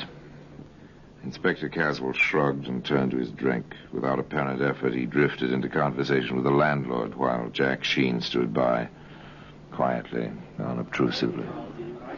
Have there been any talk hereabouts recently about a girl who's missing? Some? Well, girls get silly ideas sometimes, especially the young ones. Only silly thing about this girl was the man she went for. Huh? They get that way sometimes, even the best of them. Oh, I know what you mean. Anything wrong with the man in it? Ne'er-do-well. Owes for feed. Everything in sight. Lives in a hut on his farm. Not even a proper house. Oh, that's her? This Oliver girl now. Bright. Sweet as they come. Real pert in them fancy glasses she always wore. Then, off the deep end over this Smith fella. Never know why they do it. Whereabouts is this chicken farm? Right fork east. Second right after the fork. You thinking of going up there? Oh, I might drop over. Told the girl's mother I'd look around. Maybe talk to Smith. From his letters, he's pretty well upset himself. Him? Upset over that girl? Not much. What's happened to your friend? My friend? Why, he was just... 5 will get you 10, landlord. My friend is halfway there by now. Inspector Caswell was absolutely right. Jack Sheen was well up the right fork and turning into the lane that led to Ron Smith's chicken farm. Who's there? I said, who's there? I'm Jack Sheen of the London Daily Post. I'd like to talk to you. What makes you think I want to talk to you? Oh, most people talk to me. If they don't, I usually write what I think they might have said. Very simple. Smart, aren't you? I know my business, I hope. Fellows down in the village suggest you don't. Yeah, they like to talk. Don't you? Not about things that ain't my business. Daisy Oliver is your business. She was. Meaning, exactly? Daisy said she was coming down last Friday. I left my gate unlocked, like you found it tonight. She was always touchy about that. She never came, though. That's right. Now, all this talk. I'm more worried about her than I ought to be. Nancy's going to make a fuss about that pretty soon. Nancy? Well? A girl, Nancy Noble, lives up the road a piece. Her and me have been walking out lately. Daisy knew. I figured she'd be coming down like she wrote on account of... Apparently, Mr. Ron Smith, chicken farmer, was as garrulous in his way as his hands were in theirs. He clucked on at great rate. Finally, Jack Sheen got away. Scribbled a bit in his notebook and then off to sleep. But next morning, quite early... Hello there. What? Oh, you startled me. You don't look as if you scare easy. I don't. Who are you walking into a barn like this behind a busy girl's back? A fellow who thinks you'd make a better wife for Ron Smith than some frail little girl from the city. You know your way around, don't you? There was banter and introductions. Nancy was quite flattered, of course, over the visit of a reporter. She talked. Sure, I met Daisy. Like her? All right. If you go for milksops. I see. I heard Ron was going to marry her right after Christmas. Not if he could break the engagement, he wasn't. He's all set to marry me. Oh, so that's the way the wind blows, huh? It sure does. Or did. Now, with all the fuss over Daisy disappearing, well, Ron's too upset even to think, I guess. Upset, is he? He told me night before last. He's afraid she's killed herself. So Daisy may be dead. And Ron is afraid she may have committed suicide. Well, Jack Sheen has turned up a fact or two, hasn't he? Of course, Inspector Caswell hasn't been inactive. Mr. Jeffrey, I'm told by our host, the landlord, that you think you saw the Oliver girl last Friday night. I think so. I was coming up the road, out past the fork. My place is out past Smith's. There was a girl ahead of me. She turned to look back. I thought I saw her wearing spectacles. Is that all? Well, she must have turned in at Smith's. She didn't pass my place. Reed here saw her real close. Did you, Mr. Reed? Yes, sir. I met Jeffrey on the road. I was coming down to the road to the village after fixing the septic tank out to Jeffrey's place. Girl passed real close. Oliver girl, all right. Wearing her specs and carrying a suitcase. Ah, that's right. She had a suitcase like she walked out from the train. Why, the Smith fella didn't go in and meet her. Then there was the routine visit to the cottage where Daisy usually stayed when she was in Locksborough. Did you hear from Miss Oliver, ma'am, that she was coming down here this past Friday? She didn't, and she always stayed with me. If she'd planned to come down, well, you never know, what with young girls being so free nowadays. And she had spent all her savings on these trips. She told me that last time she was here. When was that? Oh, about 2 months ago. She seemed so nervous, poor thing. Even then, you know, jumpy, always a little scared, like a rabbit, sort of. Oh, I don't know. I wish I didn't keep thinking. And finally, there was Edith Staple. Miss Staple had a friend in the outlying area, and Miss Staple had been crossing a field near the chicken farm, a kind of shortcut. Yes, Inspector. I'm positive I saw her. I saw 2 men on the road, too. One passed her. The men met, talked a little, and went on. By the time I passed the lane to Smith's place, she was in as far as the first shed. You saw quite a bit, didn't you? The road is on a little rise just there. I was coming up to it, and everyone was, well, sort of outlined against the sky. Well, thank you, Miss Staple. Thank you very much. There must have been a girl. 9 chances out of 10 it was Daisy Oliver. But how to prove it? Where had she disappeared to? Inspector Caswell and Jack Sheen compared notes. They stayed around Locksborough. That fact alone started the talk, which had impetus enough in any case. People don't just disappear, I tell you. She must be somewhere. She turned into Smith's place. Want to bet she never came out? Nice girls don't take chances going alone to men's homes, even when they're more decent than the hut he lives in. They'll get him, you'll see. He did the girl in. Want to bet? The talk reached Smith, of course. On the heels of the talk came Jack Sheen. Nice lot of chickens you've got here, Smith. You didn't come out here to talk about chickens. No? What then? You're trying to get more on Daisy and me. The town has plenty on you, they think. Yeah, long tongues. They wag too much. You can stop them, you know, quite easily. How, I'd like to know? Oh, just ask Inspector Caswell to bring his crew out here to dig up your farm. They'll find nothing. That'll stop the talk. I'll do it. They can dig any place they want. Except I wouldn't want them to disturb my chickens. The remarks were duly reported to the inspector. His comment was, "We'll be glad not to disturb his chickens." I should think that's exactly what you would do. Oh, I don't know a thing about chickens, except roasted. Look, he was rather pointed about it, you know. Don't disturb my chickens. You know, if I were you, Caswell, I'd do some digging around that chicken run. Might save you a lot of extra trouble. You catch on, Inspector? The inspector caught on to the extent of asking Ron Smith to drop in at the police station while Jeffrey and Reed and a few of the others with Jack Sheen began their digging. Not much good, this ground. Good enough for chickens.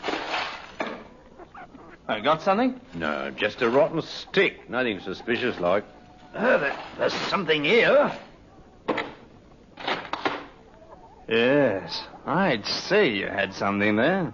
Lift out your shovel, Jeffrey. Okay. Now, look, I'm going to open it. I want you to witness that I neither take out nor put in any object. Ready? Yeah, all right. Okay, now just watch this. It's the girl's suitcase, all right. I'd know those specs any place.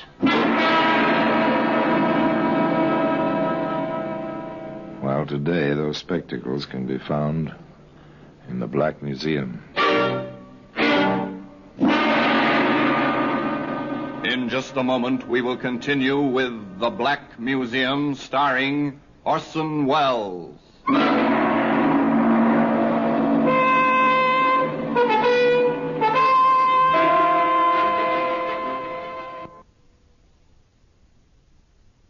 And now we continue with The Black Museum, starring Orson Welles.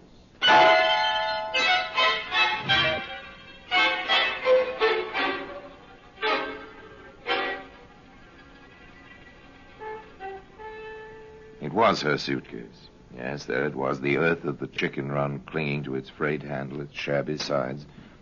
Jack Sheen stopped the digging, sent Reed pell-mell for the inspector. Women's glasses. Right on top in the suitcase. And pretty thoroughly smashed. Poor Daisy. Something, whatever it was, must have hit her awfully hard to smash her spectacles like this. Shall we go on, Inspector? Digging? Of course. But carefully. We don't want the edges of the spades to disfigure anything. The first thing they found was part of the torso. And the limbs wrapped in sacking. Finally, the head in a tin box, buried shallowly in the chicken run.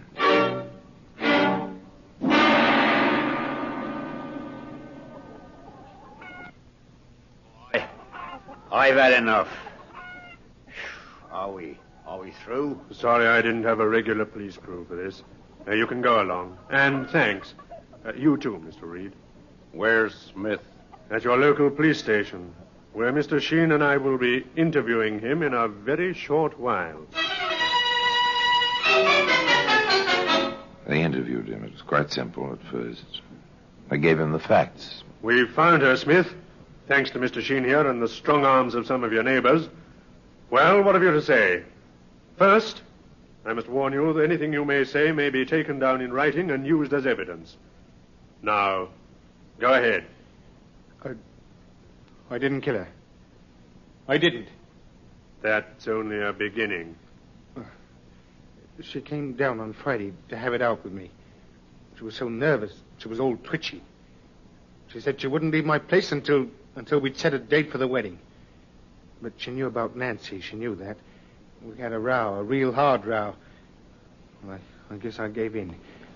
I said the 27th of December, right after Christmas. Then I promised I'd tell Nancy that night. Daisy wasn't satisfied until I'd gone right out looking for Nancy. I couldn't find her. I came back and Daisy was hanging from the beam in my hut.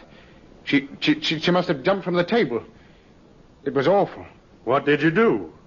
Why didn't you go for help, a doctor? Well, I cut her down first. I thought there might be some life left. Did you try artificial respiration? And as soon as I got her on the bed, I saw it was no use. But you still didn't call anybody. I was afraid. I panicked. I thought they wouldn't believe me. They'd all think I killed her and try to make it look like suicide. So you buried her? Yes, in the morning. But you cut her up first. You deliberately dismembered the body in an attempt... Have you ever tried to dispose of a body? True, a body is 76% water, but have you ever tried to get rid of one? It's almost impossible to burn without special apparatus. Burying it leaves it intact. What do? Find a lime pit? Even that isn't foolproof. What do you do? After you knew she was dead, you still wrote letters to her home. I couldn't stop doing that. If people were to believe that I hadn't killed her myself. May I, Inspector? Of course, Jack. What about these? Her glasses. You found them, too. How did they get this way? They must have fallen off when I cut her down. I suppose I stepped on them or something. Her head hit the table as I was carrying her to the bed. I couldn't believe Daisy was gone. I couldn't... Smith couldn't believe she was dead. Jack Sheen and Inspector Caswell couldn't believe other items. It doesn't fit, Caswell. It doesn't. What's bothering you about it? Look, a girl who's just been told her wedding date doesn't hang herself in the next half hour. Yeah, I saw that. I sent his shoes down to London to the laboratory. If he did step on those glasses, there'll be bits of glass on the soles or heels. I'm no doctor, Caswell, but did you notice any rope marks on the neck? I didn't. I have sent for one of the medical examiners. We'll know all about that very soon.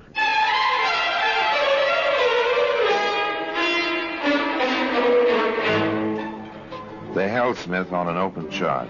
The least would be an illegal burial and failure to notify the proper authorities. Meanwhile, Sir Harold Hubert, one of the Yard's best medical men, came to Locksborough. He worked. He made his report.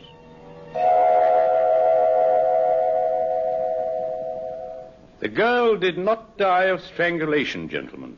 What was that? She didn't. There's a slight discoloration of the throat, but that was probably caused after death. Oh, what did she die from, then? Shock. Caused by the multiple bruises all over her body. That girl was beaten to death.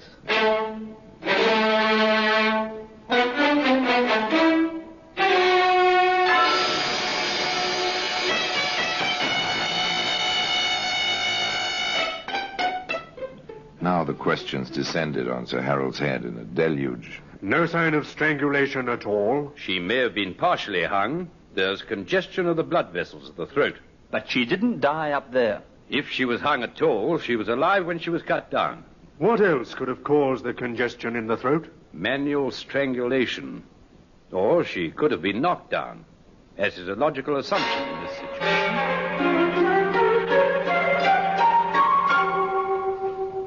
Did you knock her down and step on her throat, Smith? Of course not. How could I have when she was hanging as I entered the building? You're certain she was hanging and dead? I know she was hanging. I'm as sure as I can be that she was dead. All right. Take him back to the cell. There it was. The expert said no hanging. The man accused contradicted that statement at every turn. Once again, the inspector and Jack Sheen went out to the chicken farm. What are you up to? Give me a boost up onto the table. Okay. Now what? I'm not going to hang myself. Come on up. I think it'll hold both of us. All right. Here I come. Huh. Not the safest perch in the world. Okay, now what? Look here. Along the beam. What a filthy animal. Didn't Smith ever clean his place? Maybe it's just as well he never did. Look, I don't get it. He said a dozen times he found her hanging. If a rope passed over this beam, as Smith maintains... The dust up here would show the marks. You see any marks, old boy? Not a thing. Not even a bit of rope fiber. Sir Harold is right. No death by strangulation. Not by any rope which passed over this beam. I wonder how friend Smith is... Smith did his best to explain the matter. In fact, he did a trifle better than his best. That's possible. The rope must have caught in the joists. She didn't weigh very much. And by the way, where is the rope? I burned it. It gave me the willies. What kind of rope was it? Ordinary hemp rope. Not sash cord? No, hemp. What did you intend it for? Oh, no special purpose. You always have rope around a farm. Inspector Caswell reminded Mr. Smith quite tersely. Hemp rope leaves its fibers caught in rough wood when it's passed over the wood. There's no sign of fibers, or any mark in the dust. Well, then the dust settled back after I took her down. How did you take her down? I lifted her with one arm and freed the rope with the other. Now, let's go back to the beginning, Smith. When did you first see her that night? Oh, she came to the gate. It was locked. She called. I let her in. We argued. Then we made up, and I went to tell Nancy. When I came back... Hadn't you better keep the story straight, Smith? That is the story. You said before you cut her down. You told Mr. Sheen you left the gate open because finding it closed upset her always. Then I made a mistake. Oh, you made a mistake, all right. You made your story much too involved. You see, the laboratory has reported on your shoes. Not only are there no bits of glass in them, proving you did not step on them, But there are traces of lipstick on one and traces of contact with human skin on both. I submit, and I shall so state to the jury at your trial, that you attacked the girl with force and violence, that you smashed her glasses on the table, that you beat and kicked her into insensibility and death. Your story tripped you, and the laboratory did the rest. I'd say, Smith, next time, keep it simple. But I doubt if there'll be any next time for you. Well, today, those spectacles can be seen in the Black Museum.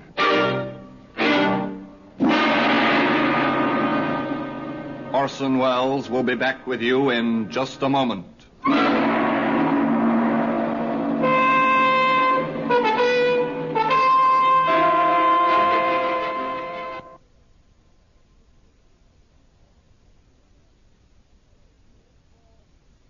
Now here in person is Orson Welles. Exactly how Daisy Oliver met her death was never brought out, not even at the trial. Whether Ron Smith beat her to death or whether she fell to her death, no one knows. But she was murdered, and by Ron Smith. There's no reasonable doubt about that. Nor was there any doubt about this man's character. Not only did he write of his concern over her disappearance to Daisy's mother, not only did he write long, endearing love letters to a girl he knew was dead, but from his cell, as he awaited trial, he sent a wreath to her funeral, palm leaves and one lily, with the phrase attached, "Until we meet again." I wonder if they ever did meet again. Well, until next time, till we meet in the same place and I tell you another story about the Black Museum, I remain as always obediently yours.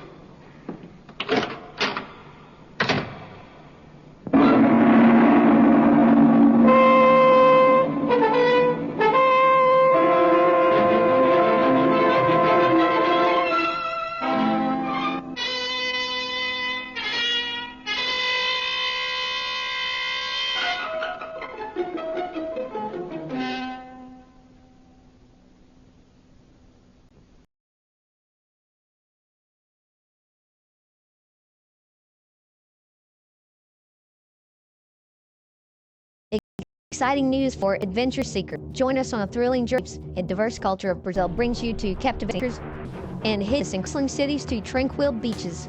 Our videos capture the essence of Brazil's beauty. Experience the warmth of its people, the rhythm of its music, and the thrill of exploration. Click on the link in the description to find out more.